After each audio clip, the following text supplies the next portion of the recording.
Hello, I'm Eagle Gardens 1 on Instagram. And this is fucking talking shit with Eagle, episode 661. Hopefully, you guys have had a great evening. I sure have.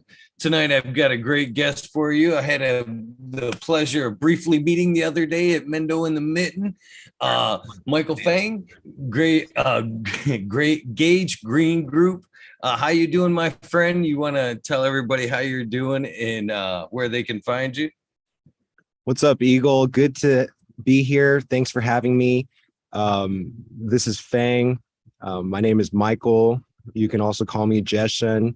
Um, I'm a breeder, cannabis grower, and overall connoisseur of the plant. It's brought me in so many directions, healed me in so many ways, shown me what's possible.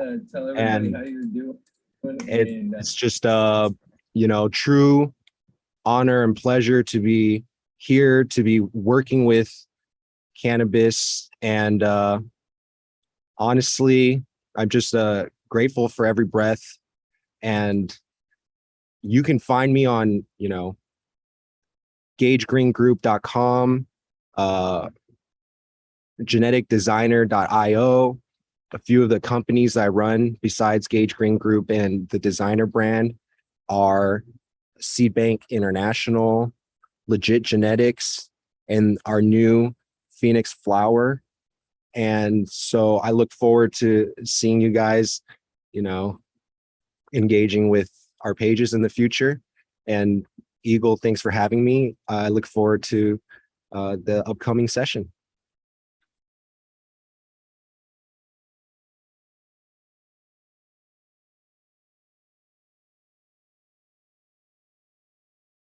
I am very much looking forward to it as well. Basically, what I do here is get to know some of the awesome people in cannabis that we see around who do the breeding, who we just see around the cannabis community in general, get to know them a little bit better. So basically, where we start off here at is where did cannabis come into your life? When was the first time that you either seen the plant or consume the plant? Where did your journey start?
No, Fang, you've been muted.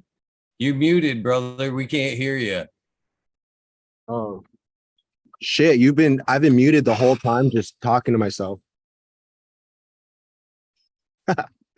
That's crazy. Let me start from the beginning.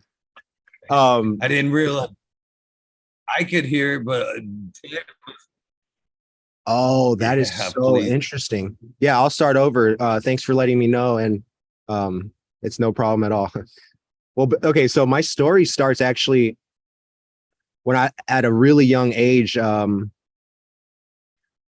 I was like a kid. I faintly recall one of my uncles rolling up in front of a table, and I was a kid kind of just like peeking over the coffee table. and seeing the process, that was like a once in a lifetime thing. My parents are both non-smokers and didn't like really were kind of brainwashed into the world, the war on drugs mentality. And so they never really were smokers themselves. So growing up, you know, I wasn't really exposed to it much. I remember actually when I was like about 11 or 12, one of my cousins who took care of me growing up, and she was about 15 years older than me. And she had told me one time when we were on vacation somewhere, and she was like, Mike, when you start smoking pot, make sure you let me know. She's like, you know, I'll take care of you and stuff. But I was so young at the time, I didn't really remember, or I like it kind of like got deposited into the back of my head, and I honestly didn't take her up on that offer. My experience getting into cannabis was, you know, with my friends in high school. I started smoking when I was 15, and basically I think that was the summer between sophomore year and or the summer before my freshman year of high school or whatever. And I just one of my friends, Brian, was like, Mike, you smoke? And at the time, like, we all smoked cigarettes and shit.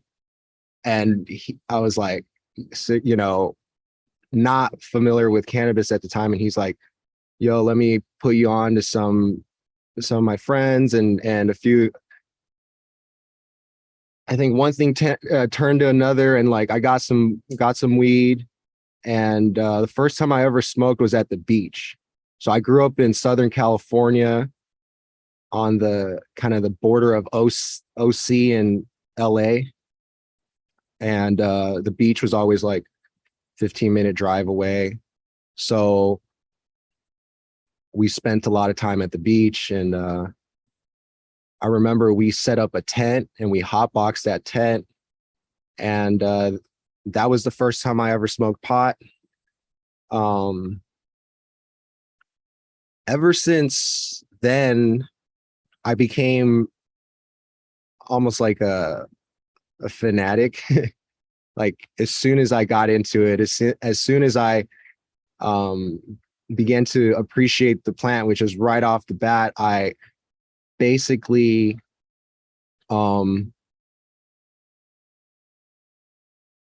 started getting into like cannabis photos and watching videos and reading up on, you know, tutorials and forums, and just basically trying to absorb as much as I could about the plant. This was in high school. And at the beginning, I actually learned a lot about, you know, the benefits of cannabis, the reasons behind prohibition. And so I was really driven by the inequity and trying to kind of understand why this plant that was that I fell in love with was so demonized. And since that day, you know, I was like, I loved rolling. I loved glass. I remember, you know, getting my first glass piece up to like every single, it went from like a pipe to a small bong to a bigger bong to an even bigger bong. Like, it's just like the whole process, learning how to roll, being the only one in my group that knew how to roll, then like graduating, I don't know about graduating, but moving from joints to blunts, and then just like that whole cycle. But yeah, basically, like, I was just a huge fan. I used to take pictures of cannabis when I was a kid, and I still have pictures from like the first few months of when I started smoking weed, saved somewhere. Basically, like, I was into cannabis pictures because I was thinking recently of how I got into photography and just like the aesthetics of cannabis, and really started when I was 15. And people were looking at porn. I was looking at bud porn. And yeah, anyways, just fell in love with the plants. And yeah, that was high school.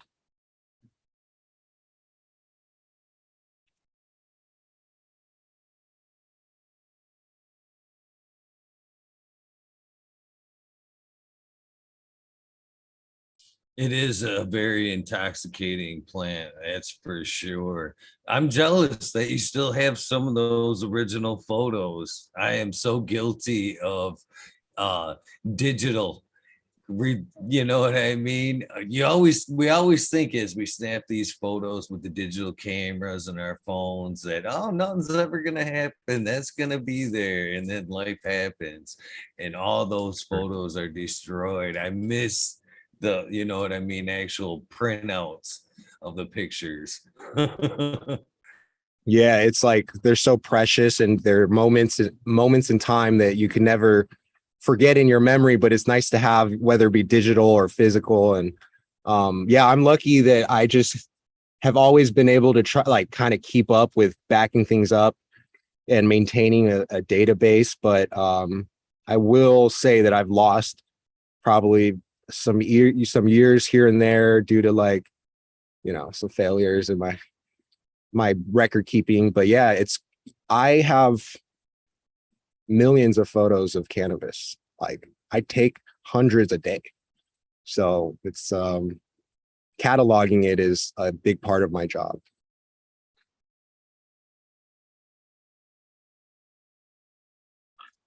So do you remember some of the strains of the cultivars you were taking the pictures of back then? And again, I got to give you some credit for, you know, being on point to capture those memories, man. Not too many people are thinking like that at that age, you know, and being that focused with it. Yeah, man, I just loved it. It was I just saw people already sharing pictures back then. Okay, so like there's this, it was like I don't even remember what it's called, but it was a website where it was almost like an early picture forum, I guess, almost like an early version of Instagram for weed, but on a forum. And basically people would just post pictures of bomb cannabis, and it kind of showed me at the time that there was levels to this, you know. And not every photo was the same, not every flower was the same, not every grower was the same. And there was almost like a mini competition going on in just pictures alone. And that kind of just intrigued me. And that happened, I mean, that was in like 2005, 2006, right? When I was seeing some of this stuff. But of course the forums are already active and happening at the time. And, you know, eventually it got on to the forums, and that's its own world, right? So yeah, learned a lot from the internet, I will say.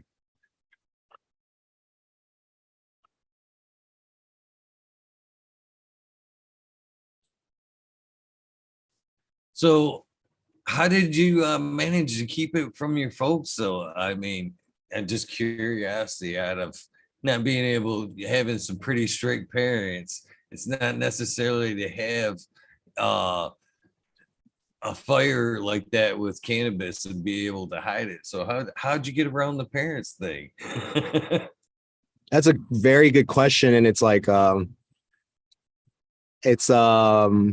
have so many stories from that time that I could probably like write a movie about just my high school experience. And kind of like just even making it through what was interesting. And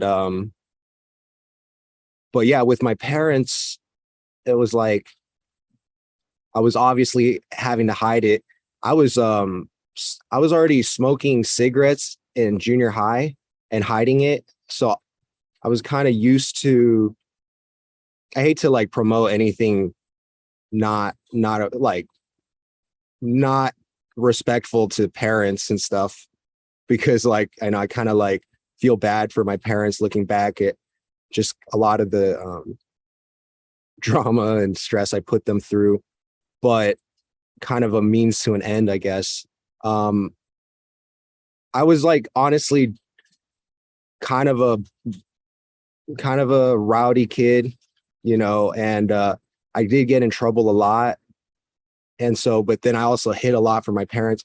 None of this is really good in the long run. And I've kind of had a lot of, coming to terms and healing that I had to do and still have to do with my parents. And but it's really cool. I mean, now there's smokers and using the plant for healing and all on board with the mission. But at that time it wasn't like that. So let's just say I think they found out. Okay, so the benefits, the reason why I was able to smoke pot in high school was both my parents worked, which is they had full-time jobs, so they weren't home from the time school ended till about 5 or 6. And so pretty much like my house was free. I was free to do pretty much whatever I wanted. And parents, put your kids in after school activities. No, I'm just kidding. But like basically I was on the basketball team. I was on the swim team. I was really productive, started multiple clubs. When I started smoking weed at 15, I actually went from like a straight B student to basically I got perfect grades pretty much for the rest of high school. And I swear it made me smarter. Like it made everything easier.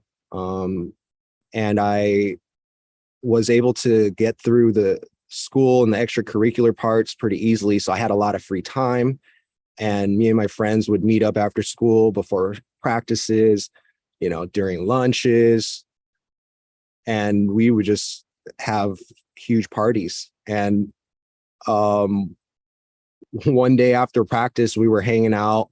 There was like 12 guys in my backyard. And it was before basketball. No, it was after basketball practice. I think we had ended early, and I had sprained my ankle. So I hadn't even been practicing, and I was just hanging out in the back on the under the patio. And I remember my friend Paul was inside making like bagel bites, and we were all outside hitting the bong. There was like 5 glass pieces on the table, like our pipes, our scales, our bags and everything. And then my mom comes through the door. And she's like, "What is going on here?" And Paul comes up and he's like, "Hey, Mike, I gotta go. Bye." Pretty much everyone grabs their things as quickly as they can and just start going in every which direction in the backyard. And so all disappeared within a few seconds, and it was just me and a bunch of fucking evidence. That was, I think, that was one time where I got caught. And let's see, in high school, I think I got arrested multiple times, and once for drinking, and once and like a couple times for cannabis. And so by the time I was in like my sophomore year, the school knew, the parents knew, all the students knew, my parents knew. They'd actually talk about me at the PTSA meetings, and I was the drug dealer of every known substance on the planet. And there was like and I was thinking like, I never sold ecstasy or coke or any of that, but like word always went around. And I guess like when you buy a bunch and hook up your friends, that's selling. But at the time I really didn't think that. I didn't really think of it that way. Anyways, But yeah, I was like really just the pot dealer and loved weed. Actually, this is a fun fact. I won't mention the company because that would not be fair. But one of my high school dealer at the time, honestly, I wouldn't have thought he'd really be where he is today. A super, super successful man. Because really at the time, all his friends and people like in that life were getting all fucked up, you know, and going to jail. And anyways, like this dude, you know, put me on to a lot of cannabis knowledge, was basically my connect all throughout high school.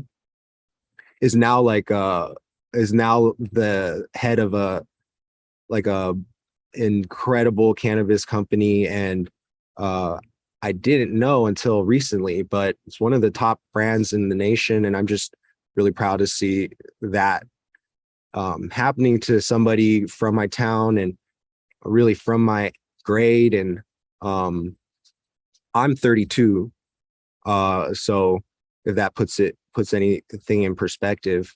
Graduated high school in 2008, so it's been 14 years. And anyways, yeah, so that's high school was really fun for me. It really was an education in cannabis. You asked earlier like what kind of pot, if I recall. And so when it first started, I was just having this conversation with my buddy, but everything was called just chronic. And we were just like, hey, what is this? And they'd be like, it's some chronic.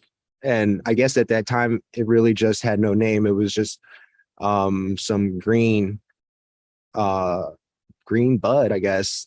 And later on, we started getting strains like probably when I was sophomore, junior year, later on, like a couple years into my adventure, I guess, because I was selling a lot of pot that just like didn't have had to have a name for a while. And then it became like one of the first strains, of course, were like OG, Bubba, and Sour for me. So I guess I like graduated another level when that kind of pot started coming in.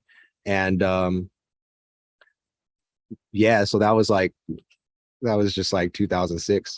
And really my introduction into Kush and OG was like growing up, you know, smoking pot in LA and Orange County. And so yeah, that was pretty much most of this weed coming through was OG Kush type genetics. Once in a while, like in the LA area, you'll get like some Jack Herrera or some Blue Dream or some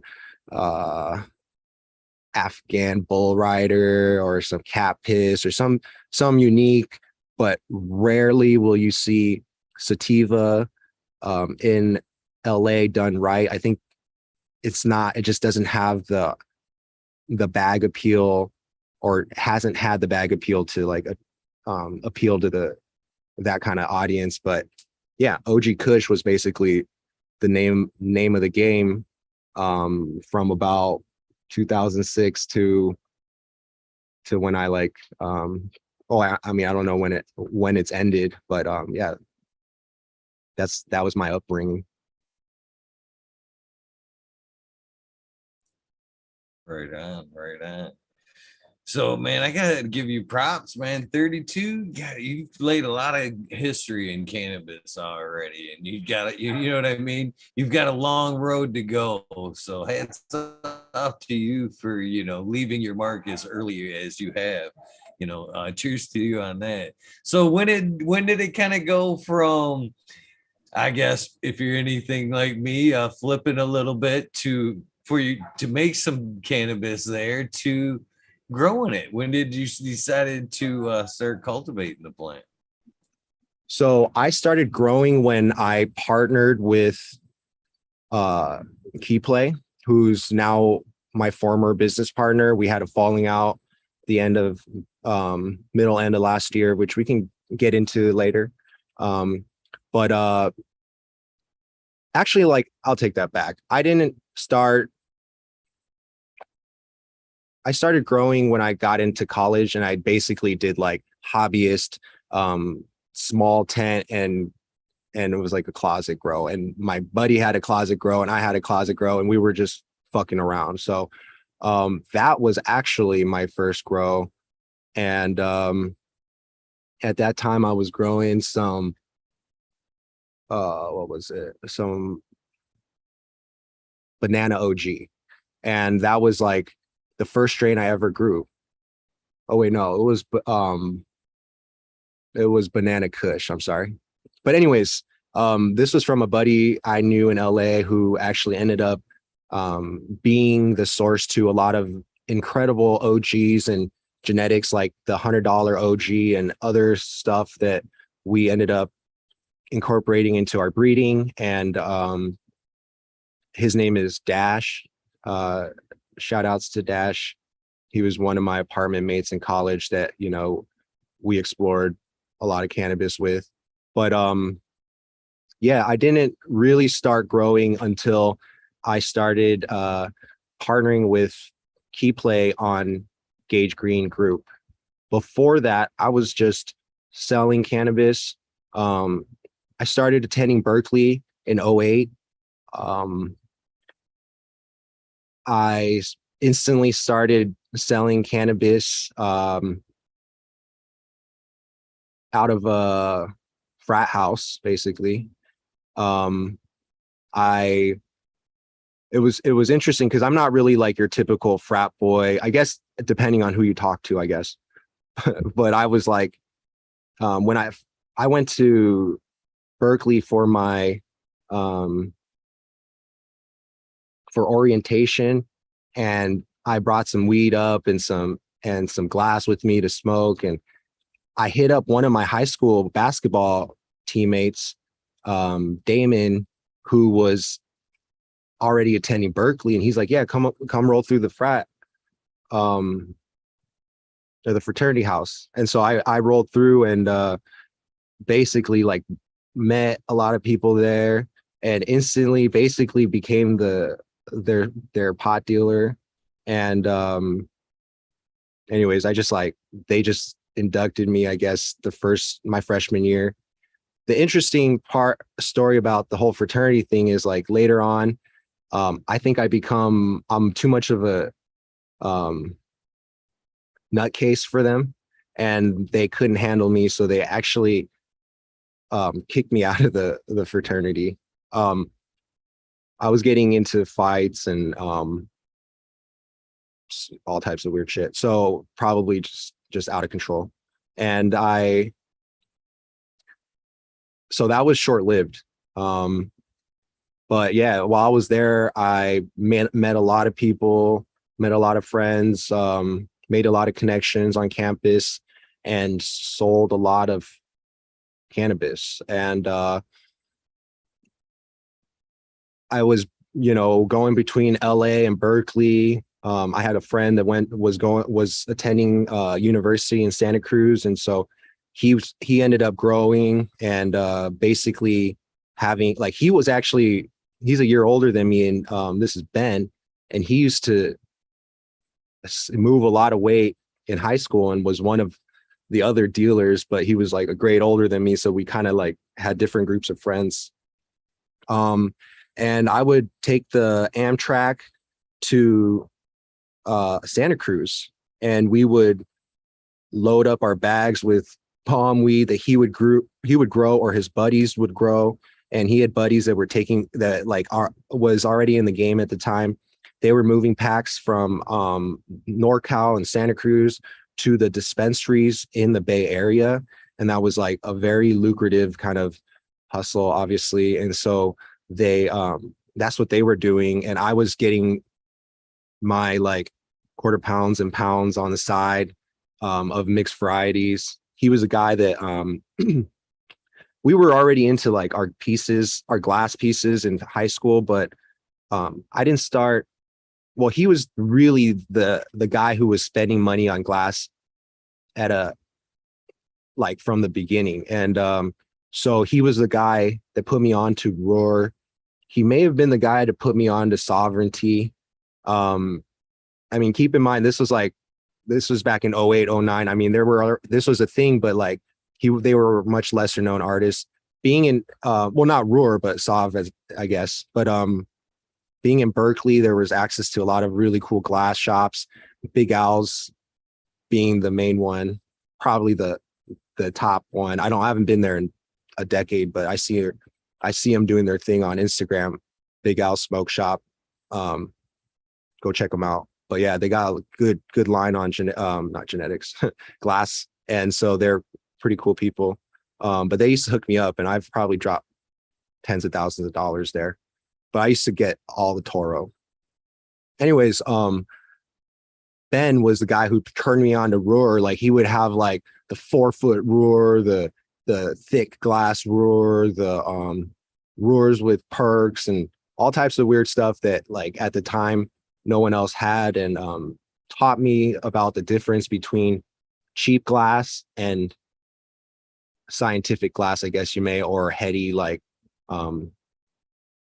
glass. And so that's when I started really collecting more, I guess you could call like collector style pieces. When we first started, it was just like being able to get something at a smoke shop, being under 18 was a big deal, right? And so in college, yeah, so that was basically I don't even know what the original question is or why I started talking about Santa Cruz, but yeah, I'd go over there, pick up weed, and sell it in Berkeley, and then I met through my buddy Ahmed, cool dude, actually awesome dude. What love the guy. I wish I still had his information, and he's the guy that introduced me to Keyplay, who at that time was calling himself Al and selling, medical pot on Craigslist and Bud Trader and some stuff like that. And so Ahmed was a medical card holder and truly a patient. And he encouraged me to get a card because I became his dealer too. But he's like, Mike, you got to get a card, right? We're in the Bay Area. And I was like, all right. I got a card in my first semester of my freshman year. That's when I basically got my first card in Oakland anyways, I won't go into all that. And then basically so I got my card, started going to all the dispensaries, started going to dispensaries in LA and the Bay Area. LA was really where it was happening. Shops in every corner. Like back then we were getting ounces for bomb OG for like 150 to 250, and that was from, I don't know if anybody remembers a shop called 2 a.m. and they were fucking open till 2 a.m. in Long Beach. Anyways, but there is a bunch so I went to all of them and just trying the bombest kush. Now the difference between LA and the Bay was that if you went to a Bay Area shop and there were 30 strains, they'd have 2 OG kush varieties. If you went to a dispensary around 08, 09 in LA and there were 30 strains, there'd be 29 different types of OG and 2 types of whatever I mentioned earlier, like Jack Herrera and Blue Dream or something. And so that's the palette of LA. NorCal has every strain in the world. It's like all the colors of the rainbow exist in NorCal, no pun intended, I guess. But it's like there's there you have Oregon not too far away. You have the whole Emerald Triangle. You got the legacy that's been established in San Francisco and Oakland, being at the forefront of medical cannabis, and Oakland having decriminalized to the point where there were clubs and private clubs and that were doing some really awesome things and building what we take for granted today, like putting a lot of genetics out there, and yeah, taking a lot of arrows, and obviously a lot of people lost their shit at the time too, but yeah, no, going back to genetics though, the Bay Area was really where there was variety, and that was something that I always appreciated. But the truth is, you could go to NorCal at the time and bring back something really exotic or different, and what I would consider unique and worthy. But unless it was some bomb kush, it wouldn't really sell that well in the LA market. So that's something that I had, discovered at the time. But I really enjoyed being in Berkeley, and seeing all the varieties. I met Key Play in '08, started helping him move his pot up and down California, and Grape Stomper being one of the main strains that I was getting from him at the time, that was unique and actually quite spectacular. And so that, helped cover my bills through college, or for about a year. And then something crazy happened in '09 was after I got kicked out of the fraternity, I was living on my own, and like the this was like I believe this was in the first month of my junior year or something. I got arrested for by an undercover police officer, and I still, to this day, I still think maybe I got set up or something. But basically what happened was this kid who actually, everything comes full circle, I guess. But Ahmed introduced me to this kid who, he's like, can you serve up this kid for me? I was like, all right. Well, this kid calls me and he's like, hey, can you bring an eighth for me? Like, I saw I needed an eighth, and it was some fucking Casey Jones pot that I was growing, or I got. And this wasn't from Key Play at the time. It's just because I was moving all types of shit. But basically, I just still remember the weed. It was almost like slightly hermy. I brought it to campus. He was like, hey, can you bring it to campus? I'm just like between classes. I'm like, yeah, I gotta go to school. I gotta get to class at X, at 4 p.m. or whatever. I'll see you by the bridge. Well, he comes up to me. I see him. I meet him. I go up to say hello. I give him the weed. He gives me the money. And then the next thing I hear is, sit down, you're under arrest. And of course, it wasn't my buddy. It was another guy that was right next to him, watching the whole thing go down. Tell me the buddy isn't an informant. You know what I mean? Like, tell me this.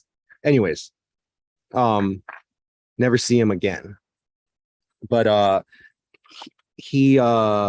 so I get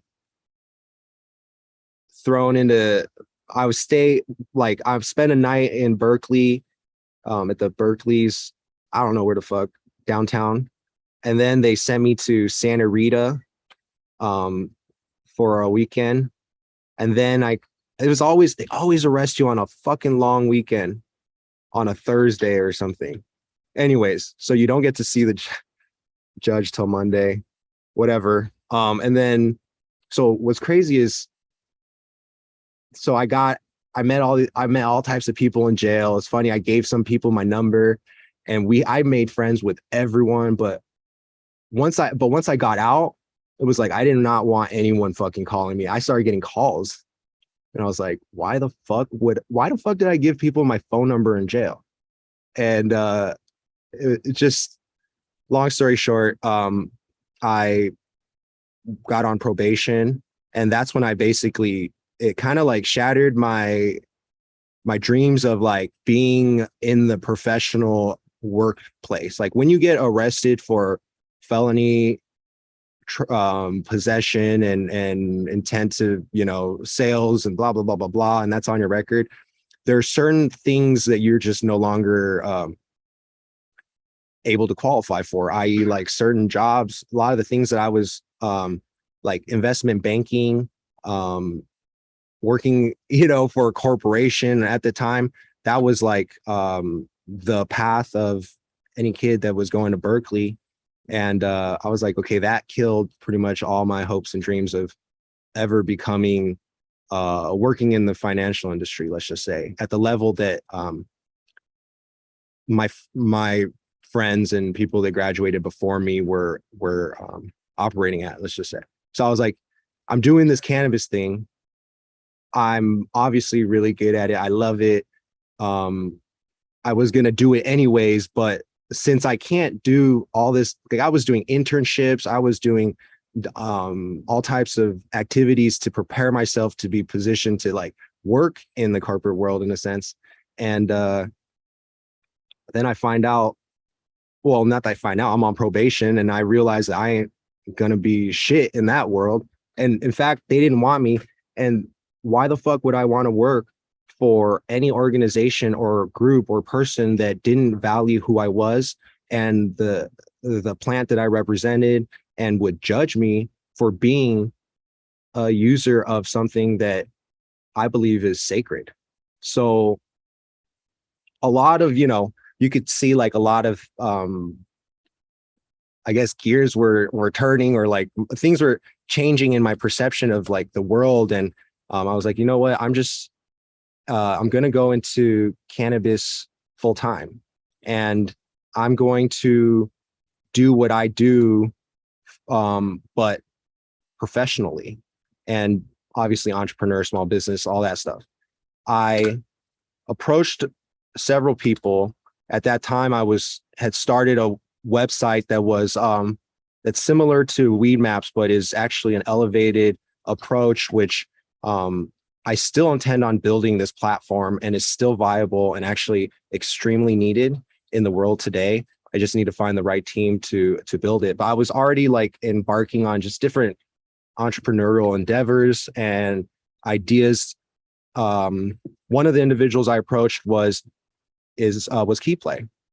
I was already buying his weed, and I talked to him and I said, hey, like, so, I've arrested, like, I'm probably not going to be able to move as much of your weed, but at the time or whatever, that's what I thought. And then I was like, I'm going to start my business full time in cannabis, and how about we do something together?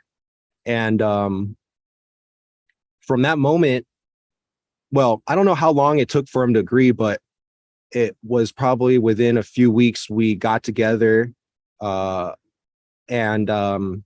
shook on a 50-50 business partnership.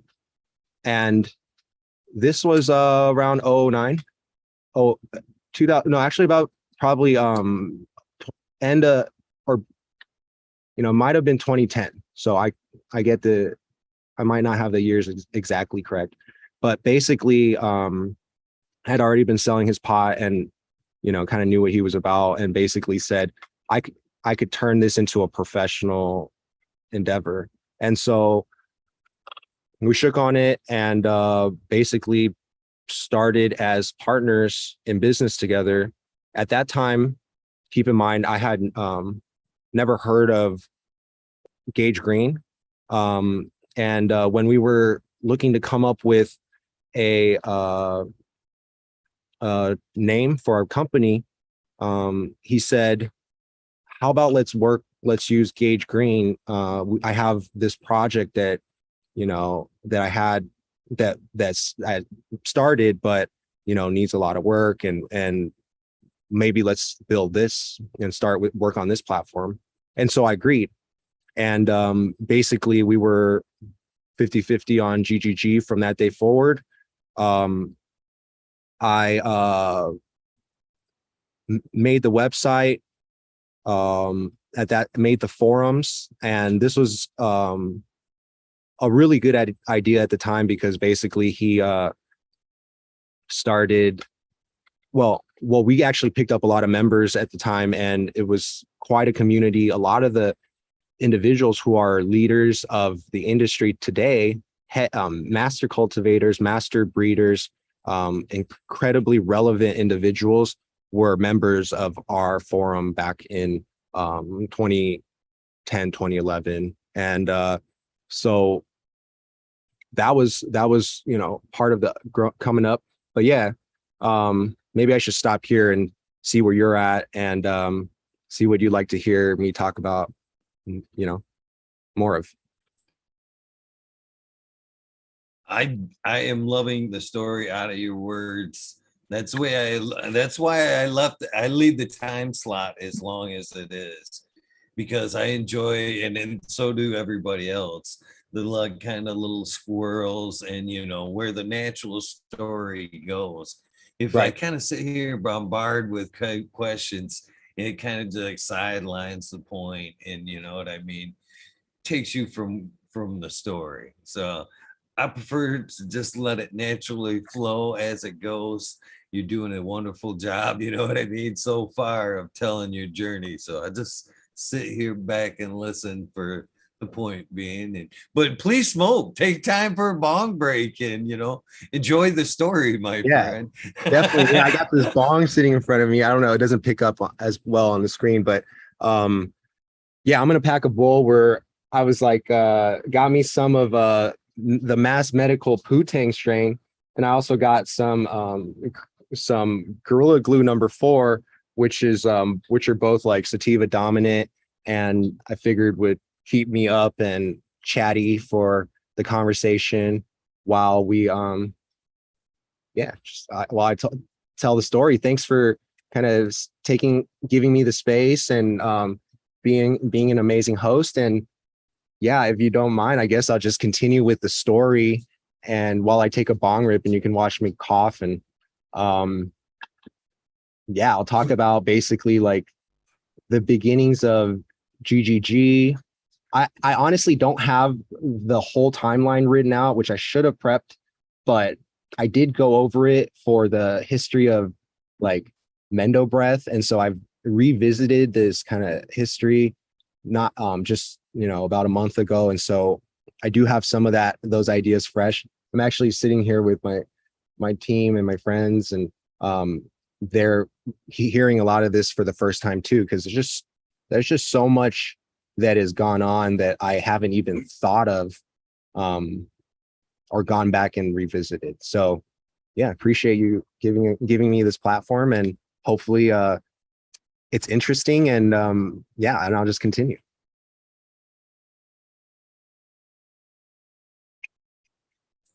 Right on. While you hit that bong there, I feel it's very important to kind of hear stories like yourself, uh, uninterrupted and told in your words, just for documentation, if anything. So much of cannabis history has already been lost. You know what I mean? So Right. it's time we start documenting, getting some of these great cannabis journeys that's led up to this point in cannabis history documented before so much of it is lost. If anything that's shown me that is losses of good friends, like Subcool, we lost Bog, Frenchie, we've lost a lot of great people in the cannabis industry, and a lot of those stories have been lost. So it's a good time to hear stories like yours, well-respected breeders in the community.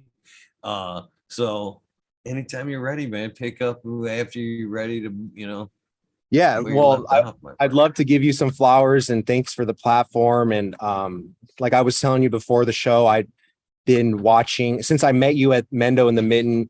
You were such an engaging individual, and I appreciate you recording the talk and giving people a glimpse into the Mendo breath history.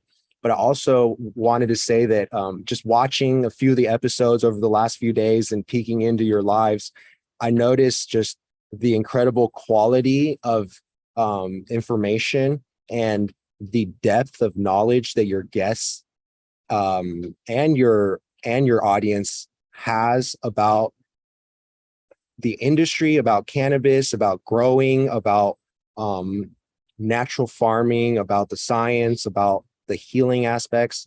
all things that I vibe incredibly with, that are like the foundation for this beautiful plant that is everything that I represent.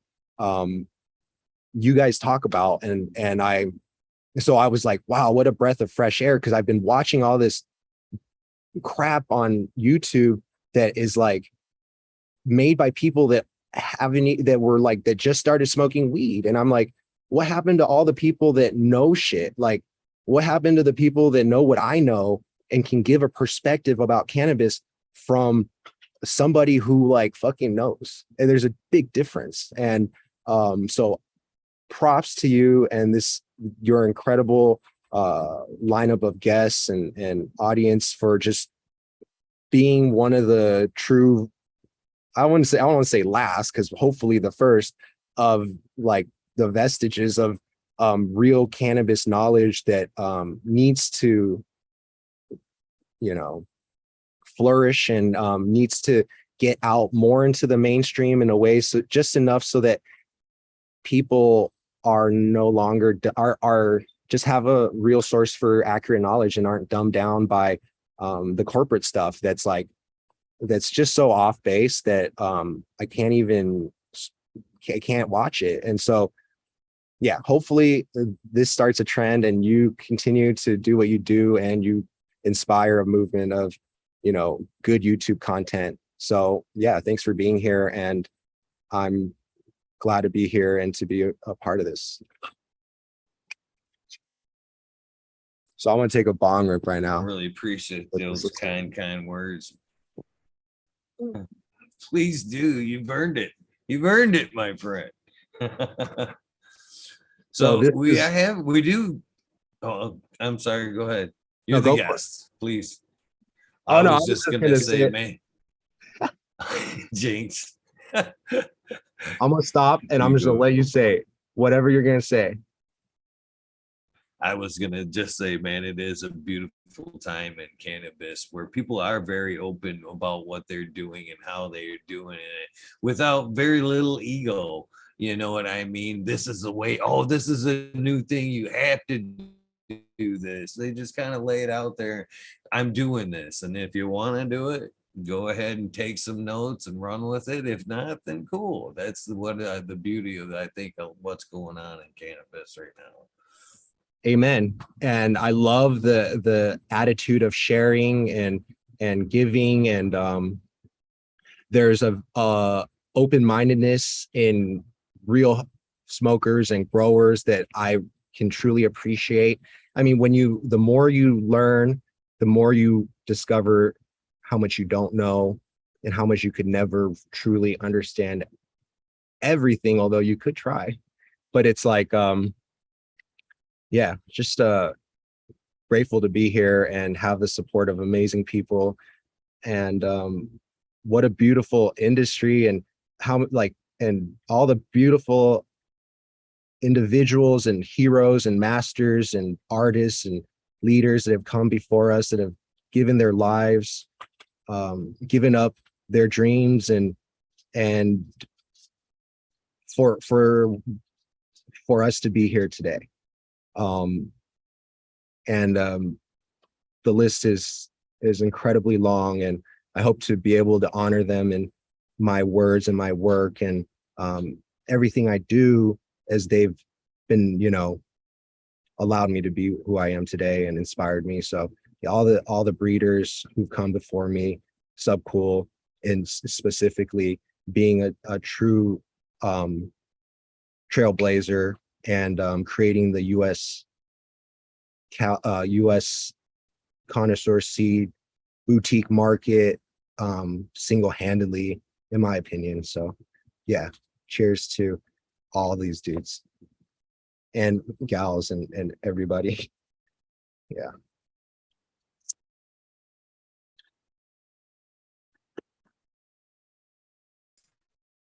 Call ourselves weed nerds.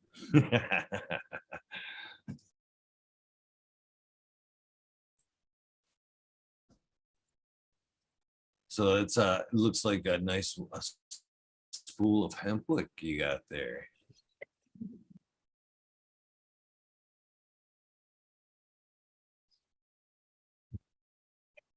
Yeah, so actually I was going to mention these guys are Organic Flame, and they've graciously allowed us to work with them and to provide a line of Gage Green Group hemp wick. But they're called Organic Flame. And also shout outs to Beeline. But this is some smooth shit. And I'm really grateful for them. They're a local Michigan company, all organic beeswax and hemp line. And the fact is that you can barely, you can't taste it. It's super thin. It's very light. It doesn't mask or distort the taste of the bowl. And unlike a lot of the other hemp wicks, it's thin. Some of them come really thick and they just burn too harsh. So there's a lot of, just like there's levels in glass, there's levels in genetics, excuse me. There's also levels in hemp wick. And to put you on game, this is the best in the game right now. And it makes a big difference. I've put a lot of people onto hemp lines. Like I was smoking this when I was still smoking cigarettes, and you could tell a difference. Another thing is, I actually started smoking with these when I was in high school. And it was like, I think it was Beeline and Hemp Wick were the two brands that were, you would find at the shops. And the Hemp Wick was super thick, and you'd have to or you wouldn't have to, but what we would end up doing is we would take it, unspool it or unroll it, and then split it off into like 3 or 4 different lines to get a smoother hit. And that's what this is. It's a smoother hit. And just love what these guys are doing. Love it enough to put my name on it and to work with them. So shout outs to Organic Flame.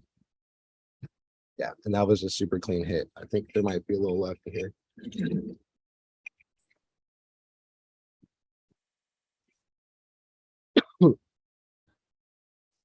I appreciate a good bong rip these days. My older lungs just can't take them rigs anymore. I have a lot of exercises and techniques for how to not only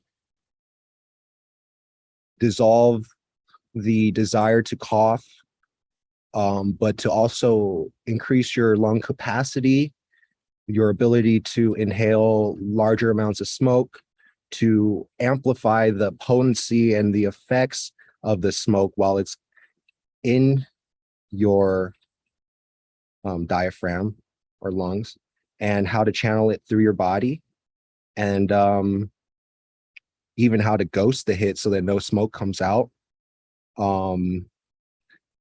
et cetera, et cetera, et cetera. It's all controlled by the mind. You are in control over every aspect of your body. And if your intention is to overcome something, I promise you, you could, if you put enough intention and willpower into it.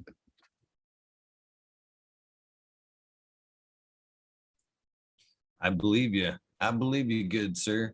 I've come a long way in the last few years as far as like spirituality and stuff like that. It was the kind of right place, wrong place that kind of kicked it off, I guess, with a little bit of accidental hero dose with some mushrooms, followed up with a good dose of seeing angel numbers everywhere so far, that so prevalent that you couldn't look away. I couldn't look away. You know what I mean? Everywhere I looked, 111, 222, they buried, but they were always that number for that day. Oh, and for I sure. started going, this is no coincidence. I've got to start paying attention to this. And then even more so as I kind of turned into looking into, or seriously into, organics instead of like pump and dump soil, you know what I mean? uh, finding more seriously about what microbes do in the soil and the relationship they have with us, the more oneness of it all has definitely sent me down a more mindful spiritual path within the last few years. Yeah, we're gonna be here 100%. till 420. I definitely believe what you're saying, but No, yeah, it's like that's all I'm about. I was, just talking to my friends about how the microbes are the angels and the demons, and they can either bring your vibration higher or they can bring your vibration lower. And just like when you can see angel numbers everywhere you go, the opposite can be true. And there's both like this high vibration and this dark vibration here on earth. But when you're at cannabis cups or events where everybody is high on cannabis, especially organic cannabis events, the vibration is so high that you can't not smile. Do you know that feeling? that's one thing I love about those events is that feeling right there. Some of it has to do with the cannabis. A lot of it is to do with the vibe, but there's just something that practically carries you from the car to the gate. Yeah, it's such a beautiful energy, and it happens when our people are gathered together, and it happens every time. And it's that buzzing feeling that's just in your forehead, and your just cheeks are sore from fucking laughing with your friends, and just like that's the vibe that I guess this plan is all about. And I hope to be able to recreate in our through our work, and also through our events. And we plan on actually bringing the organic cup back to Michigan. So some details will be announced soon. But that's the goal, is to bring people together at a very high vibration where everything flows. It's synchronic, it's or syncretic, it's harmonious, and yeah, like magic happens. So yeah, this is a beautiful plant. I've learned so much through it, whether it be through health or through my own healing journeys of like transforming my body and my mind, and to like simple things like this smoking stuff, and learning how to take bigger hits, or just feeling the smoke in my body, has allowed me to understand deeper forms of meditation, and also the connectivity between meditation or mind and body through the act of smoking, and how it relates to breath and breath work, which is also known as qigong in Chinese, or qigong, and basically which is the study and art of breath, and how we talk about this mystical qi, which is like all around us and everywhere and stuff, which is really just the literal word for breath and air and gas in Chinese. And when you learn and discover that the word spirit, and which is obviously the root word of spiritualism and spirituality and all that, is actually comes from the word spira, which is breath, and like aspirate or inspire, and it all comes from breath. And realizing that breath is the foundation to life, and learning to control it, or having intentional breath can have transformative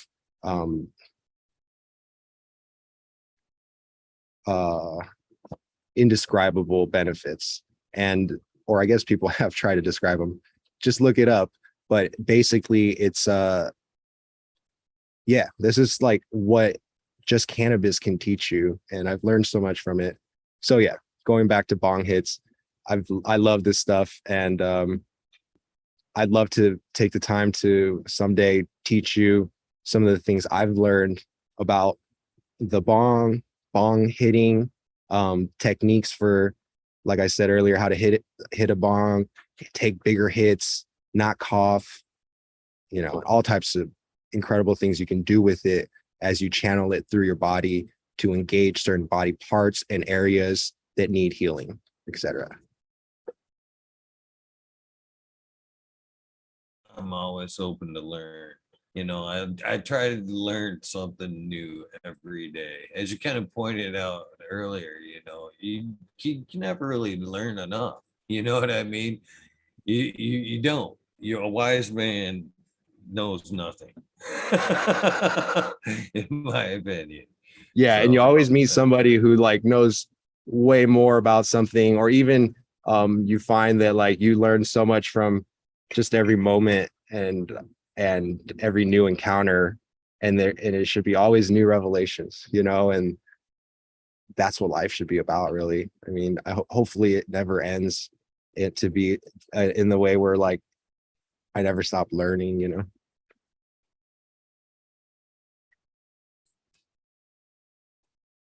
I completely agree. That's again kind of the back to the cannabis and the knowledge that's being passed right now.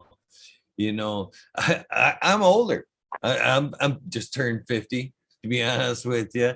So I could be one of those cats that got set in their ways of growing and not learning anything along my journey there. But it'd be silly.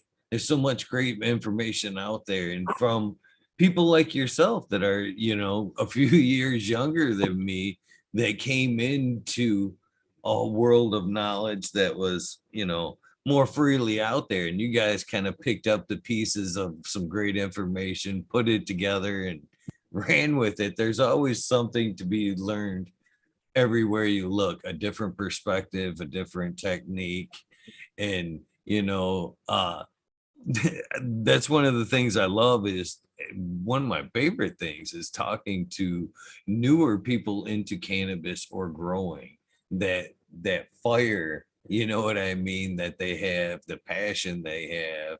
And I don't know, there's just something that comes from that. But For sure, I I love don't it. want to I want to give the mic back to you.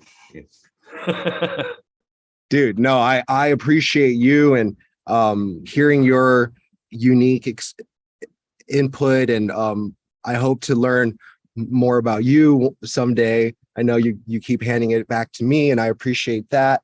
But yeah, man, you're a very interesting individual, and you've built something quite incredible here. So yeah, anyways, thanks for having me. Yeah, I'll get back to my story, I guess. Okay. So I start really building GGG, I guess, somewhere between 09, 2010 era.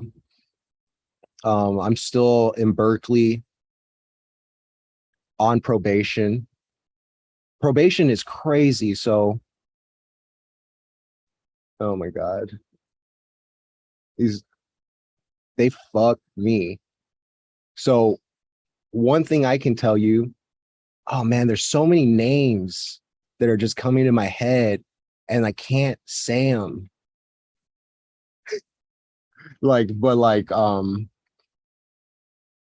Just because I don't want to hurt anyone's feelings,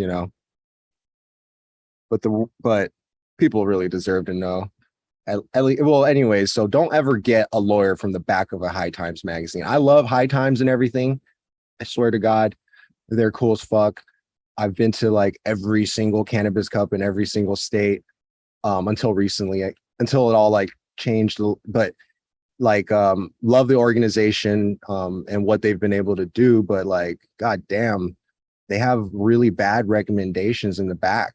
And the lawyer that I got, so I was making decent money at the time, I guess. And I definitely didn't want to tell my parents. Like, there was no way I was going to let them know that I was this close to getting kicked out of school and being in jail forever or whatever. And like that and like, you know, it would just be like I still love them enough to like have enough respect for them to try to keep the bad shit away from them as much as I can. And so I was like, man, I'm gonna try to handle this myself. I got some money in the bank. And what I ended up doing was I paid for my own attorney. I had a credit card, and I was able to I had started building my credit basically. And so I had like you know, some credit, and I used it. I called them. I was like, hey, I kind of got into some shit and I need a lawyer. Do you do cash advance for legal things? And they're like, or I was like, can I charge this for a lawyer? And they're like, no. Well, no, they're like, what you could do is you could get a cash advance. And basically, I didn't know at the time that was like a huge interest rate, but so I did it anyways. I mean, I was going to probably have to do it anyways.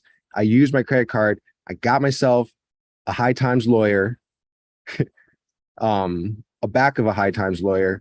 And she put me in this probation department that there were 0 people in there for weed. It was the Oakland County, like, diversion thing for basically drug felons or whatever, and like under a certain age. And everyone was in there for crack and meth and heroin and like hood as fuck. And I was like, dude, why the fuck am I here for one? Okay, did I tell you it was for an eighth? Anyways, like, they fucking threw the book at me, but you know what? Maybe it had to be done. Whatever the case may be, I was put on probation, and basically that fucking killed school for me, right? Like, so I basically stopped drinking. I was like 19 or 20. I stopped drinking. I stopped going out to parties. I stopped like hanging out with friends because pretty much they took all my free time from me. I had to do like some like 50 or 80, probably 50 hours of community service a week. I was supposed to be like I was supposed to be working. And then I had a drug test. I didn't test clean for like 3 months, and I really actually stopped smoking. And eventually I tested clean, and that's like some clock starts from that point on, or I don't know. But anyways, like shit. We're gonna talk about my past. Oh man, like I don't really even know if I should be talking about this on, because it's like, yeah, no, I'm not gonna talk about all that. But basically, let's just say fair enough. Let's just say, even though I had a drug test, I smoked the entire time, and I still didn't get caught. And I'm grateful that I didn't, because if I did, that would have sent me right back to motherfucking jail for sure. And would have really, really fucked up my school and my work and everything I was working towards. But thank God I didn't get caught. Would I recommend it? No. But during this time, I learned a significant amount of information about how to increase your metabolism so that you could smoke and burn off or have no residual, no THC metabolites in your system in a short amount of time and with accuracy, based on how I held my body, certain postures, certain exercises, and different things that I did to actually turn me from like kind of a fat body to more of a leaner like physique, because out of necessity. What I discovered was fat or THC deposits into your fat, the THC metabolites. And if you don't have fat, there's nowhere for them to go. End of story. So I learned how to eliminate fat. I learned how to increase my resting metabolic rate, let's just say, in a way that allowed me to smoke and then also test clean.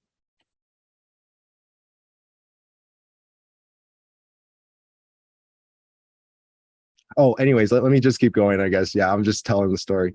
Um, but I've been getting drug tested since high school. And something I didn't talk about was, after getting caught and arrested and just getting a lot of fucking stupid trouble, unnecessary trouble, oftentimes caused by drinking, but a mixture of bad decisions. Something I wouldn't want to relive, and I would do smarter. But I got arrested a lot, but I also got put on, like, the school basically told my mom that she had to drug test me and forced me to go to Narcotics Anonymous in high school. And so I went to Narcotics Anonymous in the same building that I went to preschool at. That's how fucked up this is. Like, that was like the nearest fucking meeting spot for the NA meeting, and it was at my preschool. I hadn't been there since preschool, and I never intended to go back. It's fucking ironic how life is. But ended up back there, kind of meeting all these dope heads and people who were like hooked on hard drugs and shit. I was there for weed again. Oh, but this was in high school, right? Anyways, so I'm used to the whole drug testing thing. I have never been tested positive for weed, except for after I got arrested and I was trying to get clean. I was tested dirty, and then, like I said, it took like over 3 months. But then after that, I never got tested positive again. During one of the times, like after I got tested, I ate 1,000 milligram edible from that I got from one of the Oakland clubs, and that was a bad idea. And that was the only time I ever I definitely OD'd on pot that day. And going from having no cannabis in your system to having 1,000 milligrams is like a roller coaster. And I can see why, some people have crazy experiences their first time because of just that increase in like dosage or whatever. But yeah, anyways, because I was on probation and it was killing my college career, pretty much. Not career, but the whole experience was shitty. And I was like, when can I end this? And so they're like, this is pretty much going to keep going until you graduate. And I'm like, no fucking way. And at this time I was already doing started Gage Green Group. And basically at that time I was supposed to be the business side of Gage Green Group, and Key Play was the grow side. And we were doing edibles, hash, flower, genetics, and the whole shebang. And that's what Gage Green Group, Gage Green Gourmet, Gage Green Gardens, and Gage Green Gallery were designed to be. And I put the group in there, and I was like, that makes, you know, because at first it was just Gage Green Genetics. And I'll go into the story about how Gage Green Genetics starts. It was very interesting. But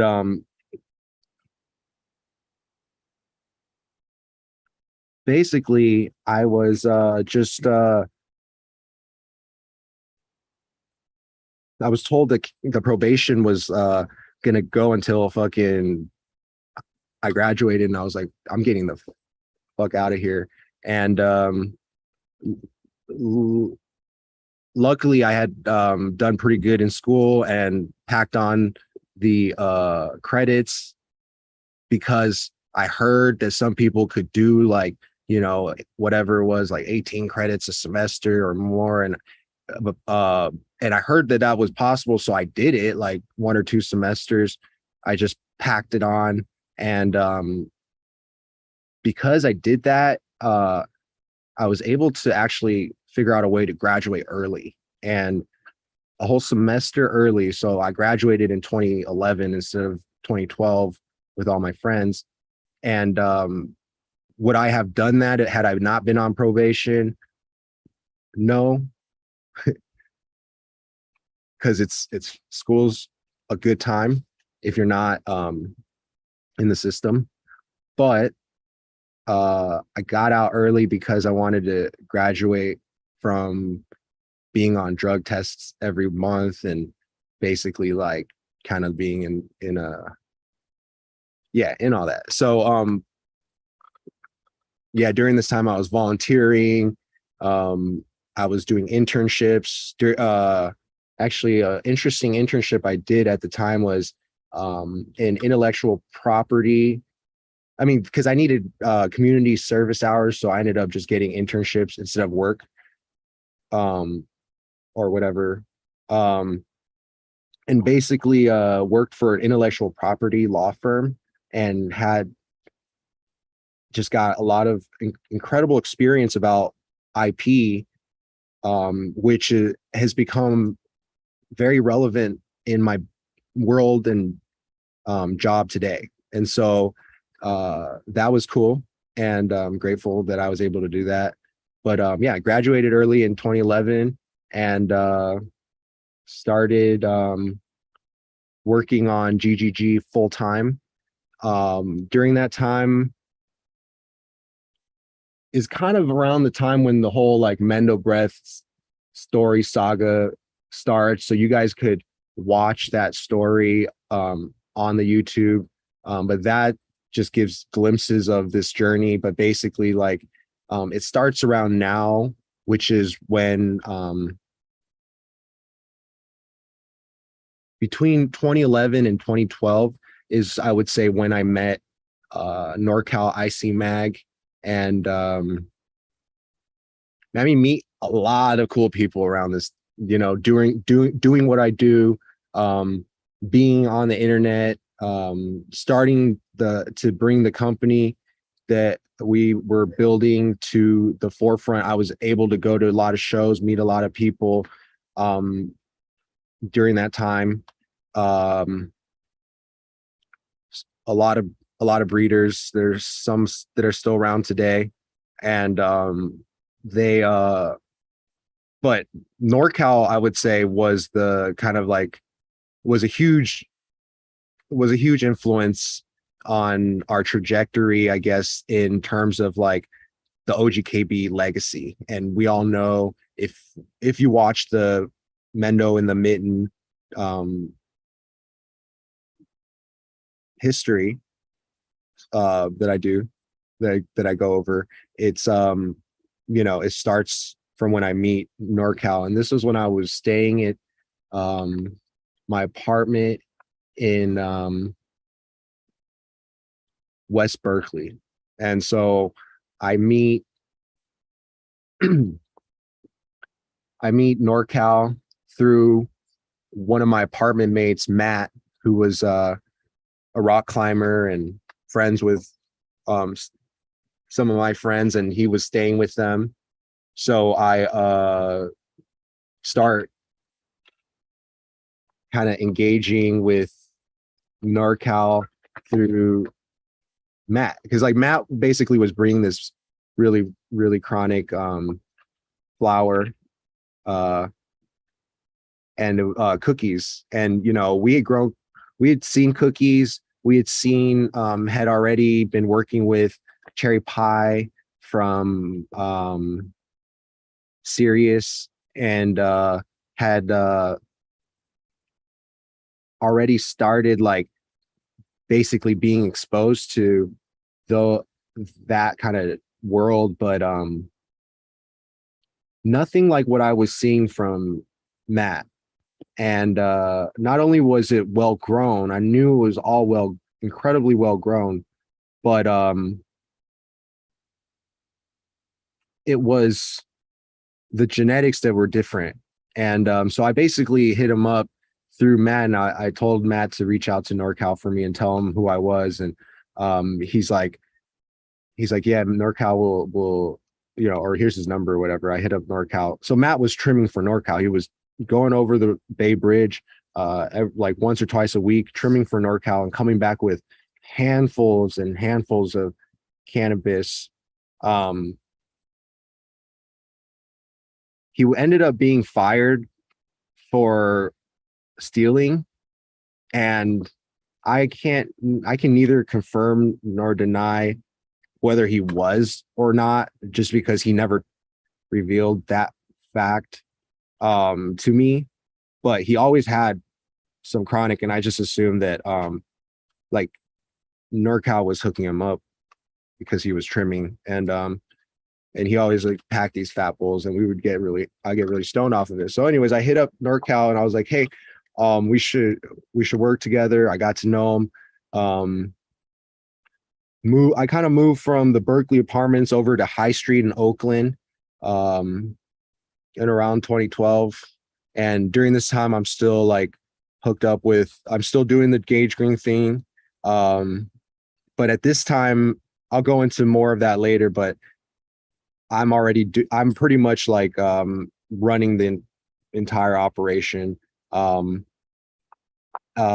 taking trips down to LA and bringing back the fire, because yeah, NorCal has amazing selection, but the crippiest flower, the best weed, in my opinion, was always in LA. And so I would bring genetics up from LA. My boy Danny, my boy Dash, my boy Scott,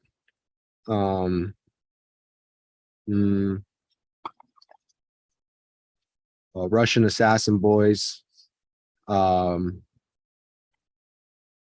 to think if there was anyone else like worthy of shouting out, that like basically brought a lot of early genetics, and I put a lot of early genetics into my hands that built a lot of what we were able to build once I kind of like started taking over the kind of like the breeding and growth, which was honestly not a part of the deal. And I remember like within a couple months, it kind of became clear that I wasn't just going to do the business. I was there to do everything. And I at first complained, I will acknowledge, and or like, you know, wasn't too happy with it, but it was worthwhile. And it's made me basically able to build what I've built up to today. And I'm actually extremely grateful for the opportunity, and to have been forced into actually somewhat of an abusive environment that allowed me to go within, in a sense, and develop like certain skill sets that kind of may have kept me alive during that time, let's just say, in one way or another. But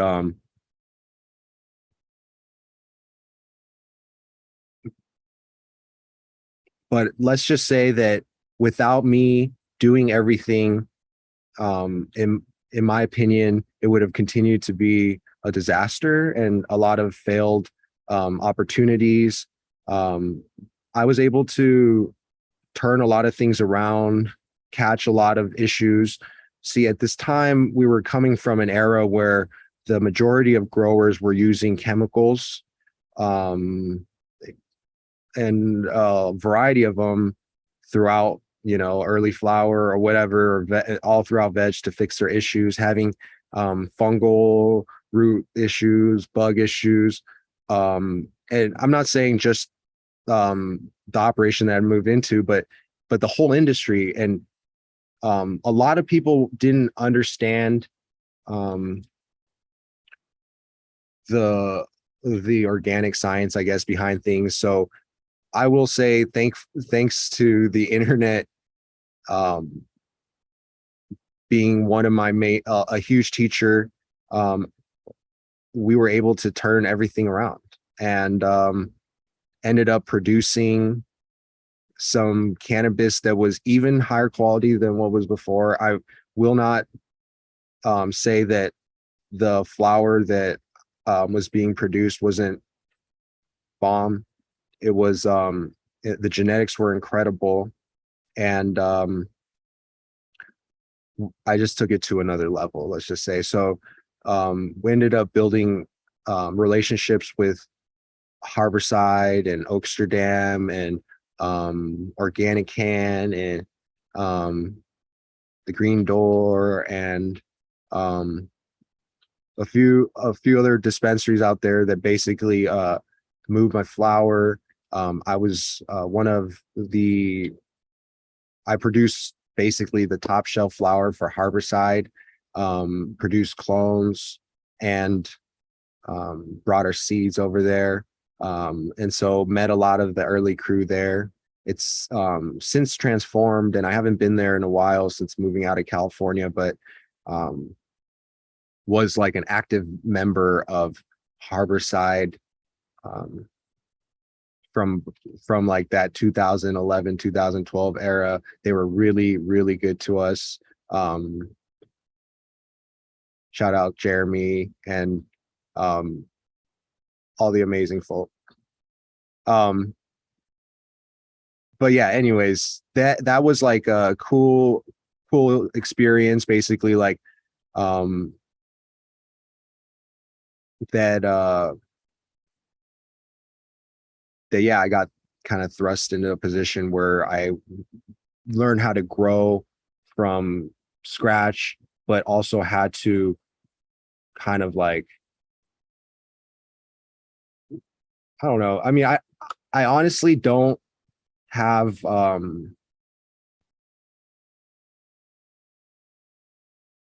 words to describe kind of like some of the negativity I experienced. But if I were to say the positives I gained out of it, is that every experience that I had working with Key Play in, throughout my journey has helped make me who I am today. And I don't regret really any of it. But at the same time, like, I really wish it had gone another way or had been different. And that I would say that at that time, I wasn't as good of a judge of character maybe as I am now. And as a 19-year-old, I maybe did not stand up for myself as much as I should have, or didn't have as, a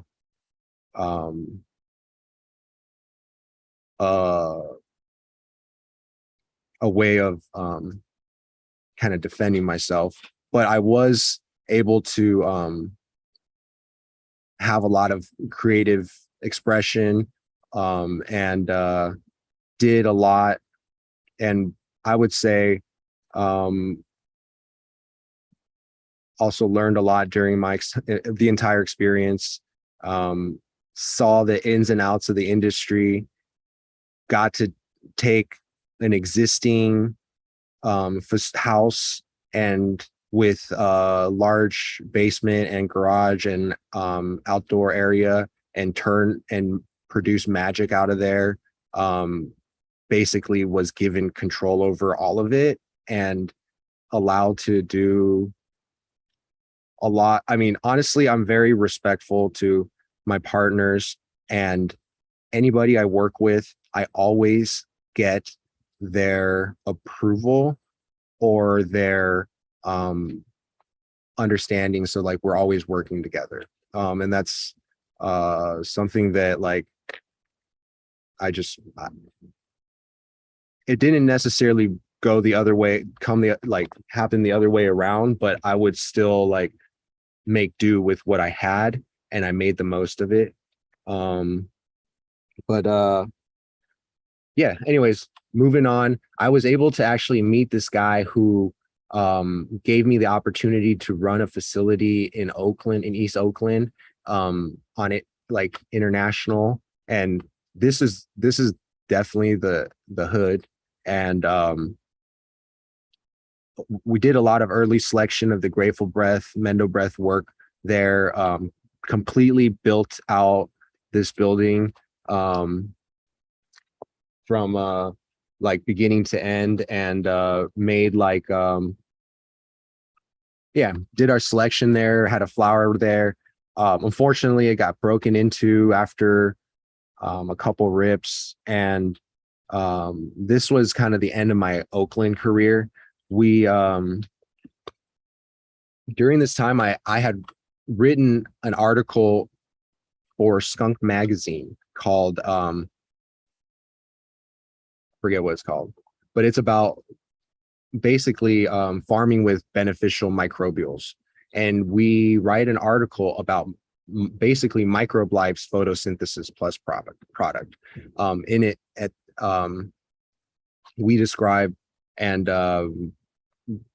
benefits of purple bacteria and mycorrhizae and other, biologicals, using them in the soil, on the leaf surface, for all types of benefits, as you probably are aware now. And at the time, I had more of a scientific understanding, and it was more like, the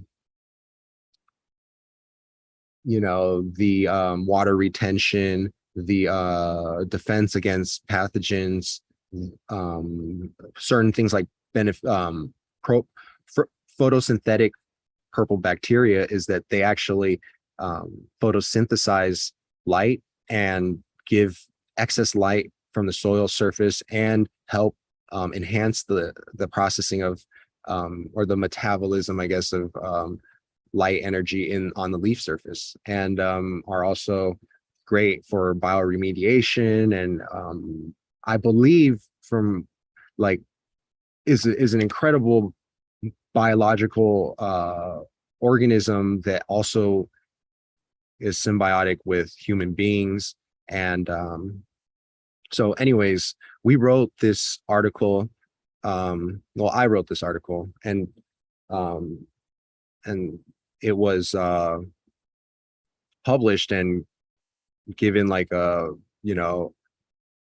big nice spread, and basically it caught the attention of the Emerald Cup, who was partnering with Skunk at the time, and we ended up getting a speaker position at the Emerald Cup. At that Emerald Cup, and I believe this was 2011, this was the last Emerald Cup at the Micheal Center before they moved it to Santa Rosa. And basically we were like just let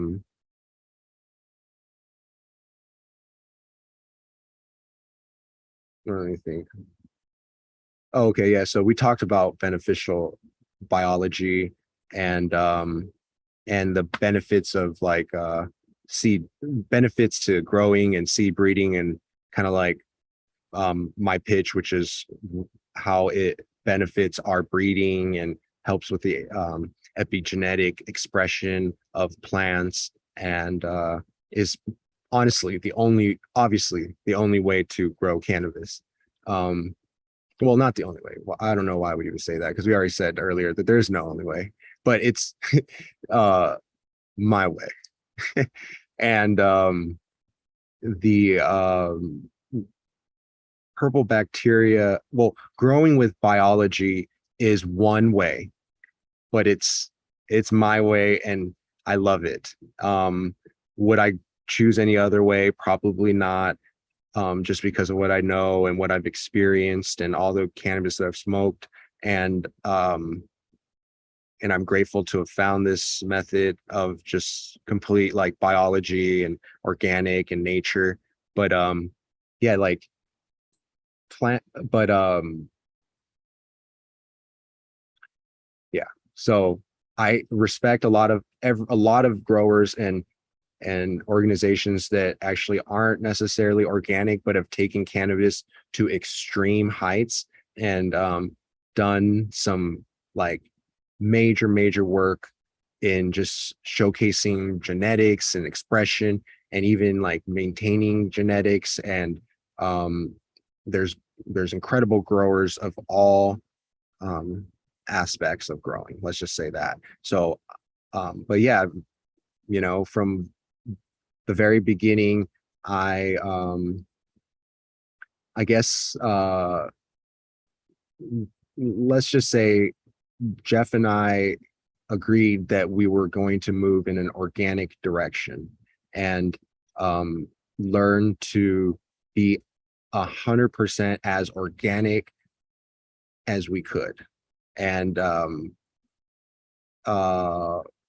the time, we were going to we were seeing the kind of like rise of whole foods and organics, and just like it made sense as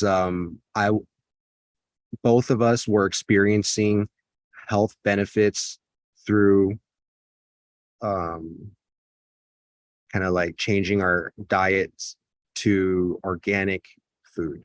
And so that transition, as well as increasing the supplements that I was intaking, as well as taking more, let's just say, biologically active plants and incorporating them into my diet, had incredible effects on my physiology and mental and physical, and was actually stripping me of lifelong diseases. I will 100%. I definitely want to mention to everyone that like I was born with a lot more illnesses and quote unquote diseases that I currently no longer suffer from, and have completely found ways to transform the shape and structure of my body internally and externally, so that I could at least eliminate the majority of the ailments that I grew up with, and things that I thought and was told by the medical industry were never going, were either they didn't have a answer to, or that their only answer was medication. And obviously none of their treatments ever worked. And only when I basically started to be on my own, and I stopped getting like flu shots and going to the doctor, because honestly, like I didn't have my parents around me to like take me places and force me to do certain things. I basically was the healthiest I ever was.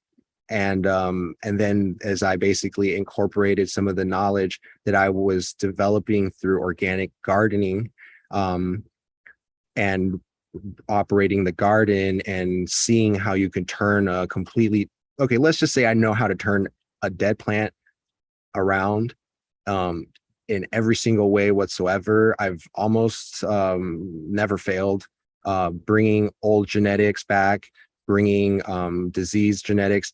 At the time, there was a lot of trading going on and everyone had every disease. Well, I know through that experience and through that era how to do it 100% organically. I know how to eliminate and how to take care of the garden and heal any plant and see it to perfection, right? And so I think most gardeners at this point can do that as well. And it's like, and the knowledge is out there, and we're not like in that 2010 2011 era where like it was like bad for a minute. And luckily that was also the time when we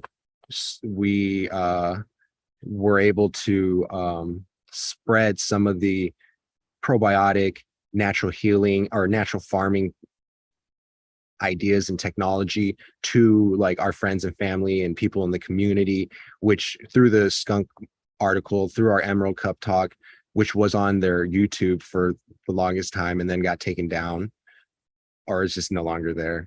But it'd be cool to see it. Like it was like just so early in my career, and like, it was like PowerPoint format.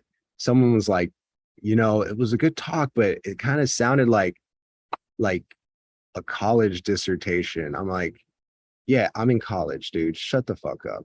Anyways, but yeah, so like, I mean, I'm kind of a nerd, and like I do things my way, and like going to the Emerald Triangle, and these are people who haven't been out of the woods for 20 years.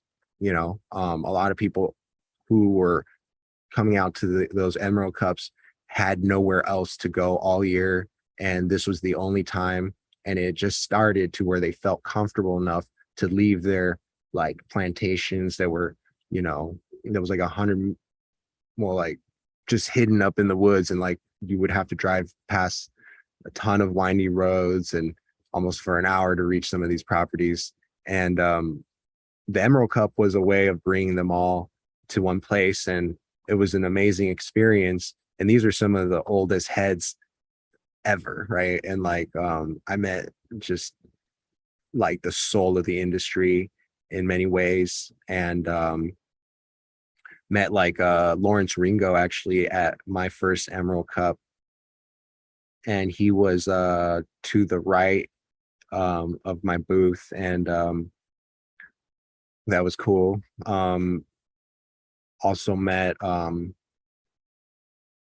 Ken Estes at my first Emerald Cup, met Dungeon Vault, met Kevin Jodry, and met my partner in Grokashi. I met Leo from Aficionado. I met his wife, rest in, or his girlfriend at the time. I'm not sure if they were married, but rest in peace. She recently passed, and it was an incredible tragedy. And there's just a lot of good people, right? Like Bog that you mentioned was at all of the early Emerald Cups. I ended up meeting, I don't know if well, yeah, I don't know if he came out then, but like CSI Humble ended up being a regular at a lot of those shows out when out in Mendo. And yeah, just a lot of cool cats. I can't really think of all of them.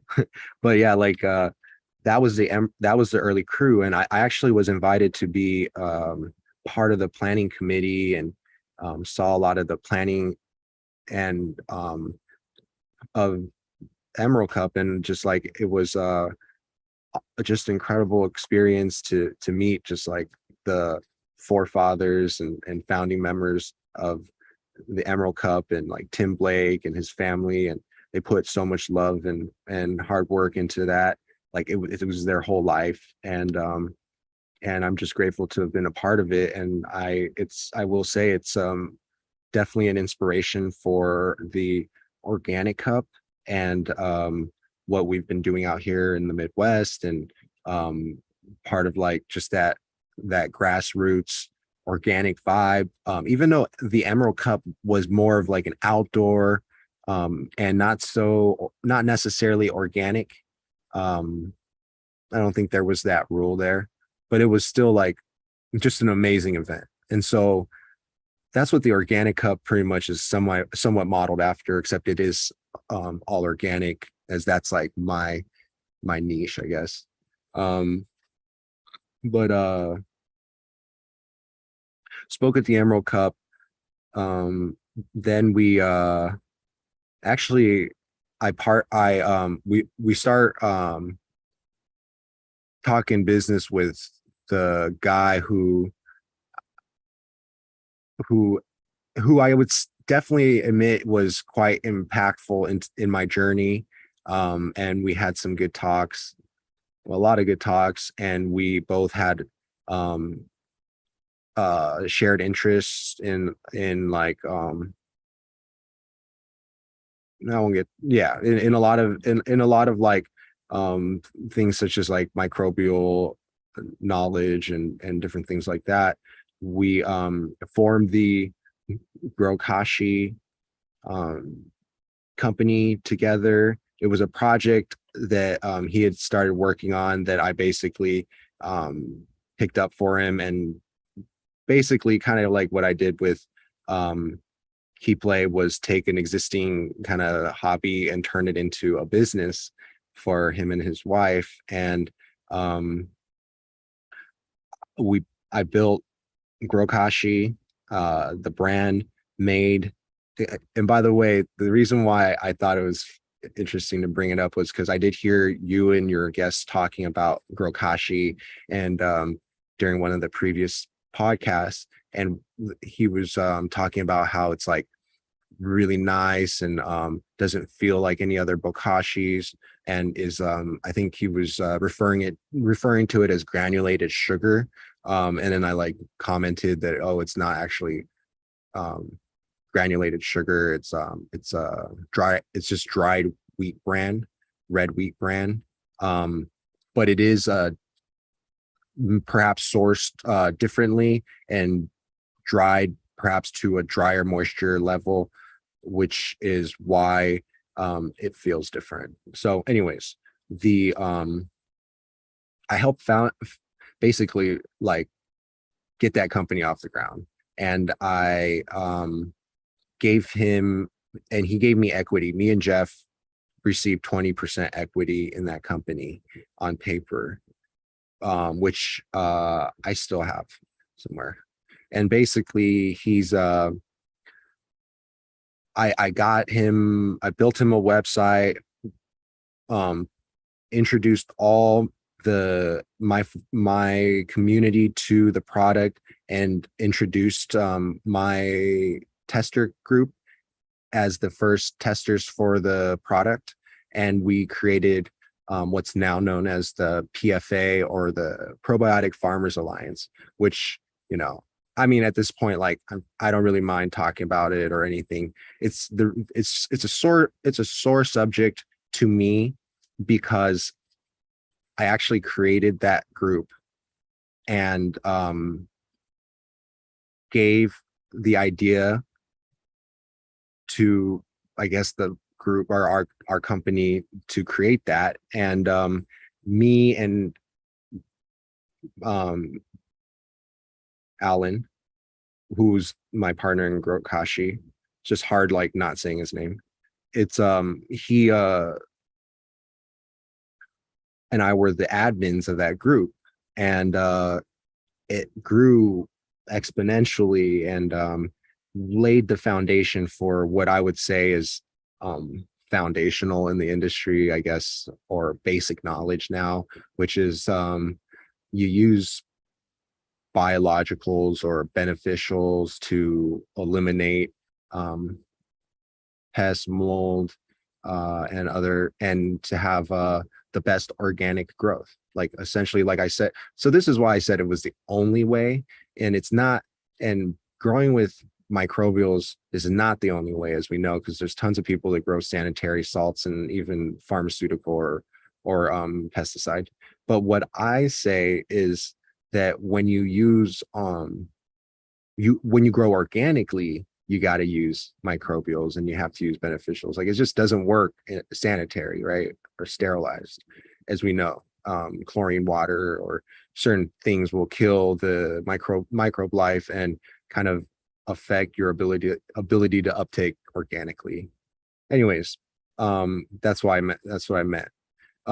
But so we laid the foundation for natural farming, I would say, because we took some of the early ideas that Alan had learned from Eddie Lepp's farm and a lot of the early founders of growing with I guess like lactobacillus and different cultures to have incredible growth. And this is obviously rooted in natural healing and Korean natural farming and what's it called, biodynamic farming and all the sorts, right? But basically that knowledge was given to me through Alan, and of course, like, I was tapped into it as I was already, like, writing about it. But the idea was that, like, it was like, how do we spread this knowledge, because nobody knows what this product is. And bokashi was the first product to create like a thick white fuzz on the soil surface. And all those pictures you see on the website, that whole website, which is like half like not even working or whatever it is. I don't even know if that company is still up, to be honest. I haven't talked to the guy in like over 10 years.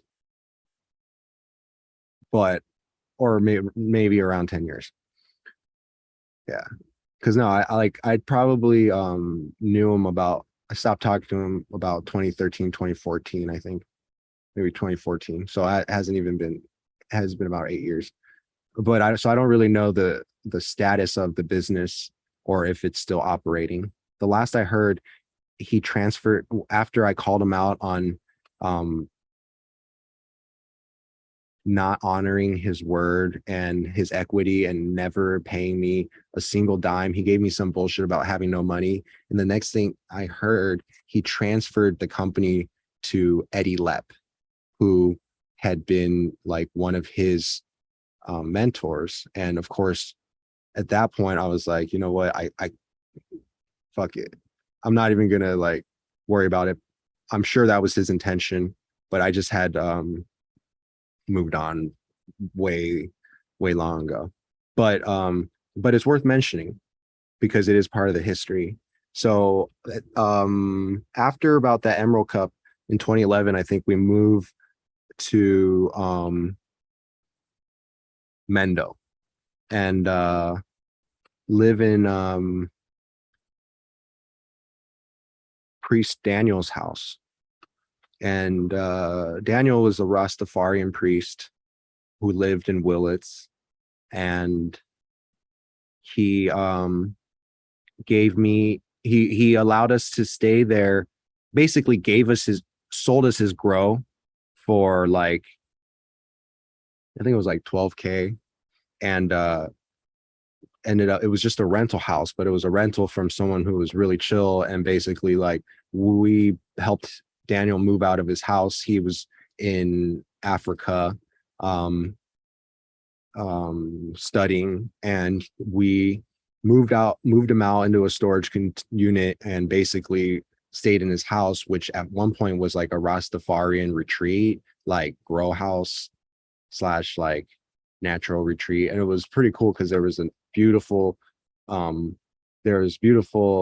greenhouses in the back, built raised beds. There was light deprivation, greenhouse all built out. There was like 2 grow rooms one above the other in this big huge garage that he had built out himself. And it was an incredible feat and totally worth the money.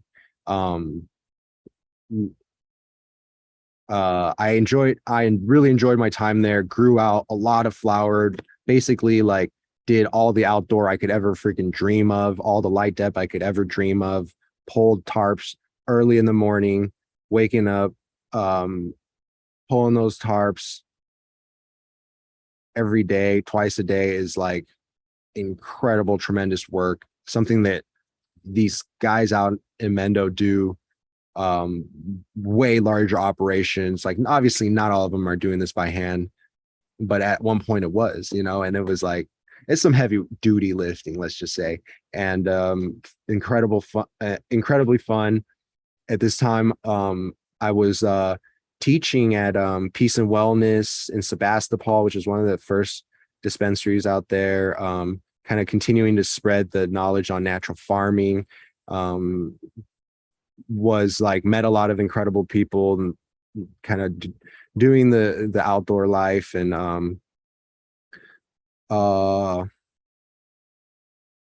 let's see, at that time I had by the time I moved to Mendo, it was such an open house that I had stopped making BHO. So that's like something I didn't really talk about, but like while we were in Oakland, blasting,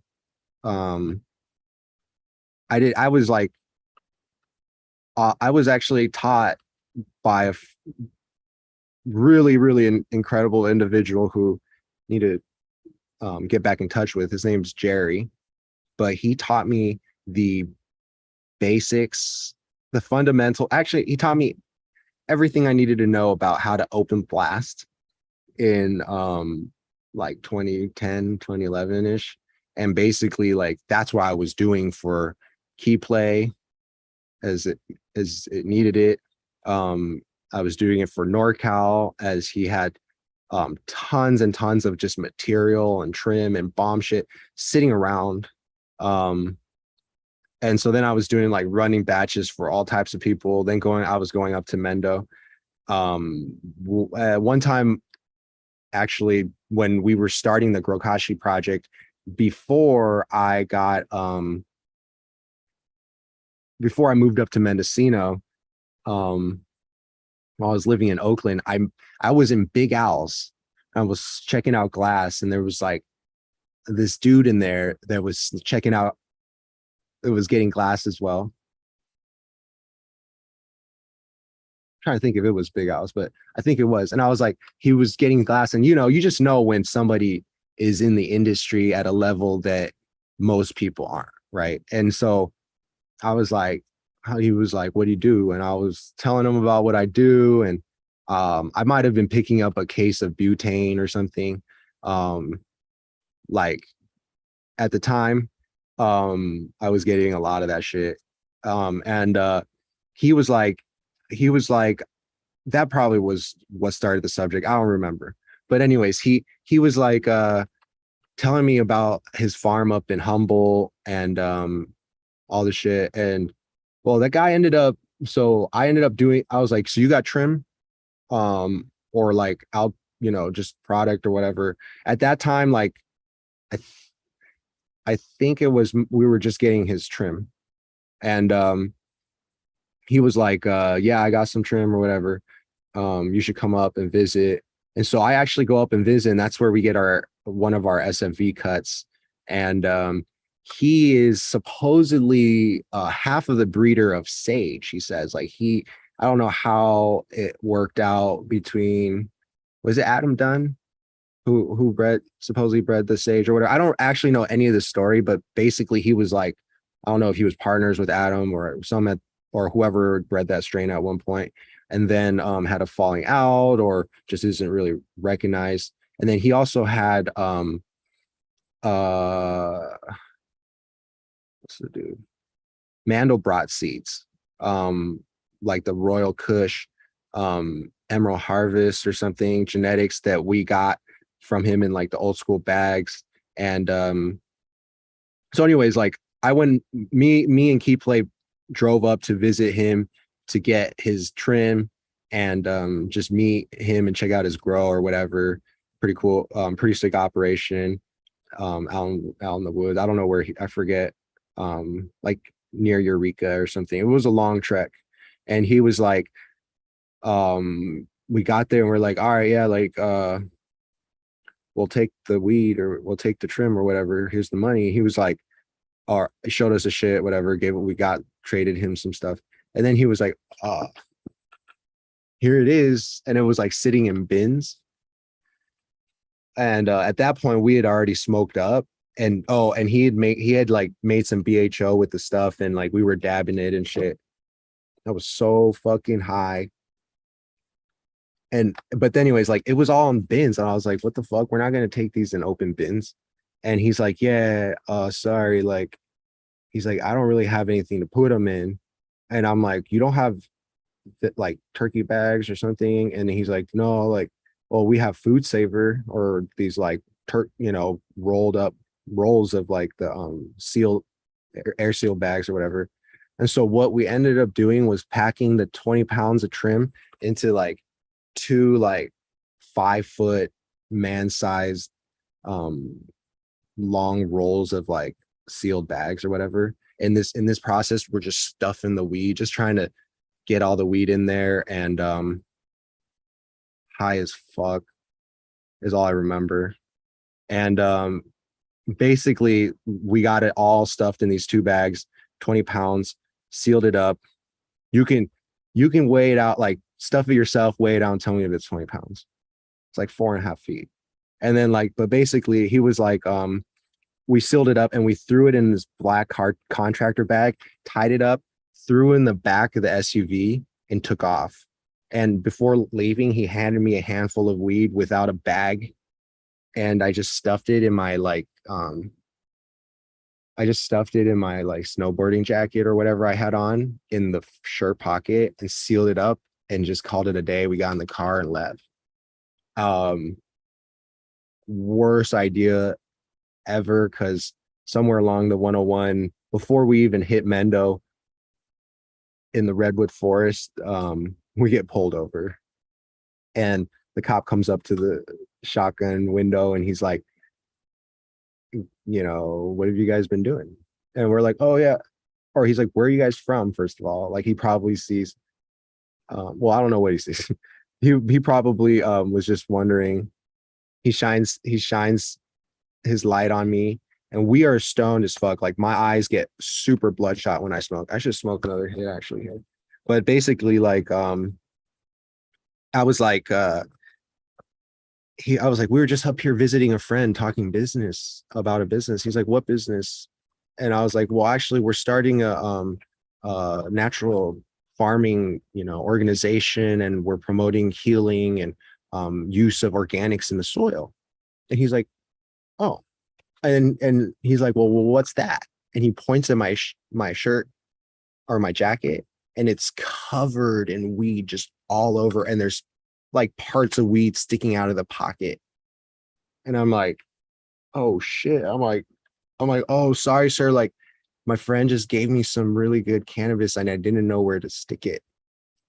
And I was like, but I have a medical card, if that helps. And of course, Jeff's just over there like fucking shaking his ass off, shaking or whatever. And he was like, and then he shines his light in the back, and there's like the little clone, the SFE clone that the guy gave us. There's a few bags of bokashi from a previous meeting that we had regarding bokashi with Alan. And then there was the 20 pounds of trim in the black bag, looking like a dead body in the trunk, just sitting there, not covered by a single thing. And there was nothing else in the whole car in the trunk. And he's like, what's in the black bags? I was like, oh, that's just the bokashi. And I pointed at the gold bag back there, and I was like, we're developing this fermented grain product, and basically it's like, good for your soil, and we came up here to get it so that we could bring it back to the bay to start demonstrating it, and blah blah blah blah. He's like, all right, have a good day. And literally that was that was like crazy moment, because you don't want to get caught with 20 pounds of trim, no matter where you are, even in California. You know, like it's just not good. People unfortunately do ridiculous amounts of time for things like that. And looking back, honestly, I'm just like just grateful for having even made it this far, for having had experiences like that and getting by, getting out of them has like, it's not something like I take for granted, let's just say. And I don't, you won't catch me with 20 pounds in the back anymore, ever. You know what I mean? Like, it's just dumb as fuck. Anyway, so the yeah, so Mendocino is good. That was before we moved to Mendocino, but anyways, Mendo was good. Met a lot of cool cats. Basically, so many we met so many people. Like we started meeting, you know, a lot of the like Southern Oregon people, and had a lot of help during that time from the whole community in that area. Met a lot of cool people from Oregon, which I love that community. And it actually drew me so much that after Mendocino, we decided to move to Eugene because there was a commercial operation that one of our friends was starting, and they were interested in kind of using our strains and brand and whatever, right? So I was going to consult with them and basically run the whole grow, teach them how to do it organically and all that. I mean, yeah. Well, turned out the guy was really not stable. And but during my time in Eugene, I met some very stable individuals and had an incredible time. Like I was just telling my friend that there's a lot of freaking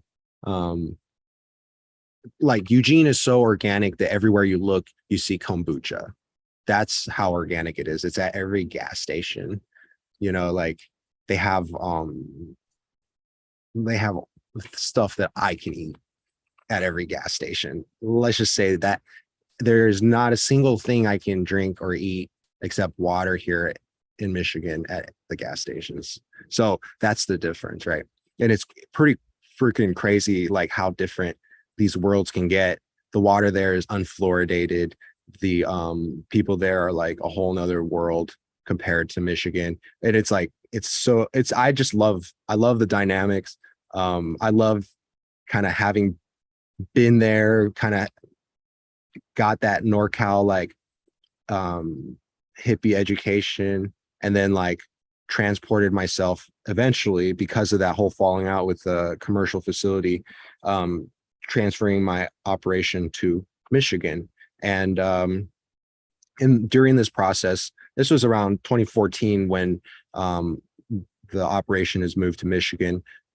Around 2012 to around 2013 to 2014 was when I was working in Washington, and I touch on this a little bit in the Mendo and the Mitten, but basically we work with Mr. Spliff of Cannabis to do a few breeding projects in one of his facilities, as well as pheno hunting, and he was a wholesale distributor of my genetics. And I gave him at least 30K in invoiced seeds. He's the only person, no, I can think of at least 4, but he's one of the most egregious individuals that has not paid for invoice seeds. Like usually people, like when it gets to that point, they're like, yeah, well, I'll pay. Like they pay 99% of the time. Well, like Spliff owed me like 30K and ended up taking 30K in seeds. I gave him all the genetics. I gave him all the clones because I trusted him, and he's very, very, very kind, friendly, and manipulative, like so many people in this industry. And whatever, I just had a lot of faith in him, and I extended a lot of liberty and also opportunity to him that normally I wouldn't any other people. Like yeah.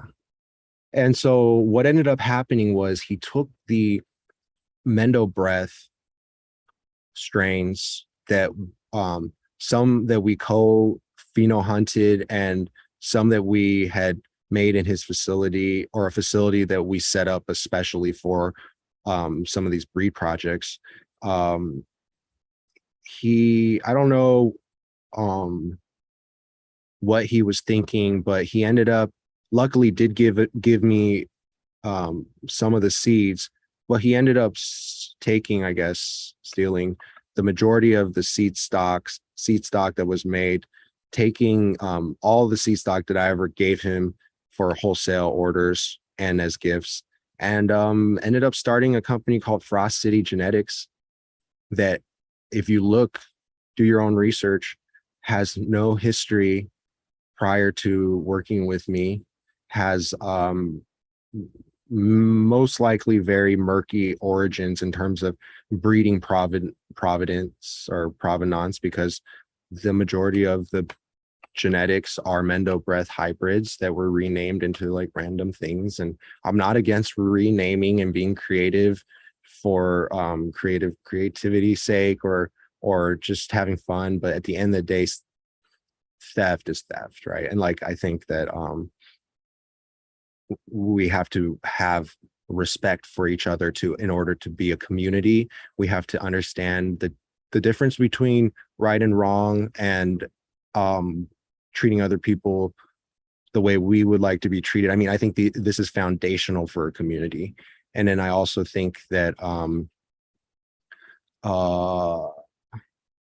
there is such things as predatory breeding and predatory business practices, even within cannabis. Well, especially within cannabis, I'm sure you can think of many, but even within like the industry of seed genetics and nutrients and all types of stuff, there's a way to be harmonious, and then there's a way to be predatory. And I think due to the success that I've had in this industry, I've been, and of course, I think a lot of people take kindness for weakness.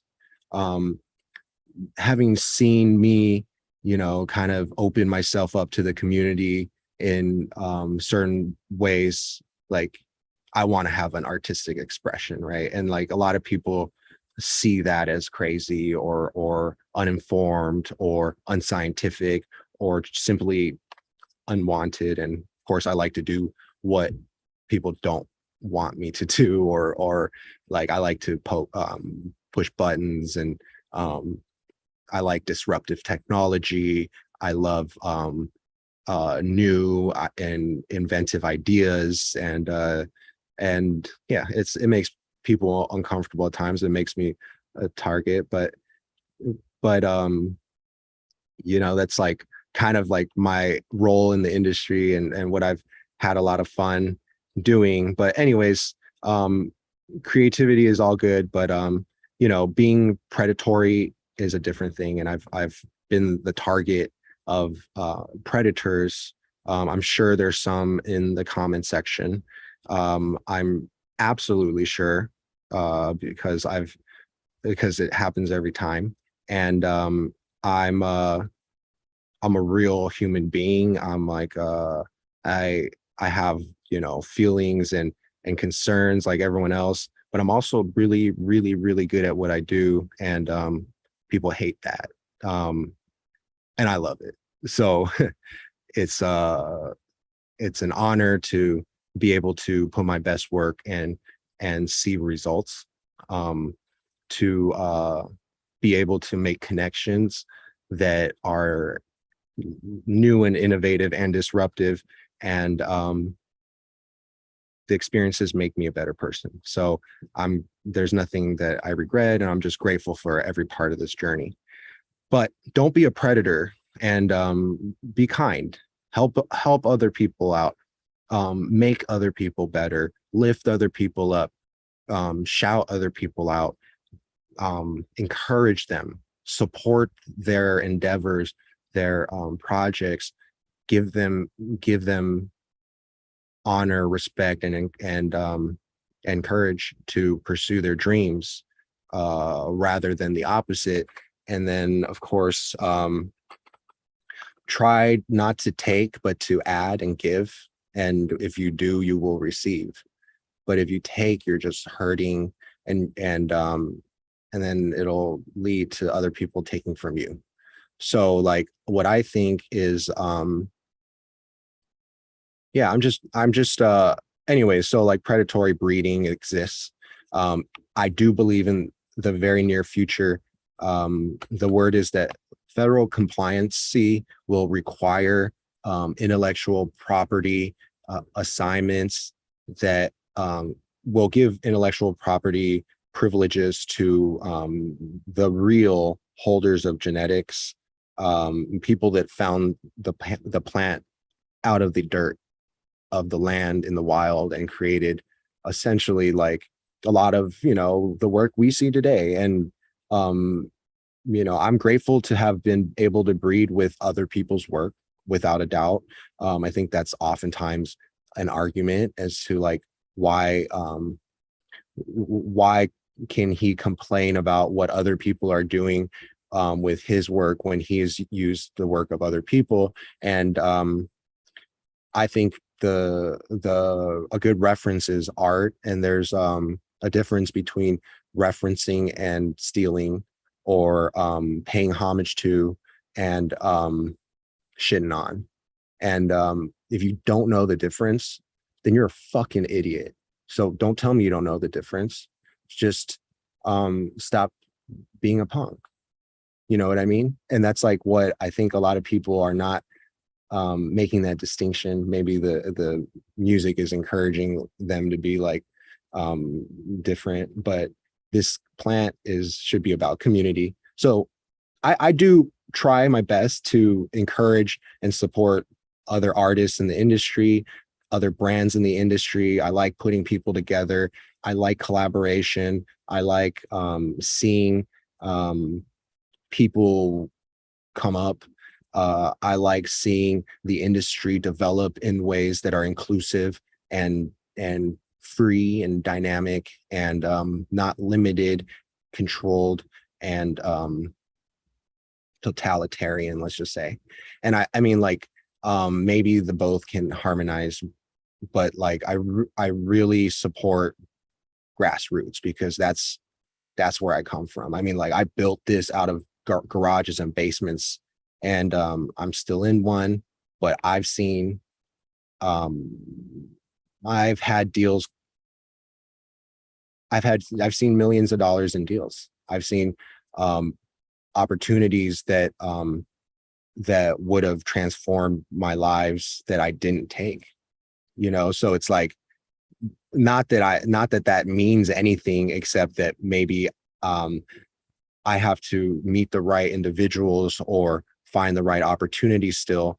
But what it does mean is that, like, in my mind, I've already made it, like, and I'm grateful. And but it's like it's possible, and this industry thankfully has allowed me to, and I really hope that it continues to allow people to, because how awesome is it to have competition, and to see new work, and to see new creations, and to see people like even reinvent on what is existing, and like just take it to the next level. I don't want to see it just become this like a bastardization. And so this industry is awesome. It really has been like the green rush or the gold rush, where we've all been able to participate to a certain extent. And free market has had its way in a sense, under the guises of the guise of free market, under the control of medical or whatnot. And but got to be grateful for what we've had, even on a small scale. Like, look at how much we've been able to accomplish, how much others have been able to accomplish, how really just like I mean, every people of all types of life. I kind of started the conversation with like, I couldn't even be working in the industry that I went to college for or whatever. And it's like, it's essentially most of us are dropouts or felons. And I And like, I don't say that lightly, and it has its pros and its cons, right? Like most of the people in our industry couldn't get a regular job for one reason or another. A lot of the people in this industry, actually, I have found out, do have regular jobs, right? And that's like more of a common thing nowadays, because you can kind of smoke weed and be seen in public and have a regular job more now, whereas before that was probably a no-no. So most people in this industry, I think, were either like were all in the industry, or maybe like didn't tell people that they were doing both or whatever. But anyways, like now it's like it's kind of different. But I've always been 100% cannabis grower, independent, never had like side income. And so I know the hustle. I know what it's about. I know that you can pay your bills with one light. I've proven it to myself. I've done it. I've done it with nothing. I've started from nothing. You know, we are a very lean operation. I'm not like stacked with income. Like I reinvest back into the community and the industry, because like I mean, that's just like my strategy. But it's I'm grateful to have what I have, and I hope it continues. And like Michigan, for example, doesn't follow the path of a lot of other states where they've basically stomped out free competition, or at least the semblances of it. And yeah, man, that's just like not what I thought the like economy was about. Like I thought we were about free market, um and then capitalism was actually beneficial. I didn't know that like control, like centralized control, I guess, was the recommended path for anything. But that seems to be the path that this country has decided for this plant. And I'm not I'm not against infrastructure and standards and law, and I understand the need for it, and more every day, in the sense that like I'm just becoming as conscious as I can from all the perspectives, I guess. But it's like man, I just wish it didn't limit the opportunities of like regular people to succeed, I guess. And yeah, anyways, predatory, this and that, Michigan. So I'm in Michigan in 2014. A lot of, I think some people were mentioning that this link doesn't work. And that's what someone here was telling me. And basically like this, so Gage Originals was started around 2014. And this is when we went retail. So like basically at a certain point, Gage Green Genetics, Gage Green Group was only wholesale, and we only sold stuff to seed retailers to sell for us. Gage Originals was the first kind of time that we started our own retail. And as you can see, it says Amsterdam, because we were distributing seeds, and I wanted to have a clean kind of point of distribution. At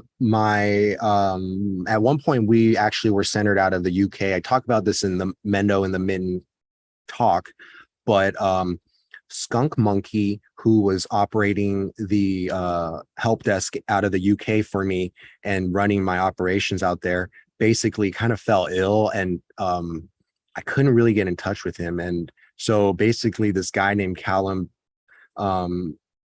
took over and basically took all our inventory to Amsterdam and helped me. Was the beginnings of this operation, where we also had bank of seeds or something like that. And basically like what ended up happening was he took everything that we owned. Basically he stole everything, and then he backdoored it to a breeder in Canada who breeds with all my gear and makes fun of me. It makes fun of me like constantly, and used to be a tester of mine. And just like, I think like when I raised my prices to like 250 or whatever, like it flipped him, and then like actually like flipped a lot of people. And I mean, as you probably know, I've since raised prices. I mean, like I've actually returned prices down to like this level because I just wanted to kind of do something during this like crisis period that would be more friendly to just common growers, everyday growers, like not people who are just like into like luxury items. I wanted and but 250 or whatever really set a lot of people off. Um uh I guess you know because of that created a lot of haters, has always done. Every time I kind of mention anything about price or money or making money or making or raising prices, like it actually is like it's like the biggest like I get huge reactions. I've actually got death threats from other breeders and other growers here, like in the state and other states, who when they saw that I was selling an ounce of my finest top buds, perfectly manicured triple A buds for $1,000 an ounce, they I was getting death threats. So like this was like kind of the period from that I've always experimented with prices. And I mean, honestly, at the beginning, seed packs from Gage Green started at 40 to 70, then went up to 100, then went up to 150, then went up to 250. So, and then we've sold them at 300, 500, 700, 1,000, 2,000. And then, you know, we've had NFT sales of like 11.5K for a pack, 10 pack, 6K for a 10 pack, and just record breaking stuff. And it's like, to me, it's part of the fun. Like, if you watch like Sotheby's or like, I mean, just like any fine art, in the fine art world, it's like it's a privilege to be able to sell your product, your art for the highest dollar. Like I'm not saying that like I'm purely about economics. If you follow my work, it's truly not, but I'm in business and I'm in it to succeed in whatever ways I can. And partly I see that like this is one way where I can demonstrate that I'm doing well. And I think it's positive for the industry because it gives other breeders an opportunity to also make an income and for them to, well, I mean, basically breeders deserve a lot more than I think most of them are getting, for the amount of intellectual property that they're giving away, that's being monetized daily in the millions. I don't think that I think breeders are getting pennies on the dollar, if anything, if even, most likely not even a penny. And it's like, I think that while, you know, breeders are some of the more popular growers, a lot of them are hustling their ass off, and it's not easy.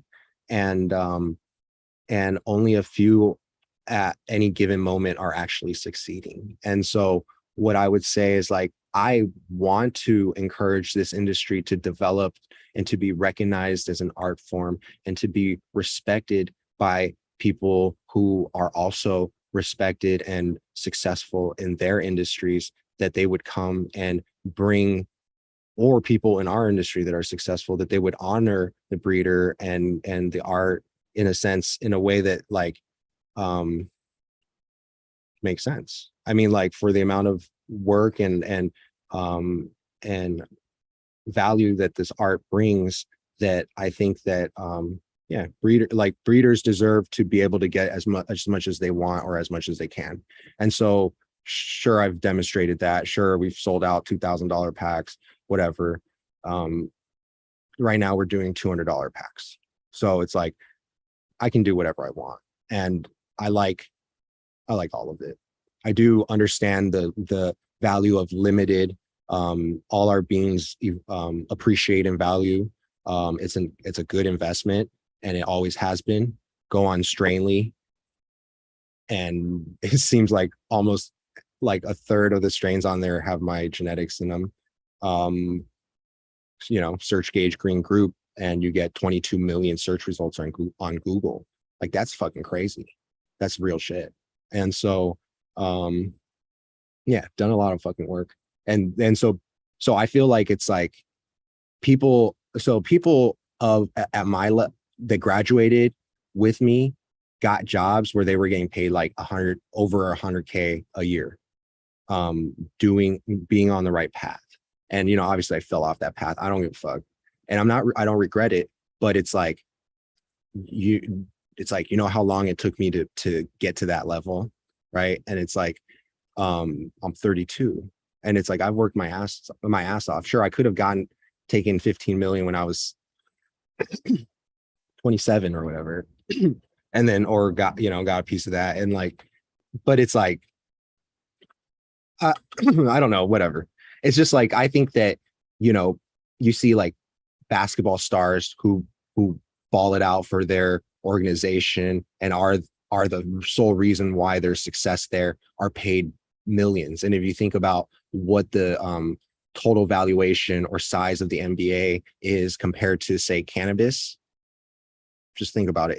It doesn't even compare. And you can do like Google the numbers, right? And then so you're saying that an all-star basketball player gets paid in the tens of millions of dollars a year, or more. And nobody in the cannabis industry that's creative, that's not necessarily a business person, but that's balling out for the industry, that's actually one of the champions and is successful. And I'm talking a whole lot of people I can think of that aren't multi-millionaires. You know what I'm saying? That are like barely able to stay at a facility and not get fucking jacked. That basically are abused and stolen from and knocked off and treated like ass and disrespected everywhere. Like when their equivalents in other industries are balling out. And this is not and I'm not saying that people in this industry aren't doing very, very well for themselves. And like, I'm just incredibly grateful. But I just see, like, if we're really talking equivalents and where this industry eventually will go, and the future forecast, like, in no way am I complaining about the present. I have more than I can be grateful for and count in terms of like blessings and all that. But when you are talking about like the potential and where this industry is going to go for like creatives and artists and growers and breeders that are at the forefront of this industry, like, it's going to be crazy. And once the channels open up, once the government opens up, once the supply chains exist, this is going to be like, I think, where it eventually ought to go. So right now, the way I see it is there's just a lot of confusion. There's kind of a lot of battles.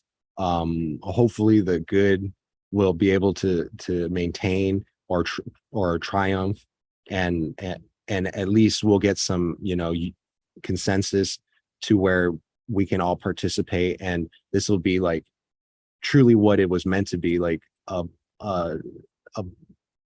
path to what I see and I've always described as like heaven on earth, true like holistic health and community and just yeah, I mean, like, everything we see at these events that we know is different.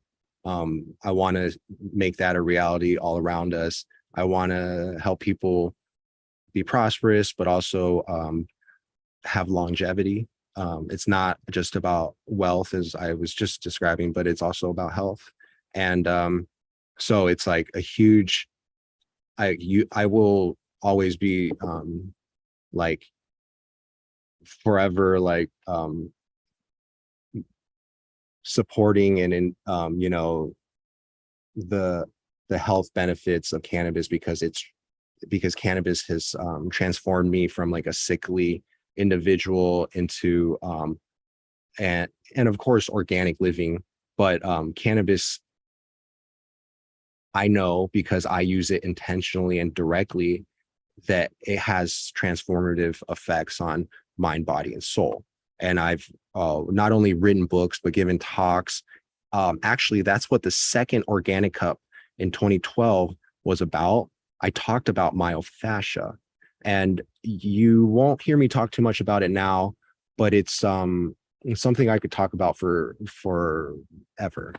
And basically, myofascia is the connective tissue that surrounds each and every cell, every membrane, and every tissue in the body. And it's I don't even want to get into it because I'll just start going off. But I discovered all this information I want to share with the community, that eventually I will have that opportunity. But basically, yeah, it's like cannabis is transformative.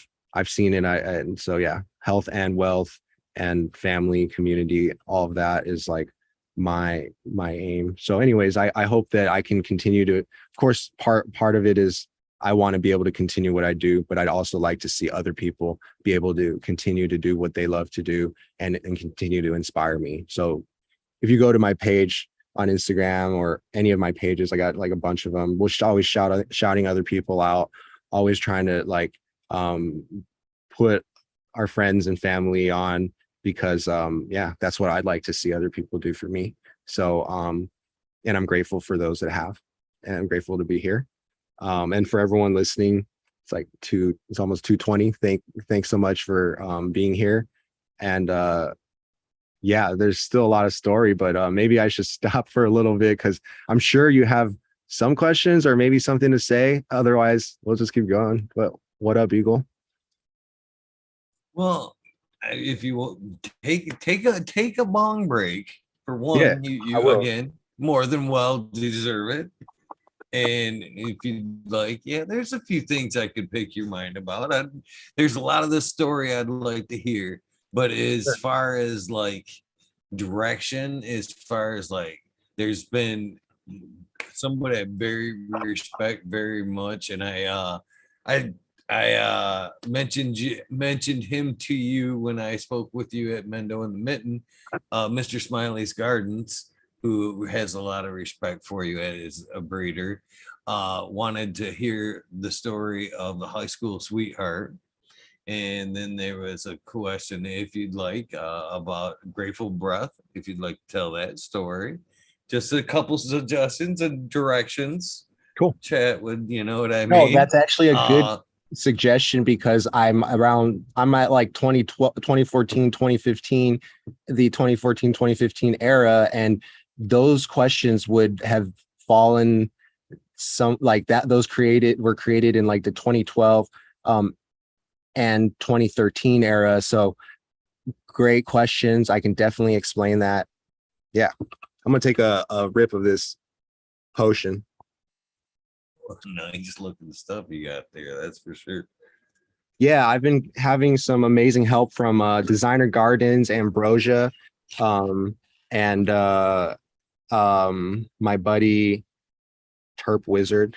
And they both were able to run my gear and basically did a tremendous job. So super grateful to have, incredibly talented friends around me that have been able to, support my work, and I've been able to align with. Hash making is something I have all the equipment in terms of solventless, of course.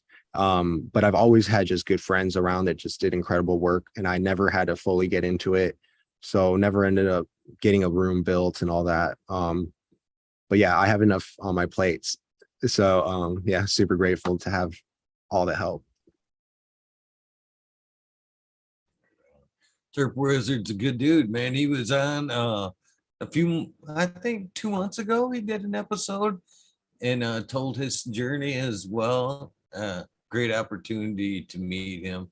You know, I love hearing everybody's story, especially, you know, the ones that are a little closer to home, the Michigan natives somewhat. I definitely like to see, you know, my local people succeed for sure. Like, As yeah, you're kind of saying, each one teach one kind of thing. right. It's pretty awesome to see people that succeed, as well as when you surround yourself by successful people, it makes you want to succeed too. So you know what I mean? It's Right. very infectious. No, there's an amazing community here, and I've been blessed to have been welcomed here. Um, just like I think I mentioned, I've been coming here since like about 2011, doing cannabis cups, and then like around 2014, of course, is when we moved here. Yeah, we can talk about that.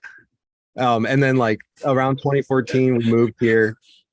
I didn't find out about them until about 2018. I think that's when they were founded. But as you know, this story, we're still at 2014 and we've covered a lot of grounds. This company, unlike their claims, and if people don't know what we're talking about, Eagle just held up a flag of the phage, or the fake Gage. I call them that because there used to be all these people running around with fake Bapes, which are Bapestas, and like, you know, like these pan leather Nike knockoffs from Nico. And basically we call them Fapes, because if you rocked fake Bapes, you were wearing Fapes. So I saw the fake Gage and I'm like, oh, these are phages. And no disrespect for the rainbow community and all the people out there. Like, that was not the intention at all. And I don't think anyone takes it as that, but it does be worth mentioning that it's not it's just fake Gage. So I do so yeah, basically we were raided in 2017. A few months later, I was offered 15 mil for my brand, and that's it. Like, obviously without me in it. And I was like, fuck that. I was like, come back when you have 1 billion. That's what I said. And he said he never responded, of course. And yeah. A few months later, someone asked me a very interesting question. Says, Mike, have you ever trademarked Gage? And I was like, the way he asked me, I love the dude. I won't even say his name, but like, I gotta appreciate this motherfucker because he's a Michigan guy, and like, he asked that question, and I will never forget it because it was the most perfectly timed question, because I didn't actually address it in the back of my head for a few days, but eventually I thought, I should look this up, because I told him, I was like, you know, we have common law rights. Like, basically, if you Google that, anybody who uses it first has common law rights to that trademark. You technically can't trademark, you can't trademark cannabis brands, because cannabis is federally illegal and the U.S. Patent Trademark Office is a federal organization.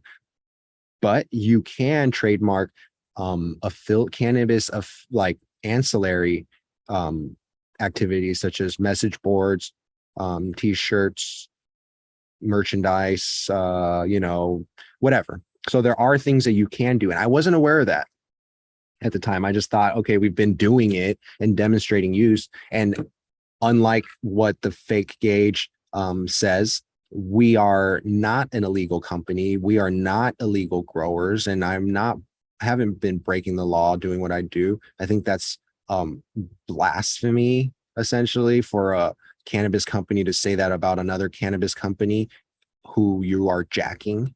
And I think that it's also very disrespectful. We call that snitching in the streets.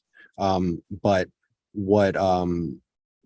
I've been operating, you know, I've been arrested enough trying to do it right as I can, that I don't need to fucking do stupid shit to get myself in trouble.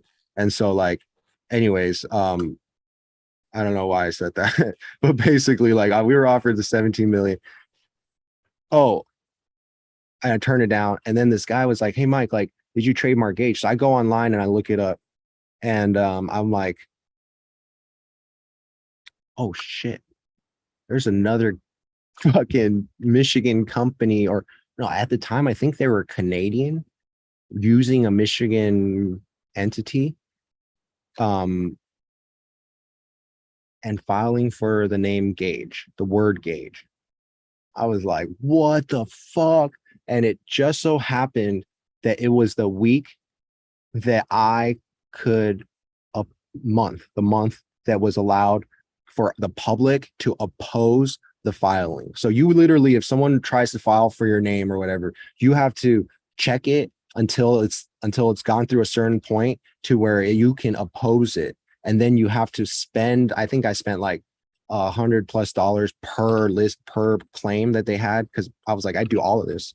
And I spent like maybe $500 or $700 and opposed all their trademark filings on that day when I saw it, during that month when I was allowed to.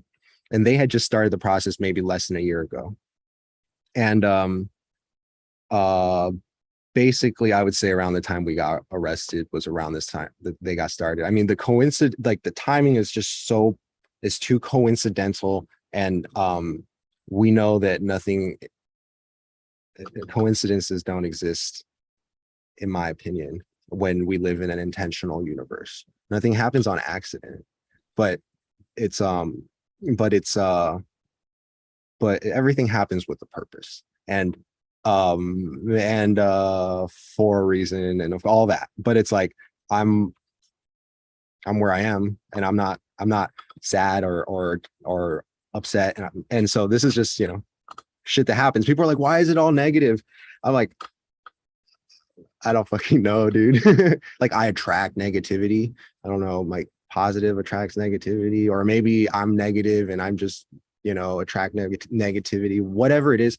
I really don't care what you think, but this is my life. And it's like, as I do my best to put out all love, and but I have to experience the world as it really is. And as we know, this is not all good people in this industry.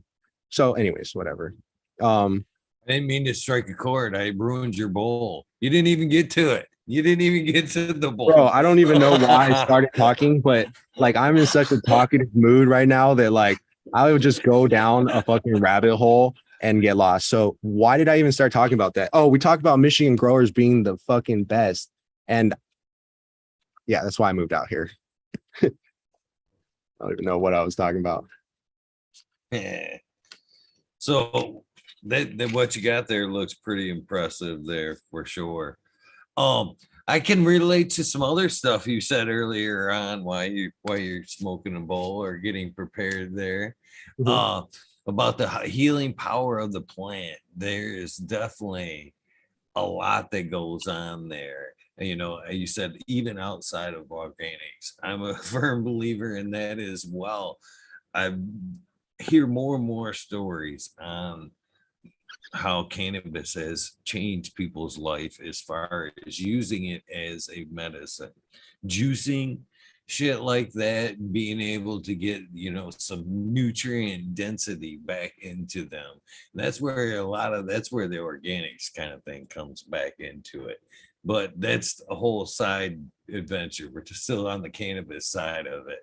There's a lot of healing power using the plant as a medicine, but I think even more so in what we're in danger of with the legal recreational cannabis going across. I think you touched on that a little bit too, is the cultivation side of things. You know, I think once people, you know, make that transition from, you know, knowing it's a medicine to cultivating their own medicine, it's a very powerful experience. Um, but as far as like overall health and kind of getting back kind of somewhat to the organics and tying in cannabis, I guess, medicine we don't they don't work like we should with plants. Basically, we look at the cannabis plant and other plants and we're like, oh, this is deficient. You know what I mean? We're judging the plant on what it needs, not necessarily in potions. And that's what the pharmaceutical industry or medical system does today, is basically try to give us some potion. In fact, what they should be doing with us, it's the same thing as the plant, evaluating us, seeing what we're deficient in and starting there as a cure. But no. So we think a lot alike in them aspects, but it's, I love hearing the story. I never get tired of hearing how cannabis has changed or healed them at some point. So, it is a powerful plant. Yeah, definitely. Like, to the fact that I think everyone needs to grow, because you grow the medicine that's meant for you. That's, of course, my herb could benefit others, but if you grow it yourself, it has your spirit. It's meant most for you. That's how I see it.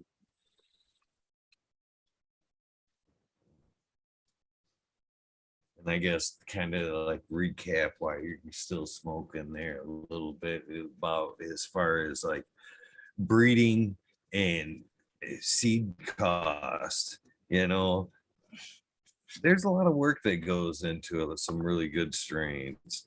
It is, beauty's in the eye of the beholder there. And of course, liminality, if that's even a word,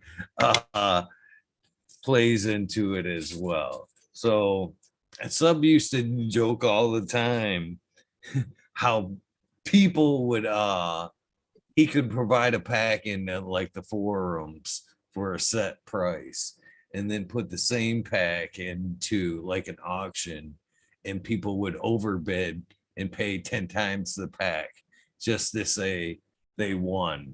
You know what I mean? It always blew him away how people would almost wanted to pay overpriced for seeds in some case. But again, there's a lot of work that goes into that, not undermining the price of seeds there, but there's a shitload of work that goes in there, power, nutrients, time, trying to get the word out there about that strain, a lot of stuff. Beauty's in the eye of the beholder. It's hard to sell beauty to somebody that can't necessarily see it, or you know what I mean? It's individualized. It's one of the beautiful things about cannabis. You know what I mean? For sure. And that really hit me. So you're gonna hear me cough. But like Subcool did a lot more than people give him credit for.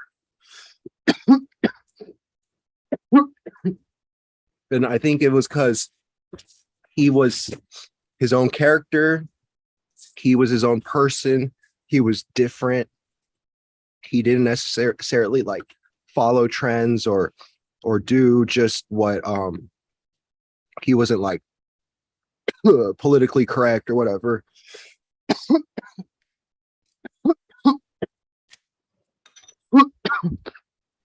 Hold on one sec. Cheers, everybody in chat. Holy cow, 107 of you guys watching at 2:30 a.m. You guys are pretty awesome. What up, everyone? Yeah, thanks for being here. It got really hot, so I had to turn the AC down. I'm sweating. But I was saying, like, Subcool really doesn't get the credit that he deserves, because he's so unique, and he was definitely a maverick, which I'm sure is what he wanted to represent, and which he did. And I think he was polarizing, as most figures do become as they become more, like influential and impactful. But he had fucking balls of steel. He did things at a time when nobody was. He basically put himself out there as a target, so that we essentially could be doing what we do today. Before we got on Attitude, he had just got on Attitude. And a lot of, I'd say, like, what he did, I would say I followed a lot of his footsteps. And I'm sure there was definitely mutual respect. I think we referenced some of each other's works at times. He was a supporter, especially like towards the end.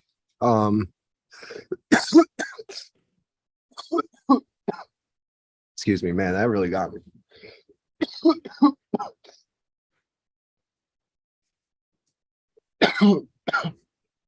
I'm over here like telling you can control your fucking breath. No, anyways. Subcool, like, he was doing shit before everyone else, so that meant he was doing things that nobody else dared to do. The only reason why the industry is so full today is because everyone feels like it's safe enough to do it. And that was not Subcool's era. And of course, he's not the only individual out there. A lot of people don't like him, and whatever. A lot of people don't like me either. And I personally gravitate towards people that people don't like. And then, like, just for the sole reason that I want to understand what it is that, like, why people don't like this thing. You know what I mean? Like, I almost like want to have to, like, I gotta discover what the illness is about in order to heal it, kind of thing. Sorry, that sounded weird, because, like, I just don't gravitate towards only sick people or people that are different or weird. But I've been sick. I've been weird, and I've also been able to, like, overcome some things. I'm still sick and weird in ways, but yeah, it's just fun to find healing in the medicine. And in terms of pricing, like, I think that Subcool was definitely right in the sense that, like, or in your observation, that, like, some people want to pay more. I want to pay more. I was just, like, plain and simple. I'm one of those. I'm a hype beast. I love boutique everything. I love high fashion. I love sneaker culture. I love anything that appreciates in value. It's like the investor collector in me. I'm historically, like, the guy who gets into things when it first starts, and then, like, and then I make money from it. Like, I made money off of Bitcoin. I made money off of Apple stock, like, just things like that were incredible. I'm just grateful to have been able to be at certain places at the right time, and just to be able to be a part of trends. And shit, that my mucus is flowing. And that's, like, the difference between cannabis and other medicines is it's a what do you call it? Well, it, like, helps you circulate mucus. And if you know anything about the alkaline kind of, like, healing and the whole, like, Dr. Sebi, like, natural path, like, Dr. Robert Morse, and all the natural healing guys talk about mucus detoxification, mucus being, like, a very important, like, circulatory system of the lymphatic system. And just, like, how it's actually it's the untold source of all, quote unquote, dis-ease, is a clogged and acidic lymphatic system in areas of the body that isn't getting circulation, movement, and consciousness and whatever. But anyways, Yeah, so people want to pay high prices. I want to pay for high prices. I love like high end everything. So I don't know. It's just like what I gravitate towards and what I don't really see people doing in the industry. Maybe because they're like afraid of money, or they are not just afraid, but they hate it, or they're angry at it, or it did something to them. I don't know, like what, but I don't have a fear or distaste towards, you know, um, capitalism or money. I think that there's ways to be beneficial. I think that we can all be very successful. I think that there can be a more horizontal economy, but I also think that, and I have visions for how to create that structure.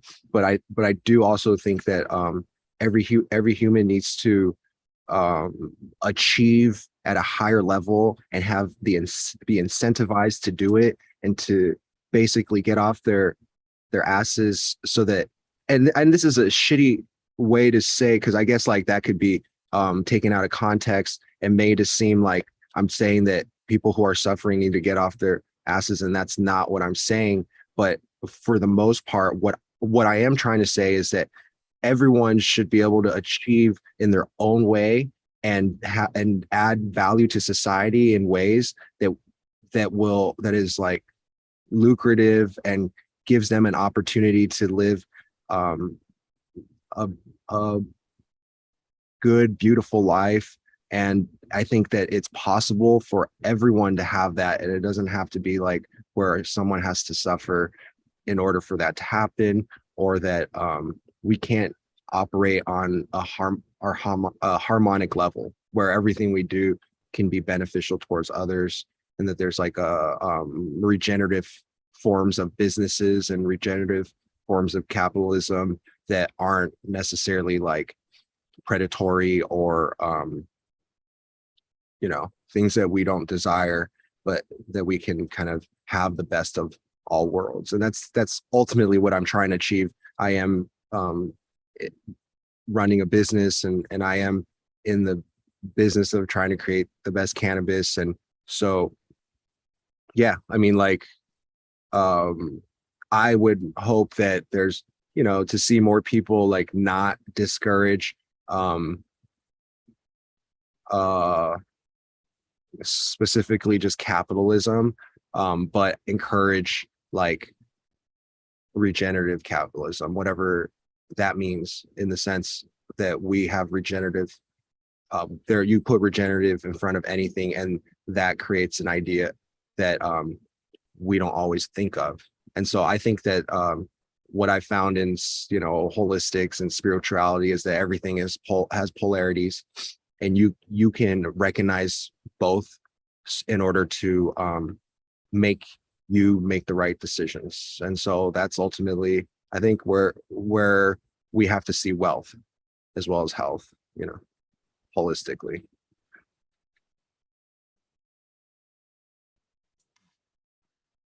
So I got a question for you, if you'd like a question. Yeah. What we were talking about, you were talking about a little bit earlier about like being able to patent your genetics. And this goes out to just being a breeder in general. As of late, well, couple angles on this one. It involves, tissue culture and breeding, I guess, a little bit, breeding practices. But one thing I appreciate lately is the emergence of tissue cultures and breeders like yourself being able to tissue culture your parental stock for future, recreations, or, just viability sake. You know what I mean? I think a lot of times the market, people, BX shit or recreate a lot of stuff from the worry of limited, you know what I mean? Never going to be able to get it again or whatever. So they do whatever. And unfortunately, sometimes recreate shit, rename it, whatever. You know what I mean? Same name it, but don't maybe mention they created it in some cases. There's some watering down of it. So I guess what I'm getting at is lately I've seen a few breeders kind of go proprietary with what they're using. And I kind of like it.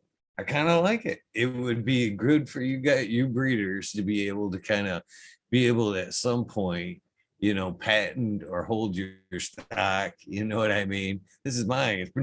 And I think it would drive more creativity through breeders. If right now, as you see so much hype times hype times hype just to get that on a pack, just to see it sold. Mhm. If you take away what's in it, you know what I mean? You You take know away, what? the ingredients, and then it drives, creativity and less copycat genetics, I guess. Well, the cool thing is that it essentially creates a structure for entitlements of ownership that never existed in cannabis. And it also it forces people to stay honest, because what it does is it allows people to own their hard work. And if they choose to give you a clone and work with you, as all breeding has been done for centuries. Hey, you want to grow my genetics? I got this bomb, and then, or I got this bomb, put it online, people buy it and grow it out, and then they make seeds or whatever, and it just spreads. Um, but it gives people the opportunity to say, yeah, you can grow it, and you can grow it without paying me any royalties, or you can pay me 10% or whatever we decide. I don't, that's besides the point. But the idea is I gifted it to you so you have the rights to use it. Not I sold it for, and it's been hoard out, for lack of better word, or I didn't choose to share it to you. It was stolen out of my garden, which happens a lot in the industry now, which I am not a fan of. And I know that people do that out of commercial facilities, and that's really not cool. Um, but the idea is that you can grow. You can't steal anymore when there's a legal structure in place. I mean, you can try, but if you steal, your genetic can be tested for markers or whatever, and clearly you're in violation of someone's intellectual property. You may be liable. So why didn't you just call the guy, is the question, right? And that's what's happening in the future more and more. I understand that there's also this idea that when you release something, it becomes part of the public domain. And I will actually agree that, like, if you sell seeds and somebody breeds with it, it's technically not quote unquote illegal or against the law, because you sold it, and you can't control what someone does with it. And you really should. And these days I take the perspective of, I'm grateful that somebody would even support me by buying my seeds and then growing them out and then giving them their time of day, right? And then even choosing to breed with it and putting them on their packs. That's all nothing but like way cool. And I'm just grateful that anybody would even touch my genetics, let alone breed with them. So like that means a lot to me too, and I'm really grateful. But what I'm really talking about is more like predatory, where it's like down the line type stuff, or like, not a lot of like creativity before you work with something. It's just like, because like I think there's different ways to approach it. And now I have a lot of friends that kind of like do remixes of my gear, and you see a lot of their work on the internet, and the majority of them are like my homies, and people that were testing the gear at the very beginning and had access to really bomb shit, or bottom, or did whatever, and are like really, really awesome, really, really cool people. And I promote them and I want to see them succeed. And it's like actually really cool to see them be able to maintain and continue reinvent on lines that like I don't even have time to revisit, in a sense. And then but in the future, you wouldn't have the people that were willing to like hurt you be able to use your gear like that. And I think that's pretty amazing. I think that a lot of the people that were the early pioneers, I'm not even necessarily one of them. As you know, like if you could just listen to the history, like I'm pretty new to this. And I'm like young in the game, like in the sense, like I've been in, it professionally in this for maybe like 14 years. And I mean, I've been selling in the streets, but that's like, whatever, another story. But like when I was but yeah, no, just like the OGs who created the early strains, who hold the early work, are the ones that really deserve to be repaid. As you know, like money has gotten more expensive, living has gotten more expensive. And when's the last time you heard anyone buying some old school strain that, like, I don't even need to name them. But those people created the building blocks of everything today, those genetics. So nobody's paying up to them, let alone the level right up above them or whatever. It's like hard to I mean, this is just like it's a black market, whatever type of industry. So it's hard to actually get people to follow agreements and stuff. And a lot of not accidents, unfortunate events, and circumstances that, aren't really, like, you don't have legal protection, you don't have regulations, you don't have any kind of repercussion. So people steal left and right, people do all this stuff. That's what will end in the future, or there will be less of, because of the enforcement and all that aspect, which I'm not historically been a fan of, because I'm like, oh, fuck the law type of mentality. I've been like, but that's in the past. Like, I'm like, honestly, not in any way looking to create any trouble, because it's like, I've been in jail enough times to know that's not what I want. Anyways, I think I might have already said that. So anyways, yeah, we're going to have some, like, people who are the OGs are going to get repaid. People, like, everyone in line, just like it's going to be like music industry. Like, we're sampling each other's work, right? Nobody is actually doing real breeding in the sense that they're doing IBLs and they're actually stabilizing genetics. We may, as a public and community, be doing that based on this kind of like public taste that is a beautiful crowdsourced endeavor that I am in love with, and obviously a participant of, and in no way like against it. But it's like sampling in hip hop.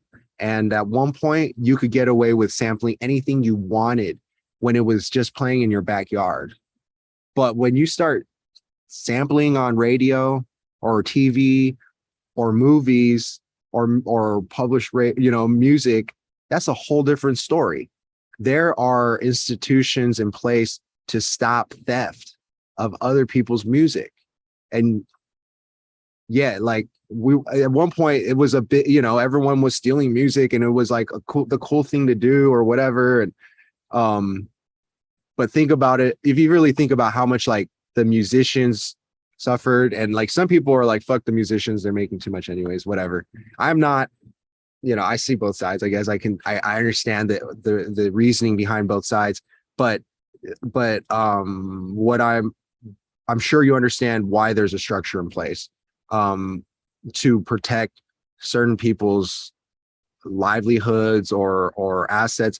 And of course, in that industry structure, which is very similar to what's coming in cannabis, there will be predatory structures. There will also be benevolent ones, and there will be ways to do it correctly and own your masters and all that kind of stuff.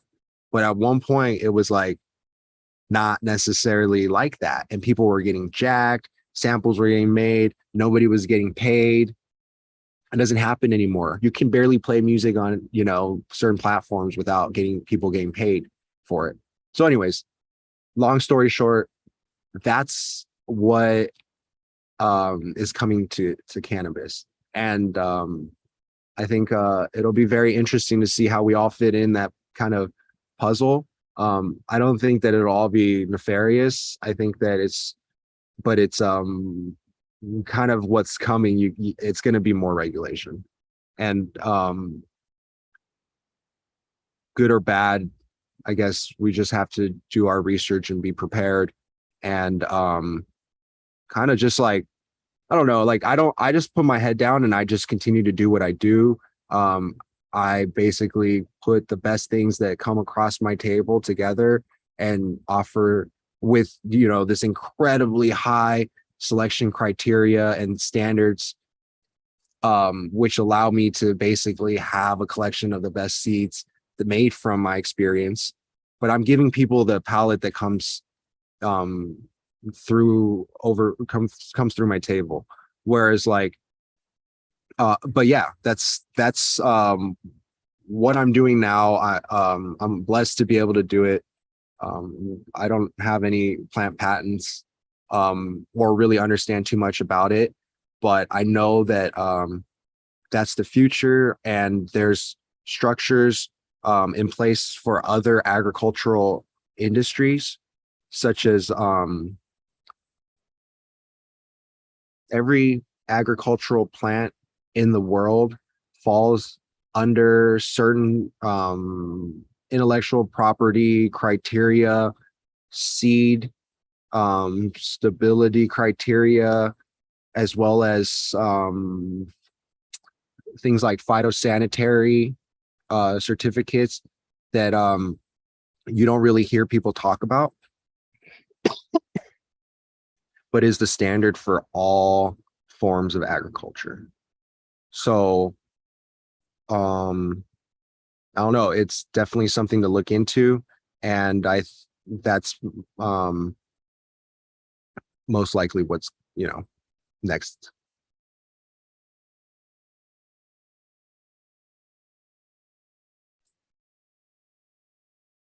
So,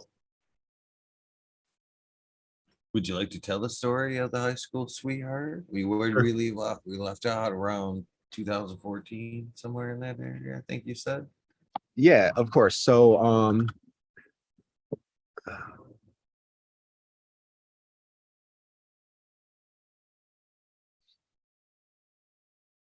so the story begins with the Grokashi Bokashi. Alan, he's an interesting cat. We definitely have had our disagreements, but I won't deny that and I'm sure no other people would agree that he's definitely influential in the industry on his own. And I won't take credit from him for that. He's got a very interesting, unique perspective that we've had, hours long conversations, and I've given to him as much as he's given to me, I would say. But I really would have, well, that's not true, because I've kept my word in many ways than one, and he failed. But I'm not trying to be negative. But he's like, he never paid me for my work, which is like why would you not, but if anybody who was there knows, just it's like, but anyways, disagreements aside, I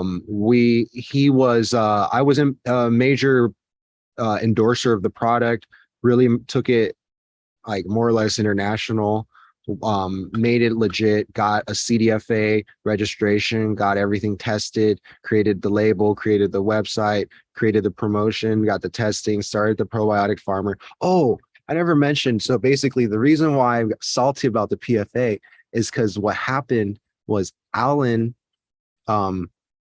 basically appointed all these admins during like my move from Mendo to Oregon to Michigan, when a lot of things happened. And I think I mentioned like we lost the website in Amsterdam and all that. And because of all that, I was like, I'll be honest, I'm telling all these details.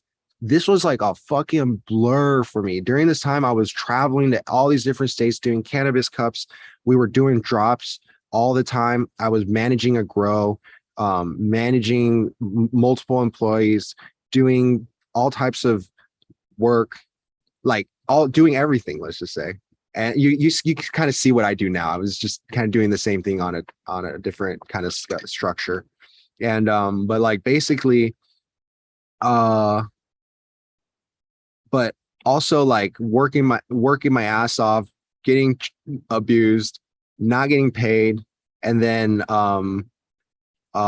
getting ripped off in Eugene, and then I also got ripped off in Mendo. The house that I was at was entrusted to this guy who was an early forum member. I won't go into his name, but he was supposed to run the house, but he got angry at key play and then at me or something like that, and then just basically took the facility that I paid $12,000 or 16, 12, perhaps 16 for that entire build out. And he was supposed to pay me back for it and also contribute, like give me half of what you make or whatever until it's paid off. And then we can, be like partners in it or something, or we could continue to, well, like that ended. Anyways, just one bad story after another. Anyway, sorry. But PFA, I was a part of that with Alan, and then the reason why I'm salty is because he appointed like Jeremy Silva from Build a Soil, Creek Thompson, who's my homie, Patrick Soil King, this chick named Luna, and someone else.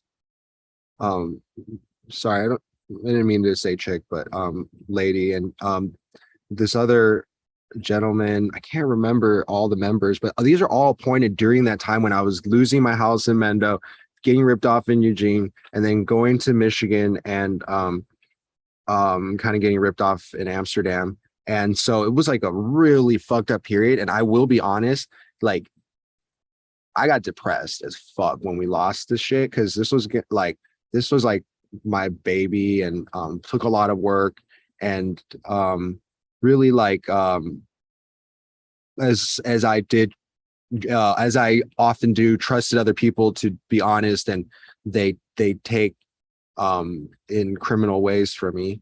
And so anyways, we I'm so negative. I don't even know why, if it's the weed or what, but it's just like I'm trying to have a positive perspective on this.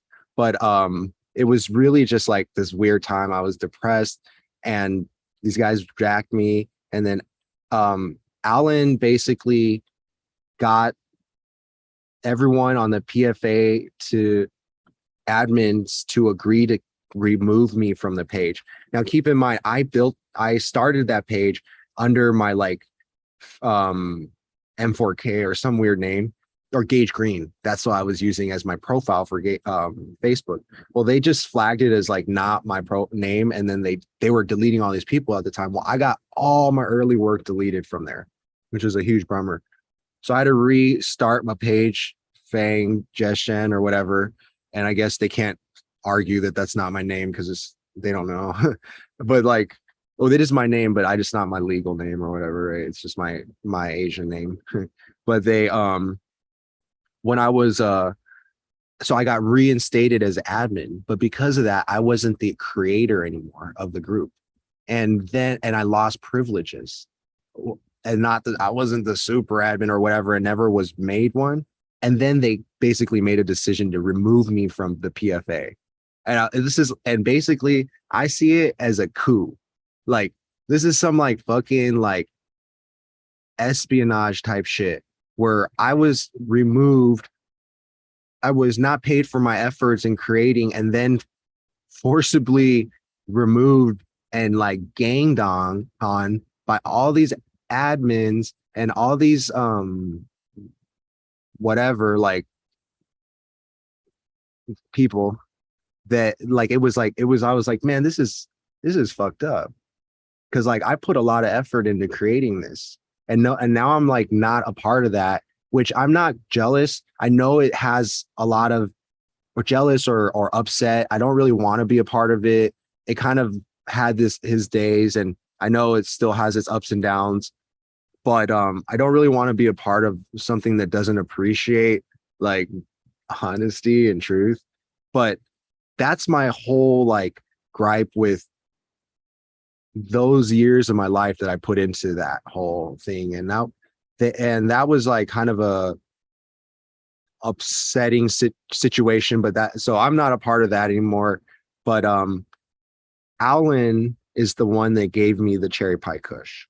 And I started all this negativity and drama by talking about how cool Alan was, in the sense that he did have his own perspective, and he actually is an influential character. And we were very we worked good together as a team while we were a team, even though I didn't get paid. But he was a large commercial grower during the kind of heydays of Mendocino. By the time I had met him, he had shut everything down to try to be as 100% legit. And props to him for actually doing that, and then completely committing to his Bokashi project, which I believe did pay his bills quite instantly, as I'm very good at putting brands at the forefront, making them famous, and then making them successful. Like, I have a history of doing that in the soil, nutrient, genetic, and flower world. Like, that's just fact. And then so anyways, back to Alan. He was a very good organic grower in Mendocino, and definitely give him that. And the story goes that before I met him, I was in 2011 when I met him, he entered CPK is GSC as his entry into the Organic Cup. It didn't win. It was his alto, but he grew it organically, whatever, and had it hanging in his shed and trimmed me some up, and I smoked it. And keep in mind, I've been Mendo breathing it, Grateful breathing it, OG Kush breathing it, forearm cut, animal cut, all the cuts that floated through our circle, I guess. So I've seen cookies, I've seen all the offshoots, I've seen cherry pie, I've seen multiple types of cherry pie in the Bay, though. So this is from a Bay perspective. I've seen like cherry pie from Sirius, RIP. I've seen cherry pie from Harborside. I've seen cherry pie, the dark heart shit, which is pretty prevalent. I've seen like cherry pie, like few different variations in like Mendo. But anyways, cherry pie. What I was really trying to talk about was that his cherry pie kush definitely reminded me of both cherry pie and cookies, but it had what both of them lacked, which is gas, and which nowadays has for sure been bred, in my opinion, back into Girl Scout cookies, to where it's like triangle cushy as fuck and bomb. And I'm not gonna discount the breeding that came later, but what the story goes, that GSC is actually the predecessor. No, sorry, excuse me, I totally said that wrong. CPK, Cherry Pie Kush, is the predecessor, and this is allegedly, just don't want to be quoted saying this.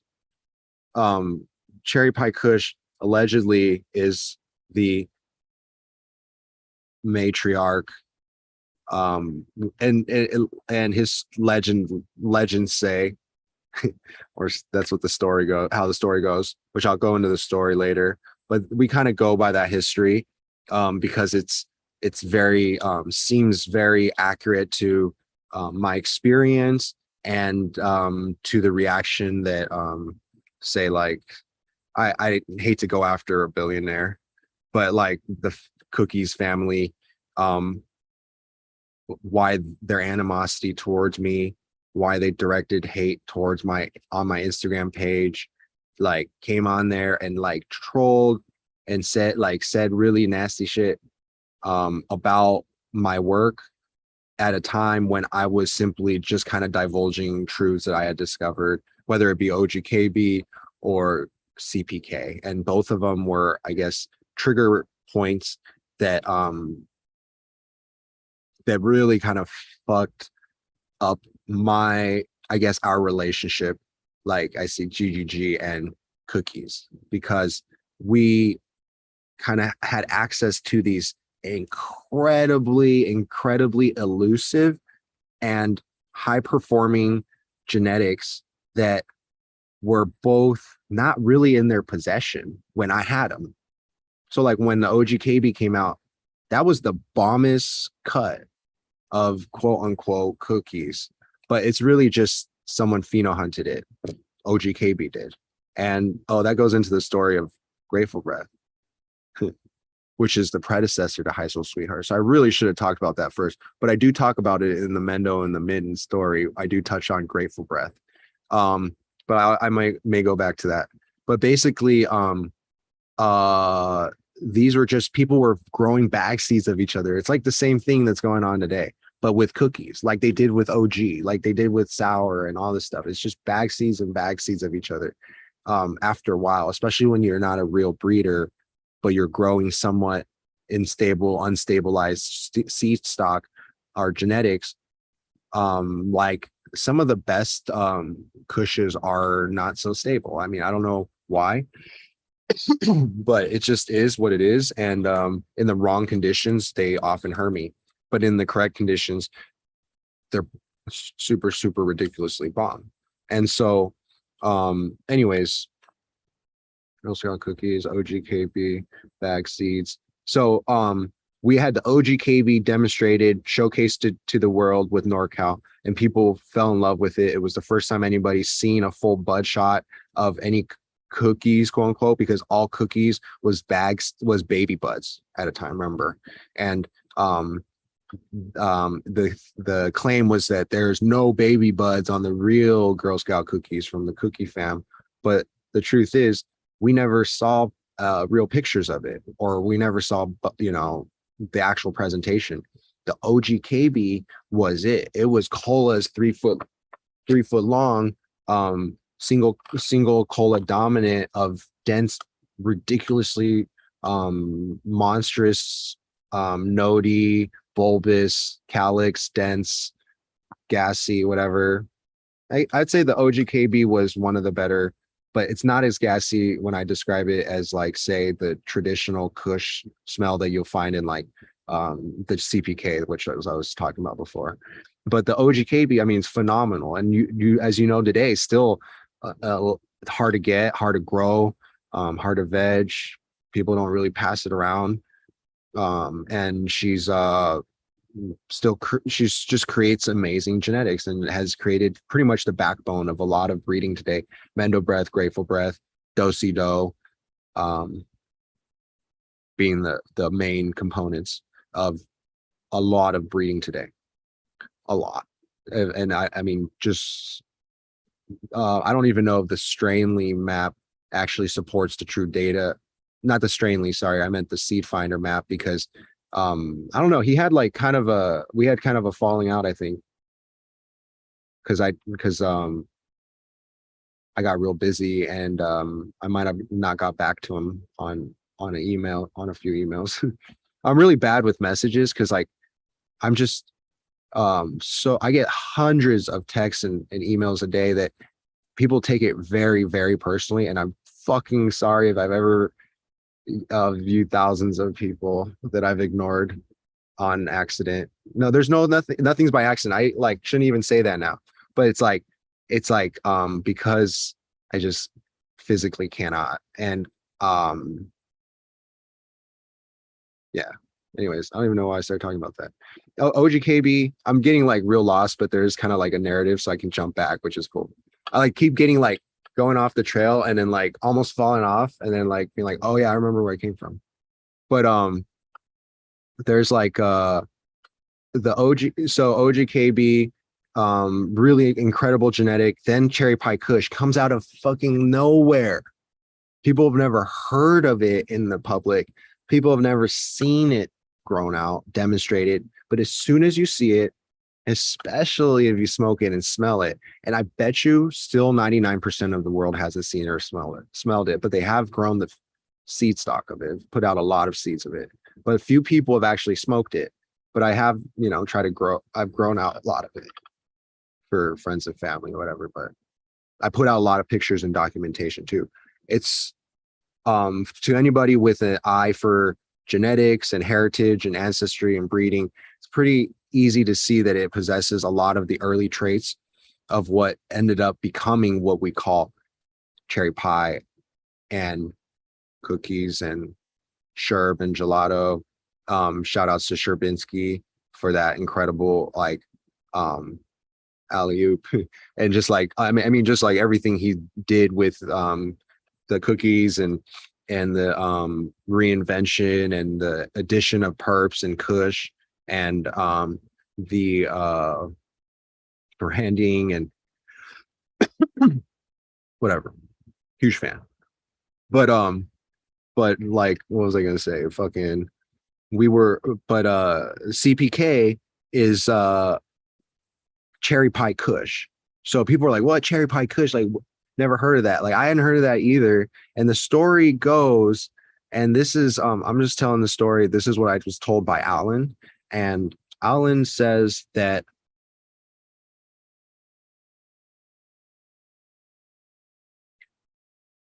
in around the year, I think this was around 2010, 2009, 2010, maybe earlier.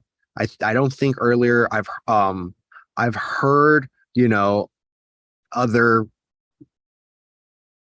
the opposition say like it's like, oh, not, and I hate to say the word opposition because I'm not really in opposition with anyone. I'd rather be friends and friendly.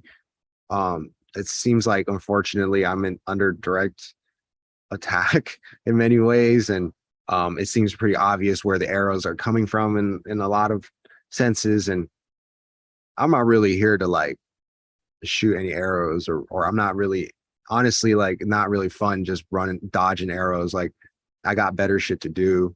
But we're building our fortress, but it's like the idea is that it doesn't have to be necessarily contentious to be competitive, and it doesn't have to be all hate and stuff. I mean, like this is just the path that like the universe put me on. It is. I did not choose to meet Alan. I did not choose to meet NorCal. I didn't choose to get the OGKB put in front of my face, in a bowl, smoking weed in my apartment. I didn't really expect to, be a part of the brand that began with Grape Stomper and then ended up creating like the majority of the foundation of what a lot of what's out in the public domain today. Really grateful, but it's just like honestly a random chance, no malintention, just me being me, unfortunately potentially polarizing at times. But then yeah, you got the cherry pie kush, and the story goes is like Alan grew the cherry pie kush in his around 08, 09, and he basically sold packs of it, was selling packs down to Hemp Center, the Green Door. Basically, this is shit. I don't want to blow the lid on how the whole thing works. I think it's all legal now, right? but basically, like, essentially, people have people send flour down to these towns to sell. Oh, like my buddy in Santa Cruz who was going up there buying packs and driving it wherever he wants, right? That's like what people did back then, and it's a huge risk and hotspot now. And I like, but yeah, like it's basically they were bringing it down to the medical clubs and in San Francisco and Bay Area, and the drivers took Alan's CPK and basically took it to Hemp Center, and it was slightly seeded because CPK does drop lower nanners at times when there's light leaks or it's overwatered or somehow stressed out and or too low lighting or something like that. It creates seeds. Well, those seeds of the early cherry pie kush became cherry pie and Girl Scout cookies, according to what I was told. These drivers said that, you know, the buyers at the Hemp Center, which included, I believe, you know, Big Burn, they were eating Girl Scout cookies and looking at this flour and said, and they were like, basically the claim was, they said Alan had told the drivers, tell them what it's Girls Cherry Pie Kush, but tell them to not call it that because it's seeded and we just want to kind of get rid of it, this batch. The breeder's still working on it, and the breeder is a individual named George from Mendo, and basically don't call it Girl Scout, or don't call it Cherry Pie Kush. So they were eating Girl Scout cookies, and this is what the story goes. It sounds kind of like it could be true. I don't know. That's why I say allegedly, but basically they're like, well, we call it Girl Scout cookies. And then so they called it Girl Scout cookies. And basically that's what took off. And they found seeds in the bag, which grew it. If you grow S1s of Cherry Pie Kush, I have batches of it. They all come out like cookies or cherry pie. My back crosses often come out like cherry pie. I've actually been told by someone messaged me, and so this is again a more hearsay, and I'm not really here to spread negative rumors about the cookie fam or anything like that, but this is just what I know. What's his name? Somebody messaged me and was like, oh yeah, you know the history of cherry pie, right? And why it's called the cherry lie? And I was like, no, man, I never heard of that. Just like I've never heard of any of this shit until it was like put in my face. But he was like, yeah, the cherry lie is like, the cherry pie is a cherry lie because actually the reason where they got it from was a seeded bag of GDP that came from the same crew that was growing cherry pie kush. Now, if there's Hermes on the lowers, sometimes there's a little bit of pollen drift. It's the lowers, and it's usually not a lot, but it does drift, and it will pollinate plants in that room. So actually, a lot of people that buy my flower, my homies have seeds of like slightly seeded as CPKS1 pollen here and there, or you know, once in a while, my breeding outfit will have us, but it's rare. But those are like valuable. I mean, it's the same type of genetics. They're bomb as fuck. Well, out of this a batch of GDP, they found the cherry lie seeds, and what they basically found, according to this guy, was GDP crossed with CPK, we would call it Fem, right, or S1 or whatever, however you call it, Fem cross and Fem1 or whatever, and but it's like that's supposedly where cherry pie comes from. That's why there's a GDP influence. There's more grape, more perps, actually less kush. And then supposedly they've been the work is basically crossing the CPK bag seeds to OG. This is what I've been told. And none of this is all rumors and hearsay that created, you know, future editions of cherry pie and what came after. So basically I was gifted CPK from Alan during one day he came and he's like, hey Mike, I got a clone for you. It was the cherry pie kush. And he's like, this is the real deal. I was like, what does that mean? He's like, oh, real deal means that this is the original cut that made those, that like that goes around for 8K. I'm like, well, what's the cut that you grew outdoor last year or whatever? And he's like, oh, that's just those are like, that was a S1 of that or something like that. So, or a sister or something. So there are a few versions of CPK. I've met a few people that claim they have other versions of CPK. I'm actually working with another that's very unique and almost potentially better than mine.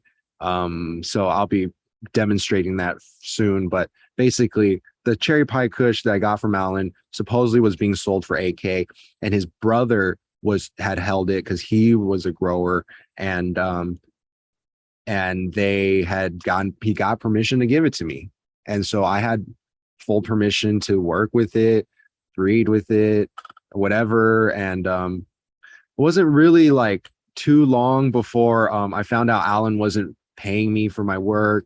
And I don't think he really thought the CPK was payment. I think that was truly just a gift, and I appreciate it. And as you know from the story, like that's a pretty epic story if it's true. And when I told that story on Instagram, basically it got so much backlash from the Cookie family that they actually blocked me, and then I think that deleted all their posts historically. And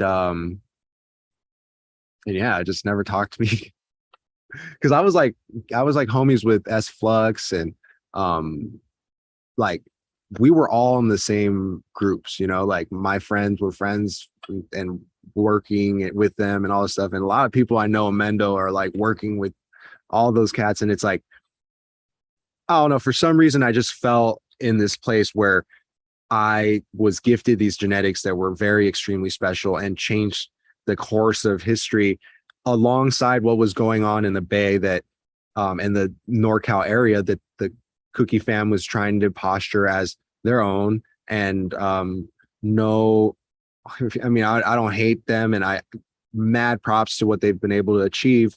But I just happen to have been in touch with like more of the grassroots people who like maybe made this shit, you know, or like had access to some real ridiculous stuff that these guys didn't.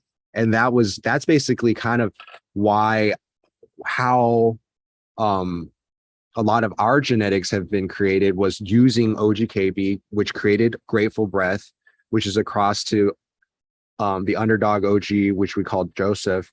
And the Mendo Breath was a cross to the Mendo Montage, which is the Mendo Perps Crystal Locomotive. And at any point, you can just cut me off and ask me cool questions, because I know we're wrapping up, and like I would love to talk about anything. But yeah, so I'll just keep going. So we made the Grateful Breath, we made the Mendo Breath with the OGKB. I also made a ton of other stuff with outcrosses, and that created a lot of seeds that like really cool people worked with, like Sunken Treasure and In-House, and just like some major people. Oh, Grandy Flora Genetics worked with the Grateful Puff. It's just in a lot of cool stuff.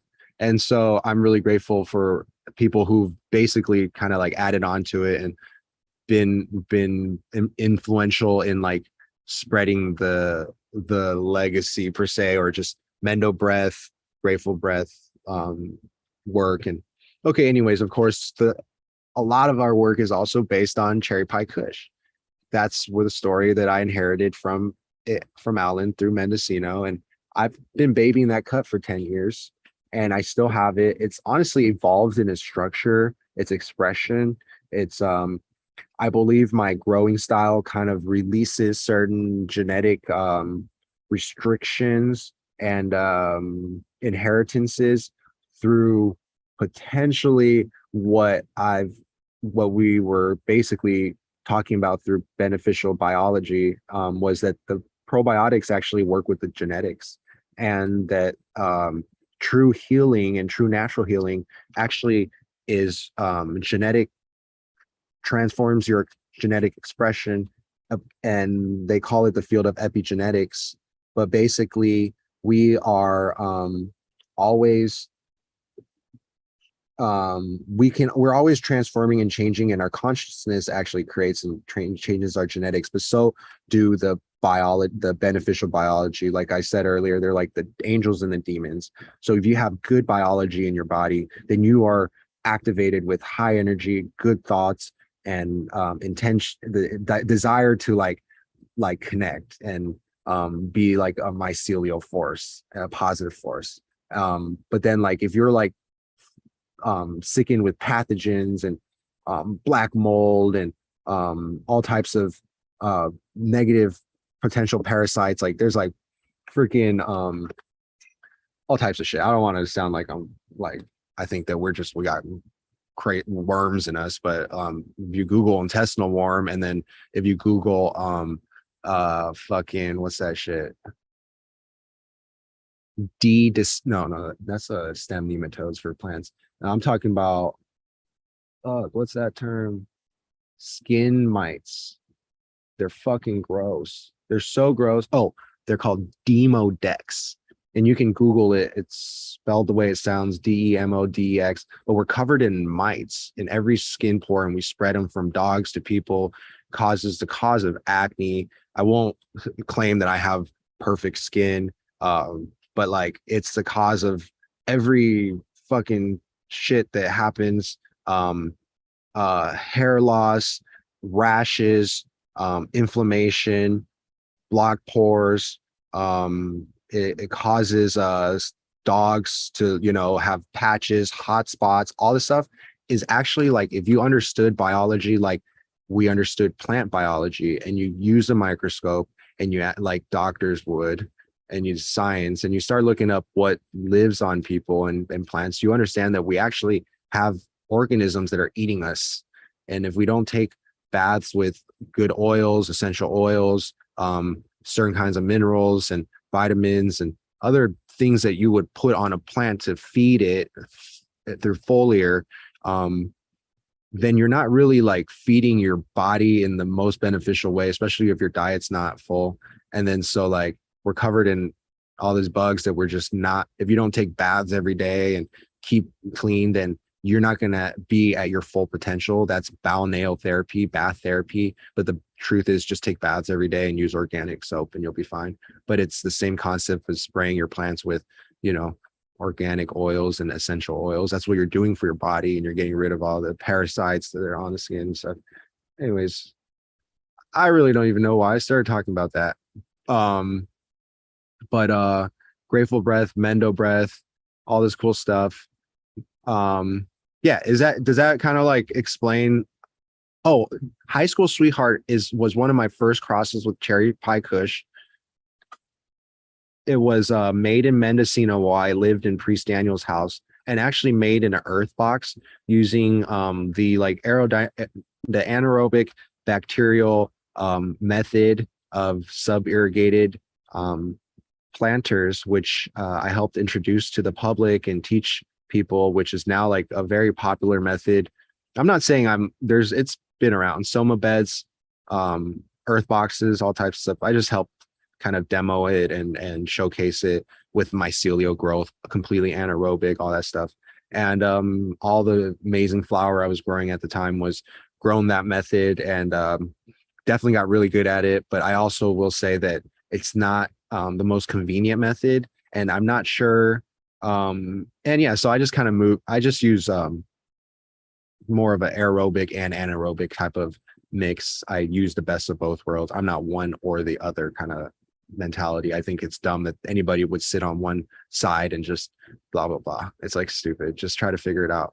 But there are both beneficial anaerobes and beneficial aerobes, and there are both anaerobic and aerobic pockets in the soil. Do you want all one? No, that's my opinion.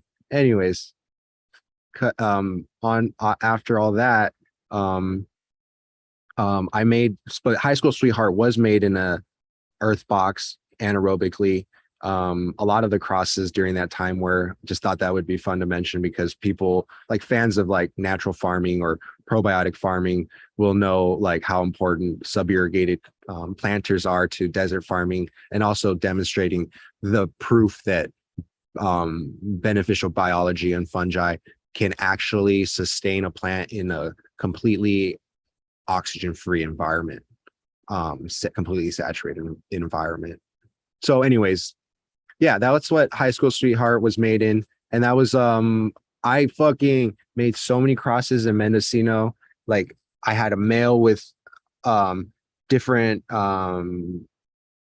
different males kind of like cycling, and then every time a male would be done, I would bring the females that were cycling in veg into the pollination room, and there'd be like 12 at a time, and we'd hit that, and then we'd move on to the next male. Some like made, you know, maybe 100 crosses during that time, which ended up keeping the GGG company afloat as we transitioned from Mendo to Eugene to Michigan. We had created beans that I could sell for years, and that's honestly a blessing. And being able to have created genetics that people support and purchase, continue, and that I can live off of and run a company and move my operation and really travel the states. I'm just so beyond blessed by this plant and the opportunity through the company that it's like I just don't know how to express this. So sometimes I'm just like gratitude on the post, because I'm like, this shit's too good and I have nothing to complain about. So thanks to like everyone for everything, you know, like why not? But anyways, yeah, so then we also made some beans with that collaboration that somewhat failed in Washington, that kind of sustained my move. And then during that time, something interesting was like, I gave my library to someone for a minute, and they supposedly stole a Grateful Breath or other cuts from me, and then like sold it behind my back. And recently, I mentioned this in the Mendo and the Min talk, they give me someone reaches out and is like, hey, I have this Grateful Breath cut that supposedly is that, you know, hand cut that you bred with back in Mendo, and it was taken out of your garden. Okay, I don't know if it's genetic drift, but it's not the hand cut from my observation. It might be the chip cut, which is and was crossed with a few plants, but the hand was the actual number one keeper of all of them, and it was more cushy than this one, which is more diesel-y, because the OG Joseph Underdog has diesel characteristics, actually much more common often than the Chem and OG characteristics. So OGKB. So Grateful Breath. So anyways, I have the Grateful Breath cut now, and I've been taking pictures of it, and we offer it at Legit Genetics, which is our current nursery where I sell seeds and clones, and also check out Seed Bank International. We're always doing deals, and if you message me or message the accounts, like we can hook you up on bulk and also give you like the best deals and price match and all this cool stuff. So anyways, like definitely reach out, Seed Bank International and Legit Genetics. But we do offer that Grateful Breath cut, and it's the chips, in my opinion, that was stolen from my garden. It's actually phenomenal, and I grow it. It's just not the hand that was used in the Grateful Puff cross, but it's still a phenomenal yielder expression and a very diesel leaning expression. I've actually had a very hard time getting seeds from it. She's one of the cuts, like I was talking to the Sherbinsky about the Jello, that's really hard to get seeds from, and historically has almost been like almost nearly sterile. And the OGKB is kind of like that too. Anyways, so I'm doing my best to kind of like get some nice beans off of that. I'm testing it, don't want any problems, because I don't, unless like I can raise everything to perfection and I feel it and I know that it is what's required to make quality genetics, I double test it, you know. And so anyways, yeah, High School Sweetheart was made, and then we went to Michigan, in 2014. And I've been here since then. I've actually haven't really gone back to Cali that much, although to visit my homies out in LA and to see my family, and haven't really been back to Bay Area that much. Oh, actually, no, I was at the Emerald Cup in 2013. That was when the first year they moved to Santa Rosa, and we didn't wait, did we speak? Well, we spoke in 2013, I believe. I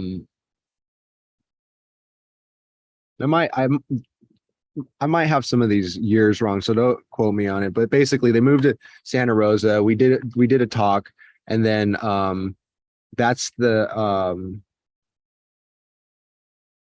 like kind of the last time I've been there, because like later on I think they start to make it like licensed only, and so basically I'm like excluded from it, and they take my video off, probably because it looked like a college student's project.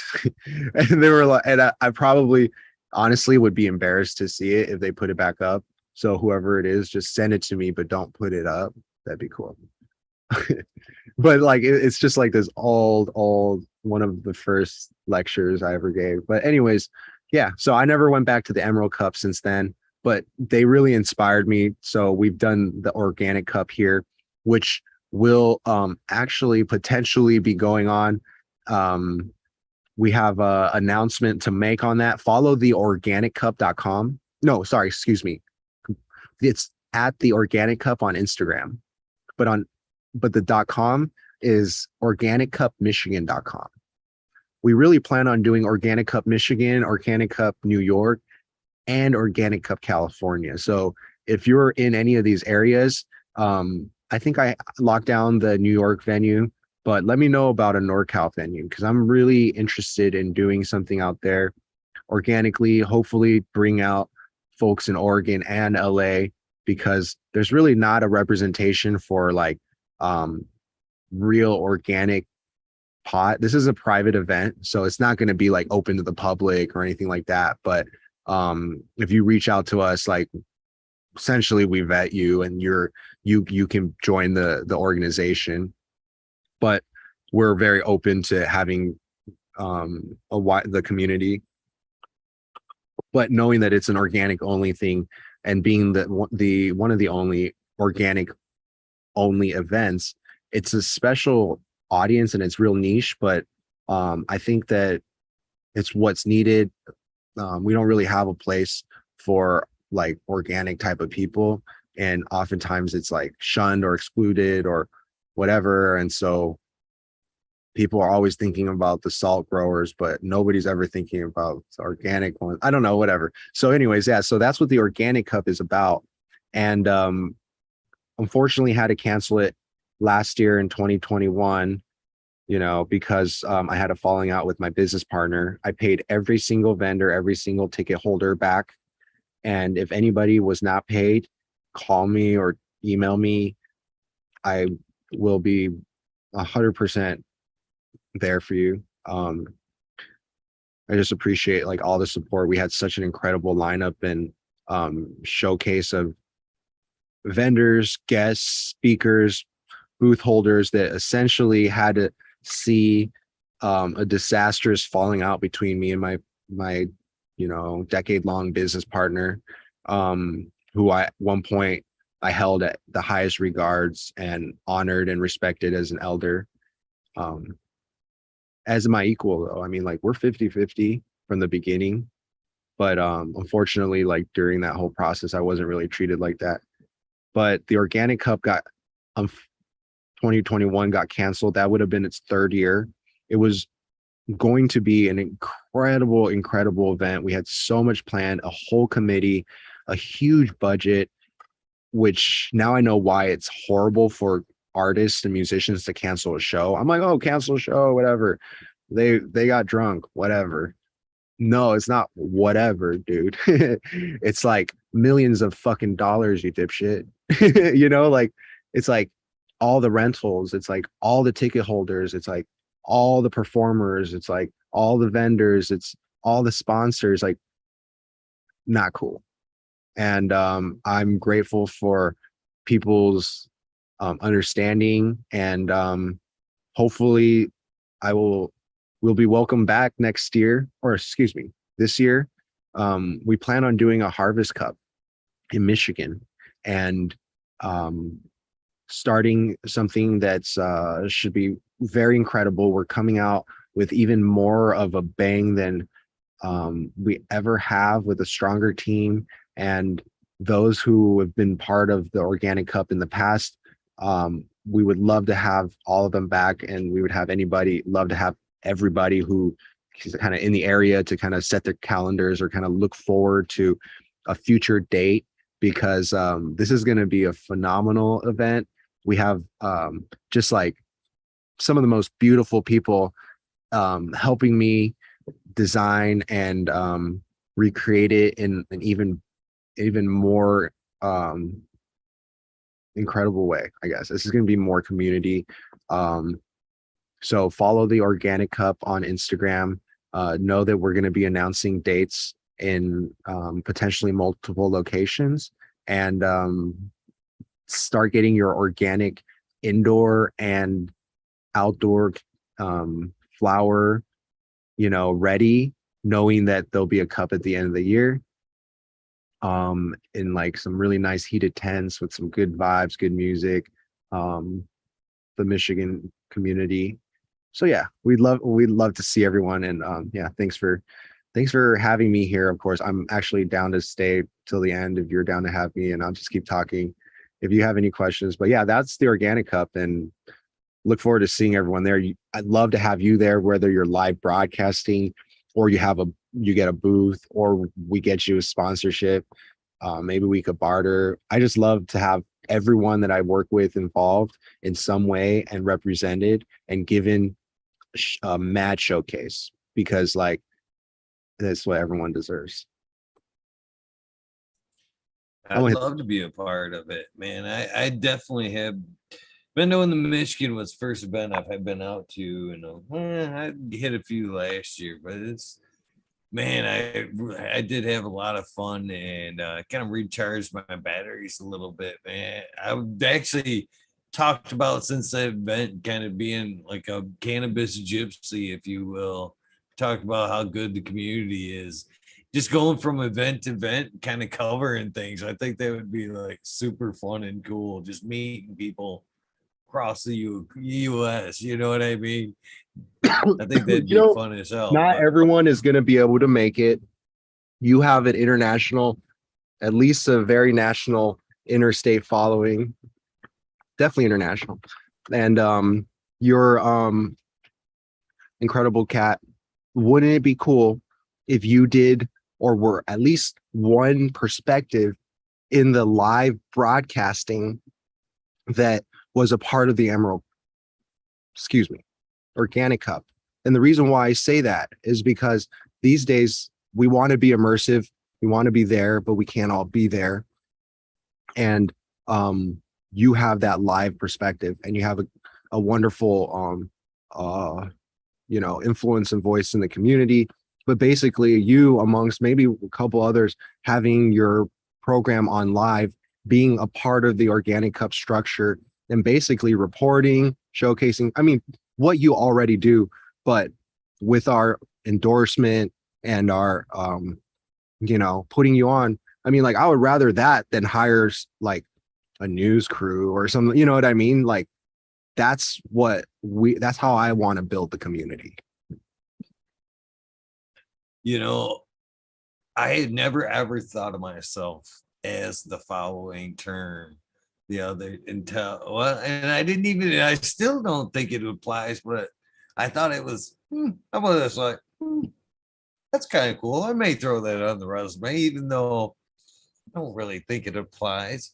But I was talking with tomorrow's guest, who was one of the original photographers for High Times and covered all the early cups and all that. And one of his first questions for me was, so how long have you been a cannabis journalist?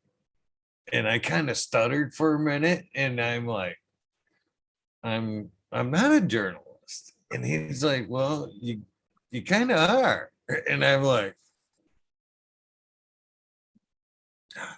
I don't know. You But became you know, one. it was, I love it. I love what I do as far as going out, meeting people and doing this stuff in the community. Do you see how like the world is changing where we would rather get information from amazing people like you than um the corporations that have historically ran the game? It's like I would rather spend hours here than ever turning a television on, and it's like you're the future, and this kind of media is what we need to like kind of support because yeah. And not to say that the other guys that doing the work aren't valuable, but yeah, I love your channel and the honesty, and yeah, you're a great guy, so I'm glad to have met you. I am as well, man. And I appreciate you talked about, shout outs and shit, man. Didn't even have to. It mentioned the one time and shit. And I was, I'm always skeptical on people on how they're being when they're being recorded and stuff like that. You could have very well got off camera. God dang it. No. That's in circulation. I was trying to sell that shit or whatever, you know what I mean? But you were too cool about it. Not only that, you went and fucking uh posted a shout out on your website on Instagram and shit. Hey, check it out. I thought that was super cool. So it has been a pleasure to meet you. I enjoyed the conversation so far. And when I got you on here is I was gifted these lovely beans here, which Oh yeah. this stupid game. This is the designer bomb Kush. Tell me how fire these a Kush bomb. I don't want to miss. Yeah, the Kush bomb. Yeah, so these are a traditional old school headband cut from Humboldt that I call the PK headband because it reminds me of the Pure Kush, Hollywood Pure Kush, kind of like marshmallow is the word. Very few.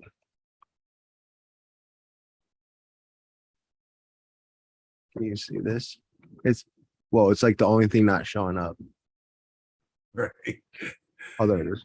There you go. You got to almost put it in front of your face. Background's weird like that. There you go. Perfect. So it's a traditional Kush. This one was harvested a little early, so you see a lot. It's got a lot of hairs, browner, but it's this is a amazing smoke. Gets purple, gets rock hard, is old school as can be in the Kush hierarchy, and has the pine saw, lemon, cleaner, less lemony, marshmallow, which is like the hallmark of the LA, no, the Hollywood PK. Not the Topanga Canyon. It doesn't really have that smell, but this is like most likely before that. I honestly can't give you the exact lineage because I don't know. But that's what I was told. So it smells like Hollywood, but it actually is potentially higher yielding and not. And I wouldn't call it the Hollywood Pure Kush. So I call it the PK headband. And it's just fire. I haven't, and knowing how many amazing cuts I have that are in the modern contemporary taste palette, this is something that still stands today. It's an incredible washer. It translates that like amazing gas in its flower and its smoke and dabs. So that, yeah, you're in for a treat. And obviously cross to the Triangle Kush, you're gonna get Kush OG, a lot more, maybe like, yeah, headband OG basically is what to expect. I would say that do expect both potentially single dominant colas as well as slightly viney growth. The viney structure is not to be disliked. As people like are like, oh, it's not like just doesn't just grow right in the middle like a beanstalk. It's like, yeah, it's not really supposed to. It's supposed to be treated um like some real heirloom kush, which a lot of people I don't think have ever had the experience of growing, and takes like a unique touch and isn't necessarily the easiest plant to grow if you're rough, but it's like it's requires a special touch um and special nutrient profiles sometimes, but really just a lot of love will give you what you want. But yeah, if you want OG gas headband kush PK, this is where it's at, and you're not gonna miss with any pheno here. Right on. That's right up my alley. That's fate. I love that. Also, right now I'm also kind of working on the pine hunt as well.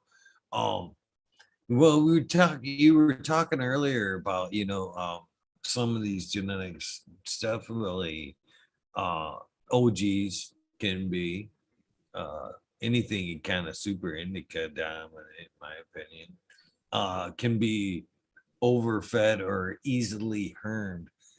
Some of that I think is like thick canopy for them lowers, kind of, you know what I Not mean? getting light. But yep.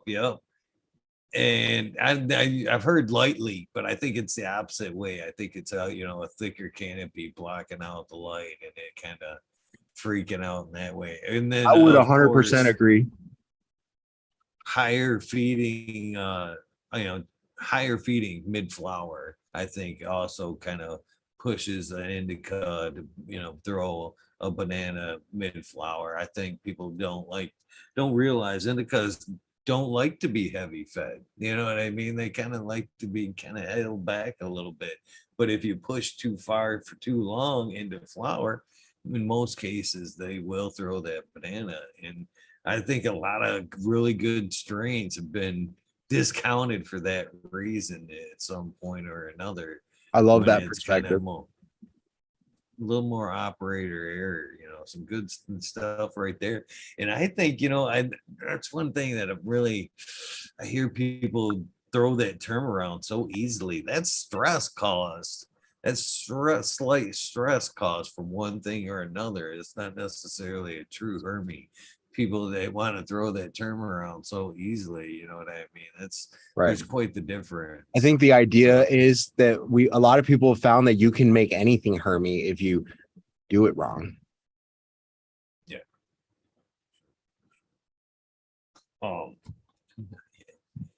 There was somebody in chat wanting to haze. Let's see here. He wanted to know about Daybreaker, his favorite strain. If you wanted to talk about that a little bit. Sure. Yeah, that's interesting because essentially, right around the time I was working with Key Play around 08, 09, before we really established Gage Green Group.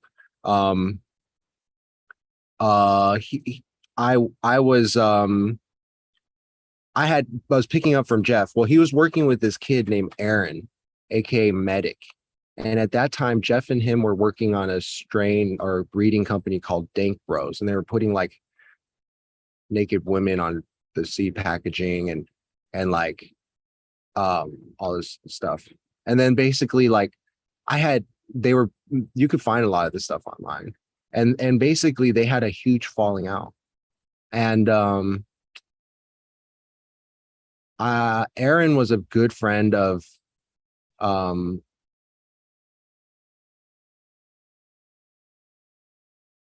Loompa, who was an influential breeder up in NorCal.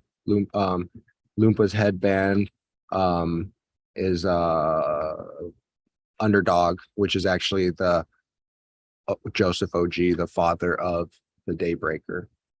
Also the father of the Grateful Breath, and a lot of genetics that Jeff and I made at the time. Honestly, I wasn't a huge fan of Joseph. Not that he wasn't creating incredible creations, but that he wasn't necessarily an OG. And I'm from LA, so you don't tell me what OG is. I fucking know what OG is. And I would freaking get into arguments or contentions where with Jeff that would be at an impasse where at times he would pick up, like one time picked up a heavy ashtray and threw it at my head from across the table because we couldn't see eye to eye. And pretty incredibly like toxic stuff. I don't even know why I went there, but basically the story with that was Jeff was working with Medic at the time, and at a certain point they had a falling out, and he accused Medic of raping his wife and of stealing all his stuff.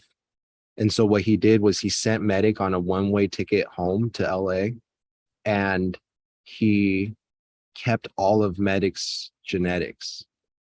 And I don't want to like talk about it in a way where this is like, unfortunately wasn't presented to me like this in this way when I was working with Key Play. So a lot of this is also hearsay to me because I wasn't there. And so I want to be absolutely clear. Like, I'm not really trying to like put negativity anyway, but at one point it sounded like Key Play was very abusive towards Medic, and then had a very disastrous falling out, almost like a replaying of my experience. And that's kind of really why I bring this up. What I hear is someone stops Medic from basically killing Jeff, who Medic has like is a black belt, and you just don't fuck around with him. But they ended up not pursuing that. He just said goodbye, or he just like they just turned around and left.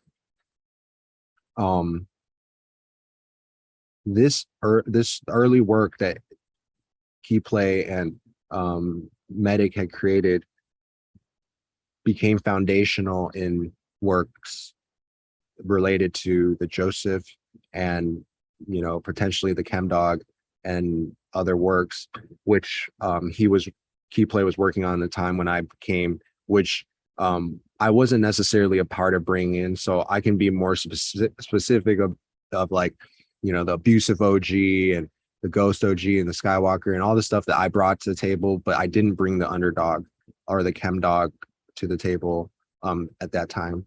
And basically like it was Medic stock. And so like I want to, and I have to give he's probably going to see this. And like, he's like never been fucked up to me. Cause he knows, like, I mean, I don't know. He's been legit to me from afar. But like, I basically, I guess we owe him one for being, having been a part of the early work that was utilized in a lot of the early GGG breeding that I wasn't aware of a lot of this stuff.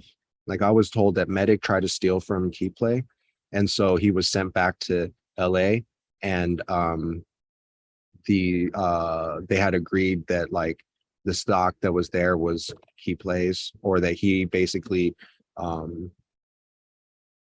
somehow, I don't really remember the exact details, but he basically convinced me that it was his stock. And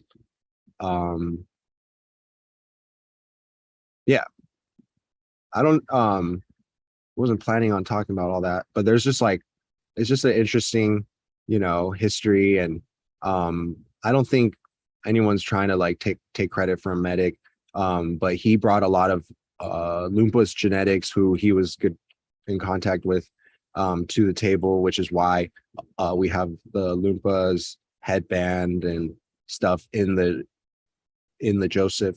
But my qualms, as I was saying earlier, was that the Joseph was not OG. And like I said, I'm from LA.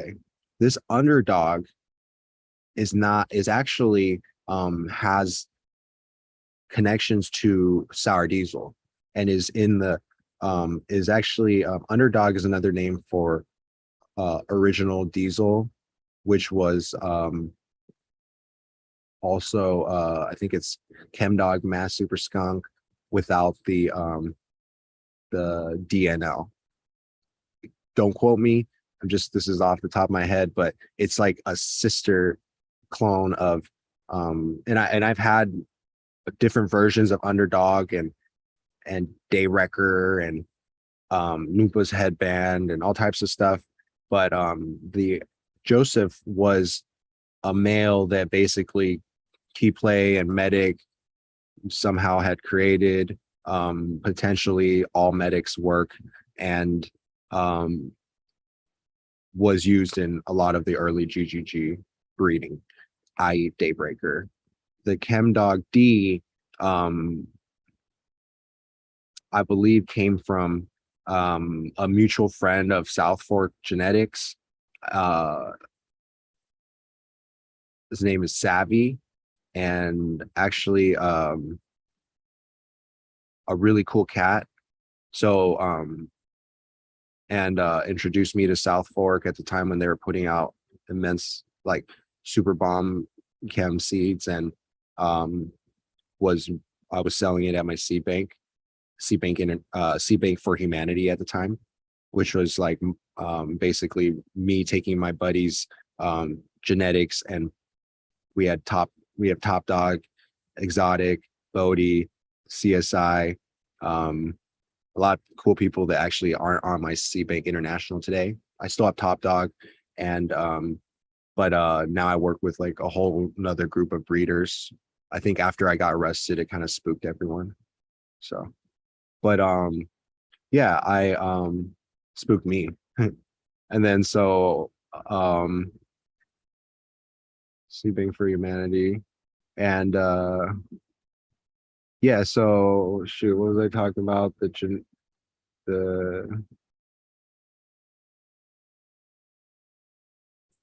you remember what I was talking about? Oh yeah, Daybreaker. So yeah, the Chem D, this was all stocked at when I moved in. I didn't move in, but when I was running the operation and growing and breeding and stuff, this was the stuff that was at my disposal. So like kept the underdog male and the Menno montage male with long enough to hit the OGKB. The Joseph ended up going away, which I don't want. I don't want to say that I disliked the Joseph in the sense that it wasn't a good cut, but it should have been called something other than Joseph OG. And so if people saw that at a certain point, I actually changed it from Joseph OG to just Joseph. And the reason why is because it wasn't an OG and it never should have been called one. And it maybe it was Key Play's idea of a marketing ploy, but I didn't find it cute. And because none of the seeds necessarily came out OG. Not that they were bad. They were more chem or diesel, which is fucking fire and super frosty, and props to Loompa Medic. But it's like, I would have called it something else. Just Joseph.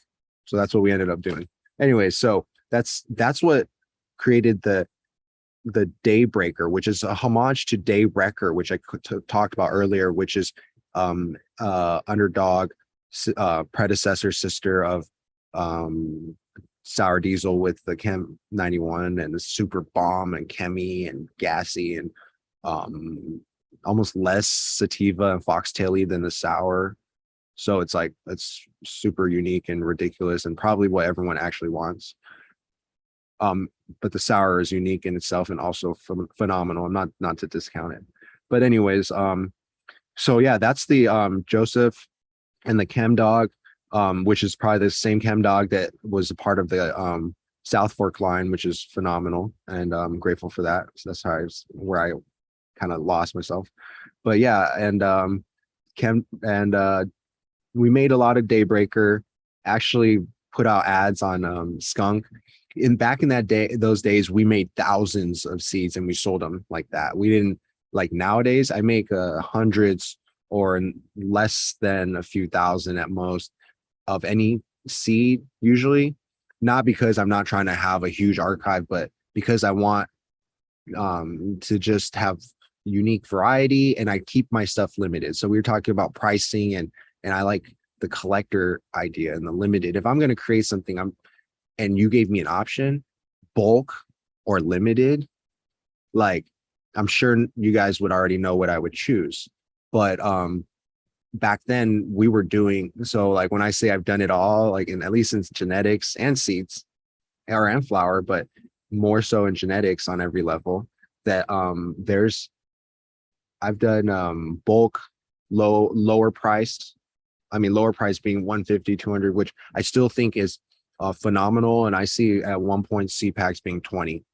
I want eventually to see every American home growing the newest, designer genetics, like every month we drop, right? And like being a part of this universe that we can use to empower people or enhance their vision or their potential.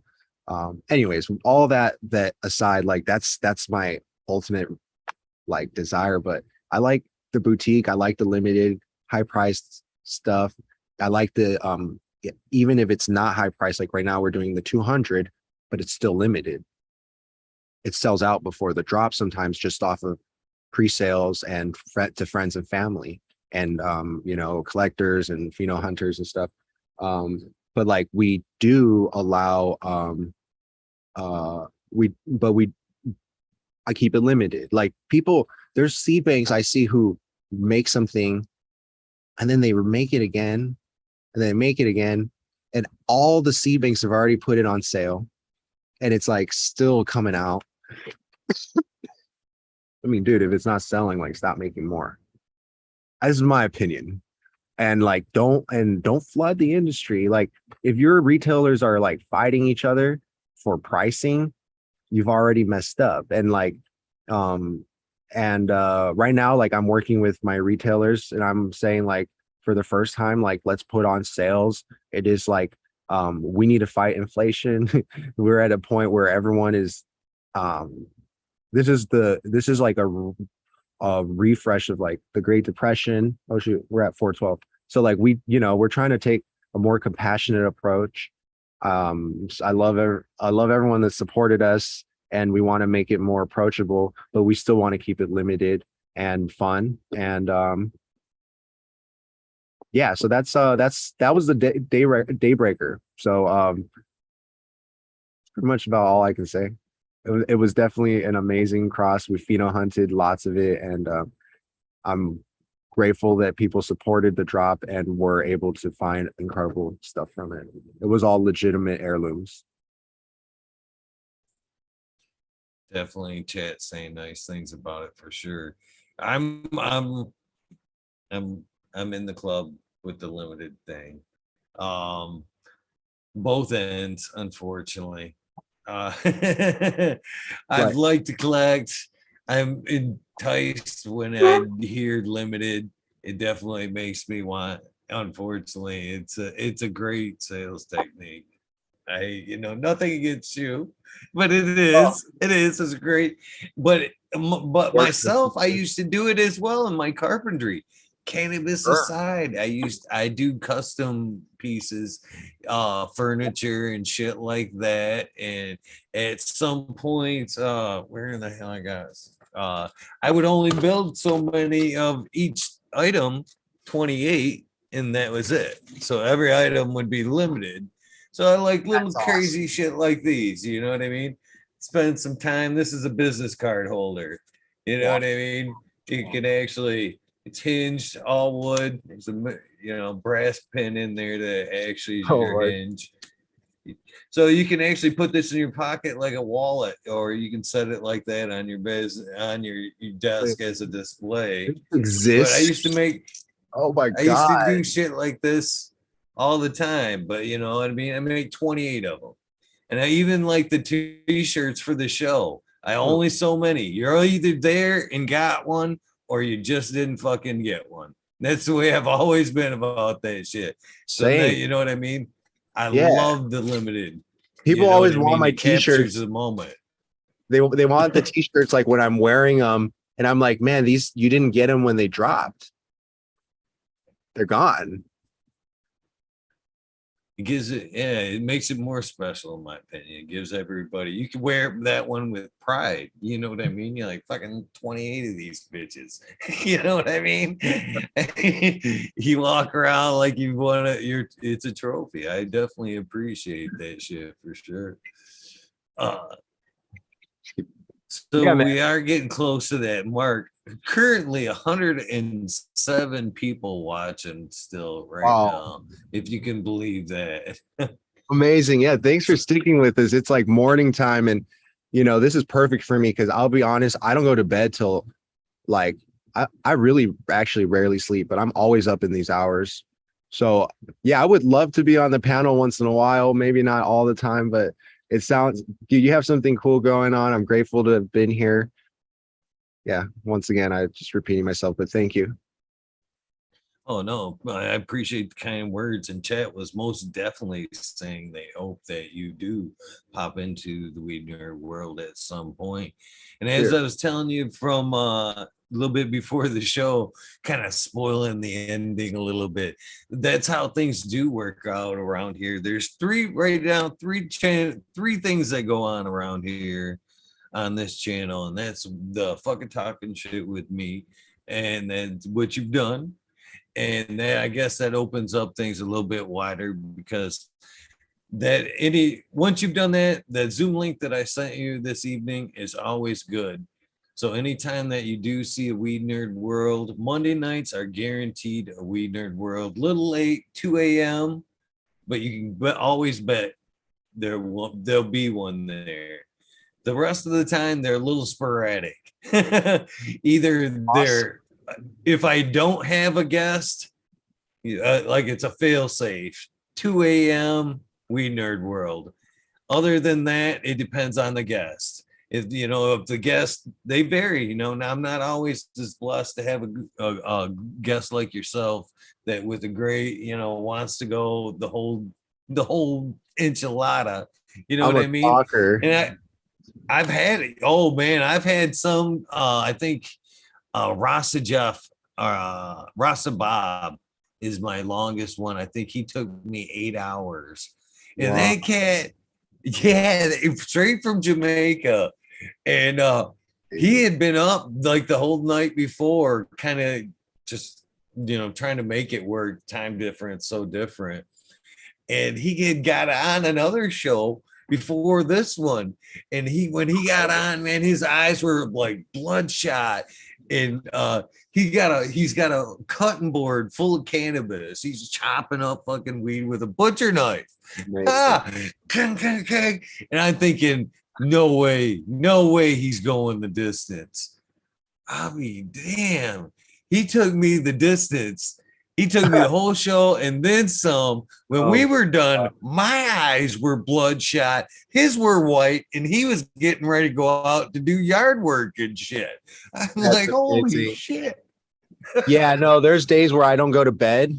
Um, I don't see it as insomnia if you don't see it as an ailment as much as you see it as a blessing, because I don't have to sleep, and I get a little bit off of minimal amounts, and I get a lot done, and I don't see a reason why I need to sleep when I have tons to do. So why would I ever take sleeping pills or anything?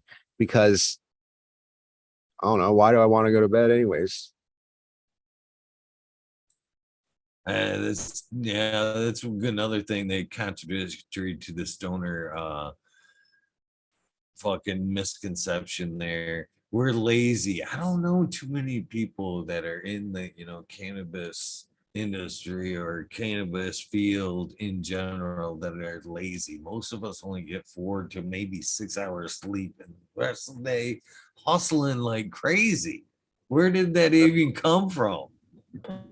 You know that there was a demonization of cannabis in the early 90s, and of course the 70s and 80s and all that propaganda, I think, was super detrimental and a self-manifestation of, like, because cannabis is so and this goes into like all the health stuff, but mind, body, soul, if you think about it, it might become it.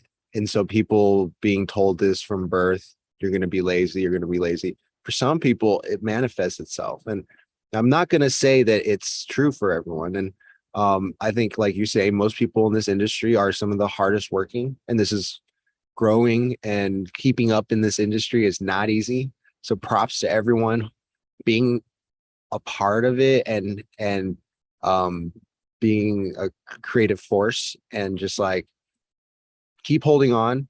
My recommendation is attention to detail, quality over quantity. Yeah, and just uphold, like, just have self-respect. And if you do for that, then your product will be respected. And you'll treat it with utmost love, and people will see that. And I mean, it'll be a wonderful creation. And that's like, we see that in a lot. I see a lot of it in this industry. I'm grateful to be a part of it and to be supported by a lot of other companies. And yeah, anyways. Man, I was getting ready to ask for you. I finish off these these spotlight episodes with what I call a soundbite. Basically, man, it's hard to ask for one after that, because that was pretty fucking good. But basically, what I'm looking for in my version would be, hey, this is Eagle, and I'm on fucking Talking Shit with Eagle, episode 661. You can say whatever you want before or after that, as long as it's kind of got that in there. I would greatly, greatly appreciate a sound bite for your episode. It will be a commercial someday for a look back at this episode. I am ready. Let me think. There we go. I'm ready.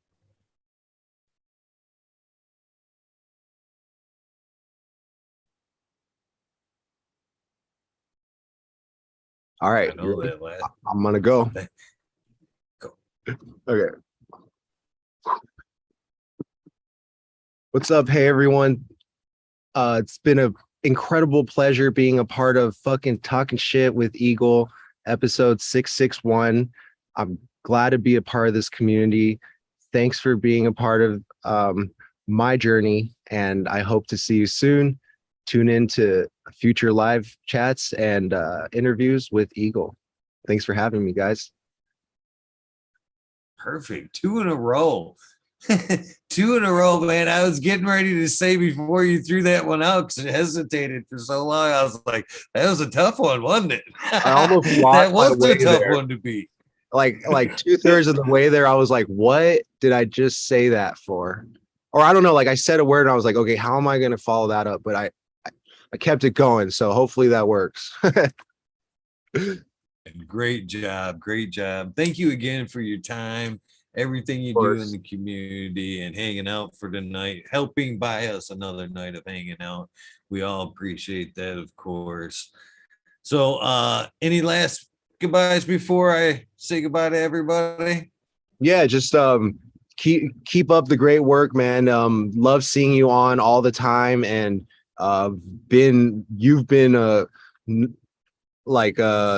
treasure trove of knowledge to the community, and I'm grateful to see all the guests and everything that you've been able to bring just in the short time I've known you. Look forward to seeing what you can do moving forward. I'd love to support it. I'd love to offer my help and be a part of what you do in the future. And hopefully we will see you at the Organic Cup or many future events. And yeah, thanks again for having me. Thanks everybody for tuning in. Thanks for not chewing me out as hard as you could. And appreciate being a part of this, and yeah, love you all. Hope you have a great morning. That was again some very kind words. I greatly appreciate it. For the those you guys that are hanging out still 106 watching at 424, you guys are fucking awesome. With that being said, you guys know the deal. If this is the end of your journey, get some rest. If this is the beginning of your day, your journey, please take time for a little bit of self-love, a little bit of meditation along the lines of what we hope is your fucking amazing day. Please take time to do something nice for somebody. Random acts of kindness do save lives. We're out of here. Thank you again, my friend, for a great episode. We'll talk soon. Bye-bye.